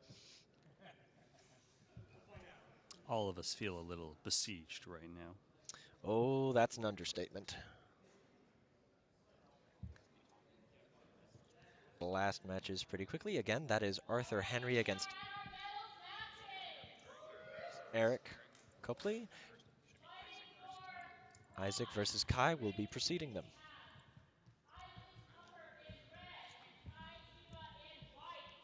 All right. That is Isaac Humber of Diamond Rose Academy Darm facing off against Kai Eva from On Guard. Now finally we get to see Kai in this match, or excuse me, is that Kai? That is indeed Kai. That is. And Kai will be showing off the beautiful gold Pluderhosen or pseudo Pluderhosen made by Leo Kalige. For those watching with us, you can't actually see Kai yet. He is off screen, but we assure you he is there and he will be joining into this match. And there he is. Kai walking across the screen there. Getting ready to take position.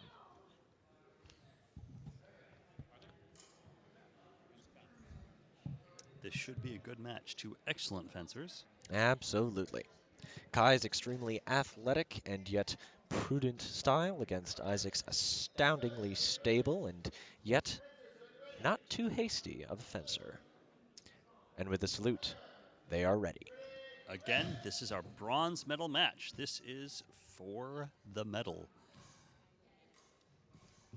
As if they haven't been testing their medal for the whole... Right, you'd say they have nerves of steel. Haha. I'd say I'll be here all evening, but I've been here all evening. Oh, yes. And we technically can't be here all evening. We're going to get kicked out at some point. Isaac making some probing actions. Oh, is that a thrust nice. to arm? It looks like to the dagger hand. Ooh. And Lovely and clean. Give Kai a 2-point lead. I think we're in for a very clean and wonderful. I'm sure my son Kai will be rooting for Kai Eva. Almost a thrust to the dagger. Or dagger hand there. Yep, threatening Kai foot. going to the low line. Isaac keeping it away. Yep. Isaac lowering his stance a little bit, worried about those leg shots. Yes, indeed. Very Kai can... Isaac, the question is, will it be considered in tempo? Looks like judges are discussing briefly.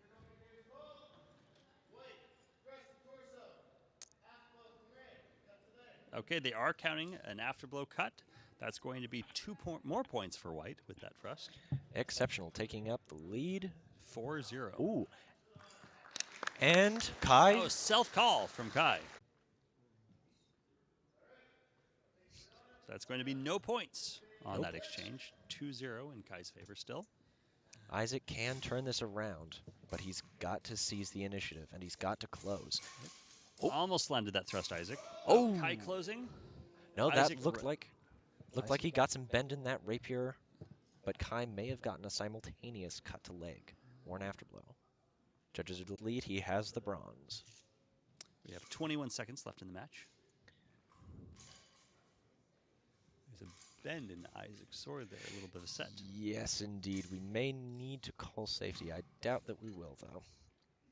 It's not really a safety concern. Oh, dagger shanks. Coming in Dagger, so dagger. Close. Bit of a bulldozing moment, but Kai desperate to take that lead. Time? Because I did. Much like trying to ask your boss for a raise. Speaking of which, Ted.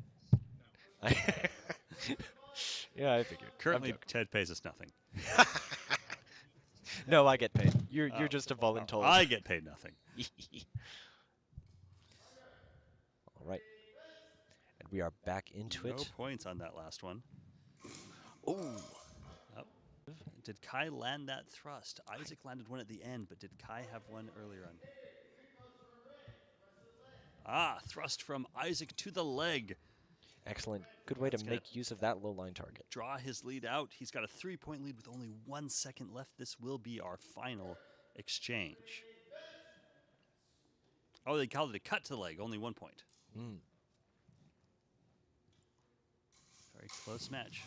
Oh, and they're back in close and tangled. Now, did you see what happened there? I saw a tangled mess of limbs like a spider that's crawled into itself. Judges are deliberating, trying to decide what they saw. Awful quiet. Last exchange, and if Kai doesn't get 3 points, Isaac has the medal. And then we will feed Kai to the Sharks. Ahead, that is going to be match Isaac Humber from Diamond Rose Academy Darm. Exquisite. Excellent work from Isaac there. We've seen some good work from him. Now Kai himself, no slouch when it comes to the Rapier and Dagger. Oh, absolutely. May not have been as neat as some of our other matches, but quite a show. This will be our gold. Eric Copley from On Guard Fencing. Again, Eric being from the club that is running this event. Yes, indeed. We've got the champion versus the homeboy. And On Guard, of course, providing all of the judges for the event so that none of the fencers need to judge. Indeed. This may create a question of bias, but quite frankly, we have seen almost no biased judging at this tournament. Quite a relief. Eric kind of waiting for that parrier post moment. Kind of flitting around each other. Oh, and a nice thrust from Arthur right Absolute. to the chest. Exquisite. Beautiful and clear bend. Eric off. With a 3-point lead, Eric can Arthur keep it? Slightly nonplussed at the disengaging that Arthur is engaging in. Well, of course, Arthur always looks nonplussed. That is, as we call Eric his... looking nonplussed. Ooh, interesting. Oh! Did that stoicism pay off? All right, they are all tied up, and the bases are loaded. 1 minute left in the match. Arthur, again, disengaging, looking for that opening. Hoping that Eric will open himself up. Leg. Oh, White. Oh, White. Sorry, that was the Eric. leg. Cut. They counted that as a cut to the leg. Interesting. So Eric, I guess, tagged Arthur's leg as he was circling around. And Looked Eric, like another effort to thrust at the leg. Yes, I indeed. don't know if anything landed. bit of a sewing machine action, just going right back. No exchange. They are washing it. No exchange. Eric heading up. Oh. Arthur goes in. Looks like he landed the thrust and possibly with a good thrust afterblow. Indeed. That's 2 thrusts to the torso, meaning it's no points. Oof. Eric still with a 1-point lead. Half a minute left on the clock.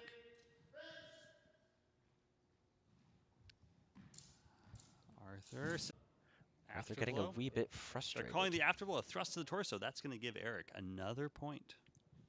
Arthur getting rather frustrated. That's okay, though.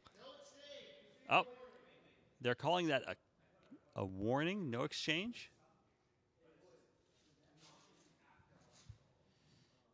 Arthur probably frustrated by the fact that his opponent and both judges come from the same club. Unclear to us what is going on. Looks like White Fencer's coach was trying to argue about something, calibration or some conduct that was either dishonorable. They scored that as a cut to the leg, not a thrust to the leg from Arthur. Interesting.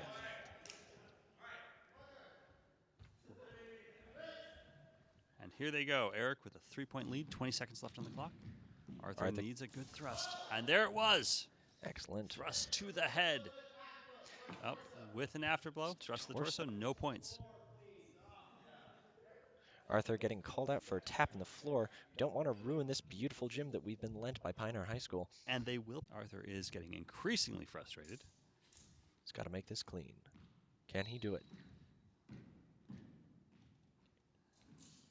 There was a thrust in. Was there a counter thrust? That is the question.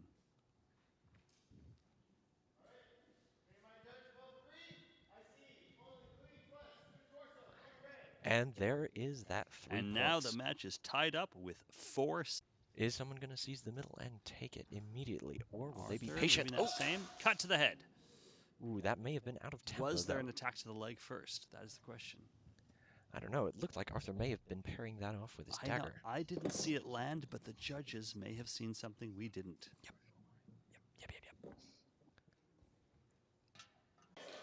First We clean want mark. to see this final exchange. This is going to be the gold medal. First clean exchange takes the gold, and We are in sudden death.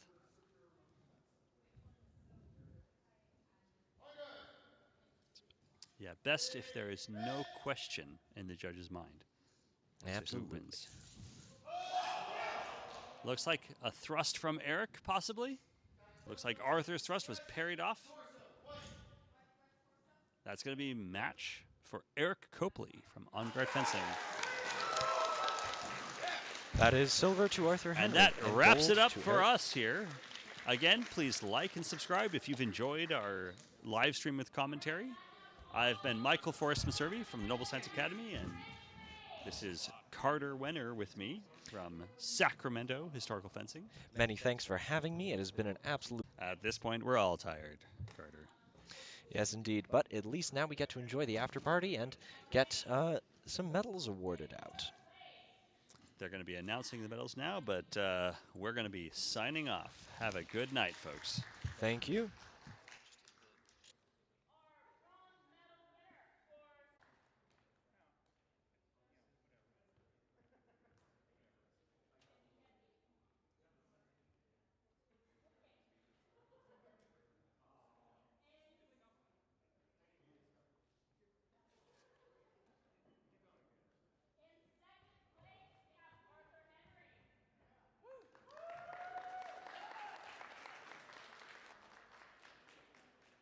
That's the judges' share.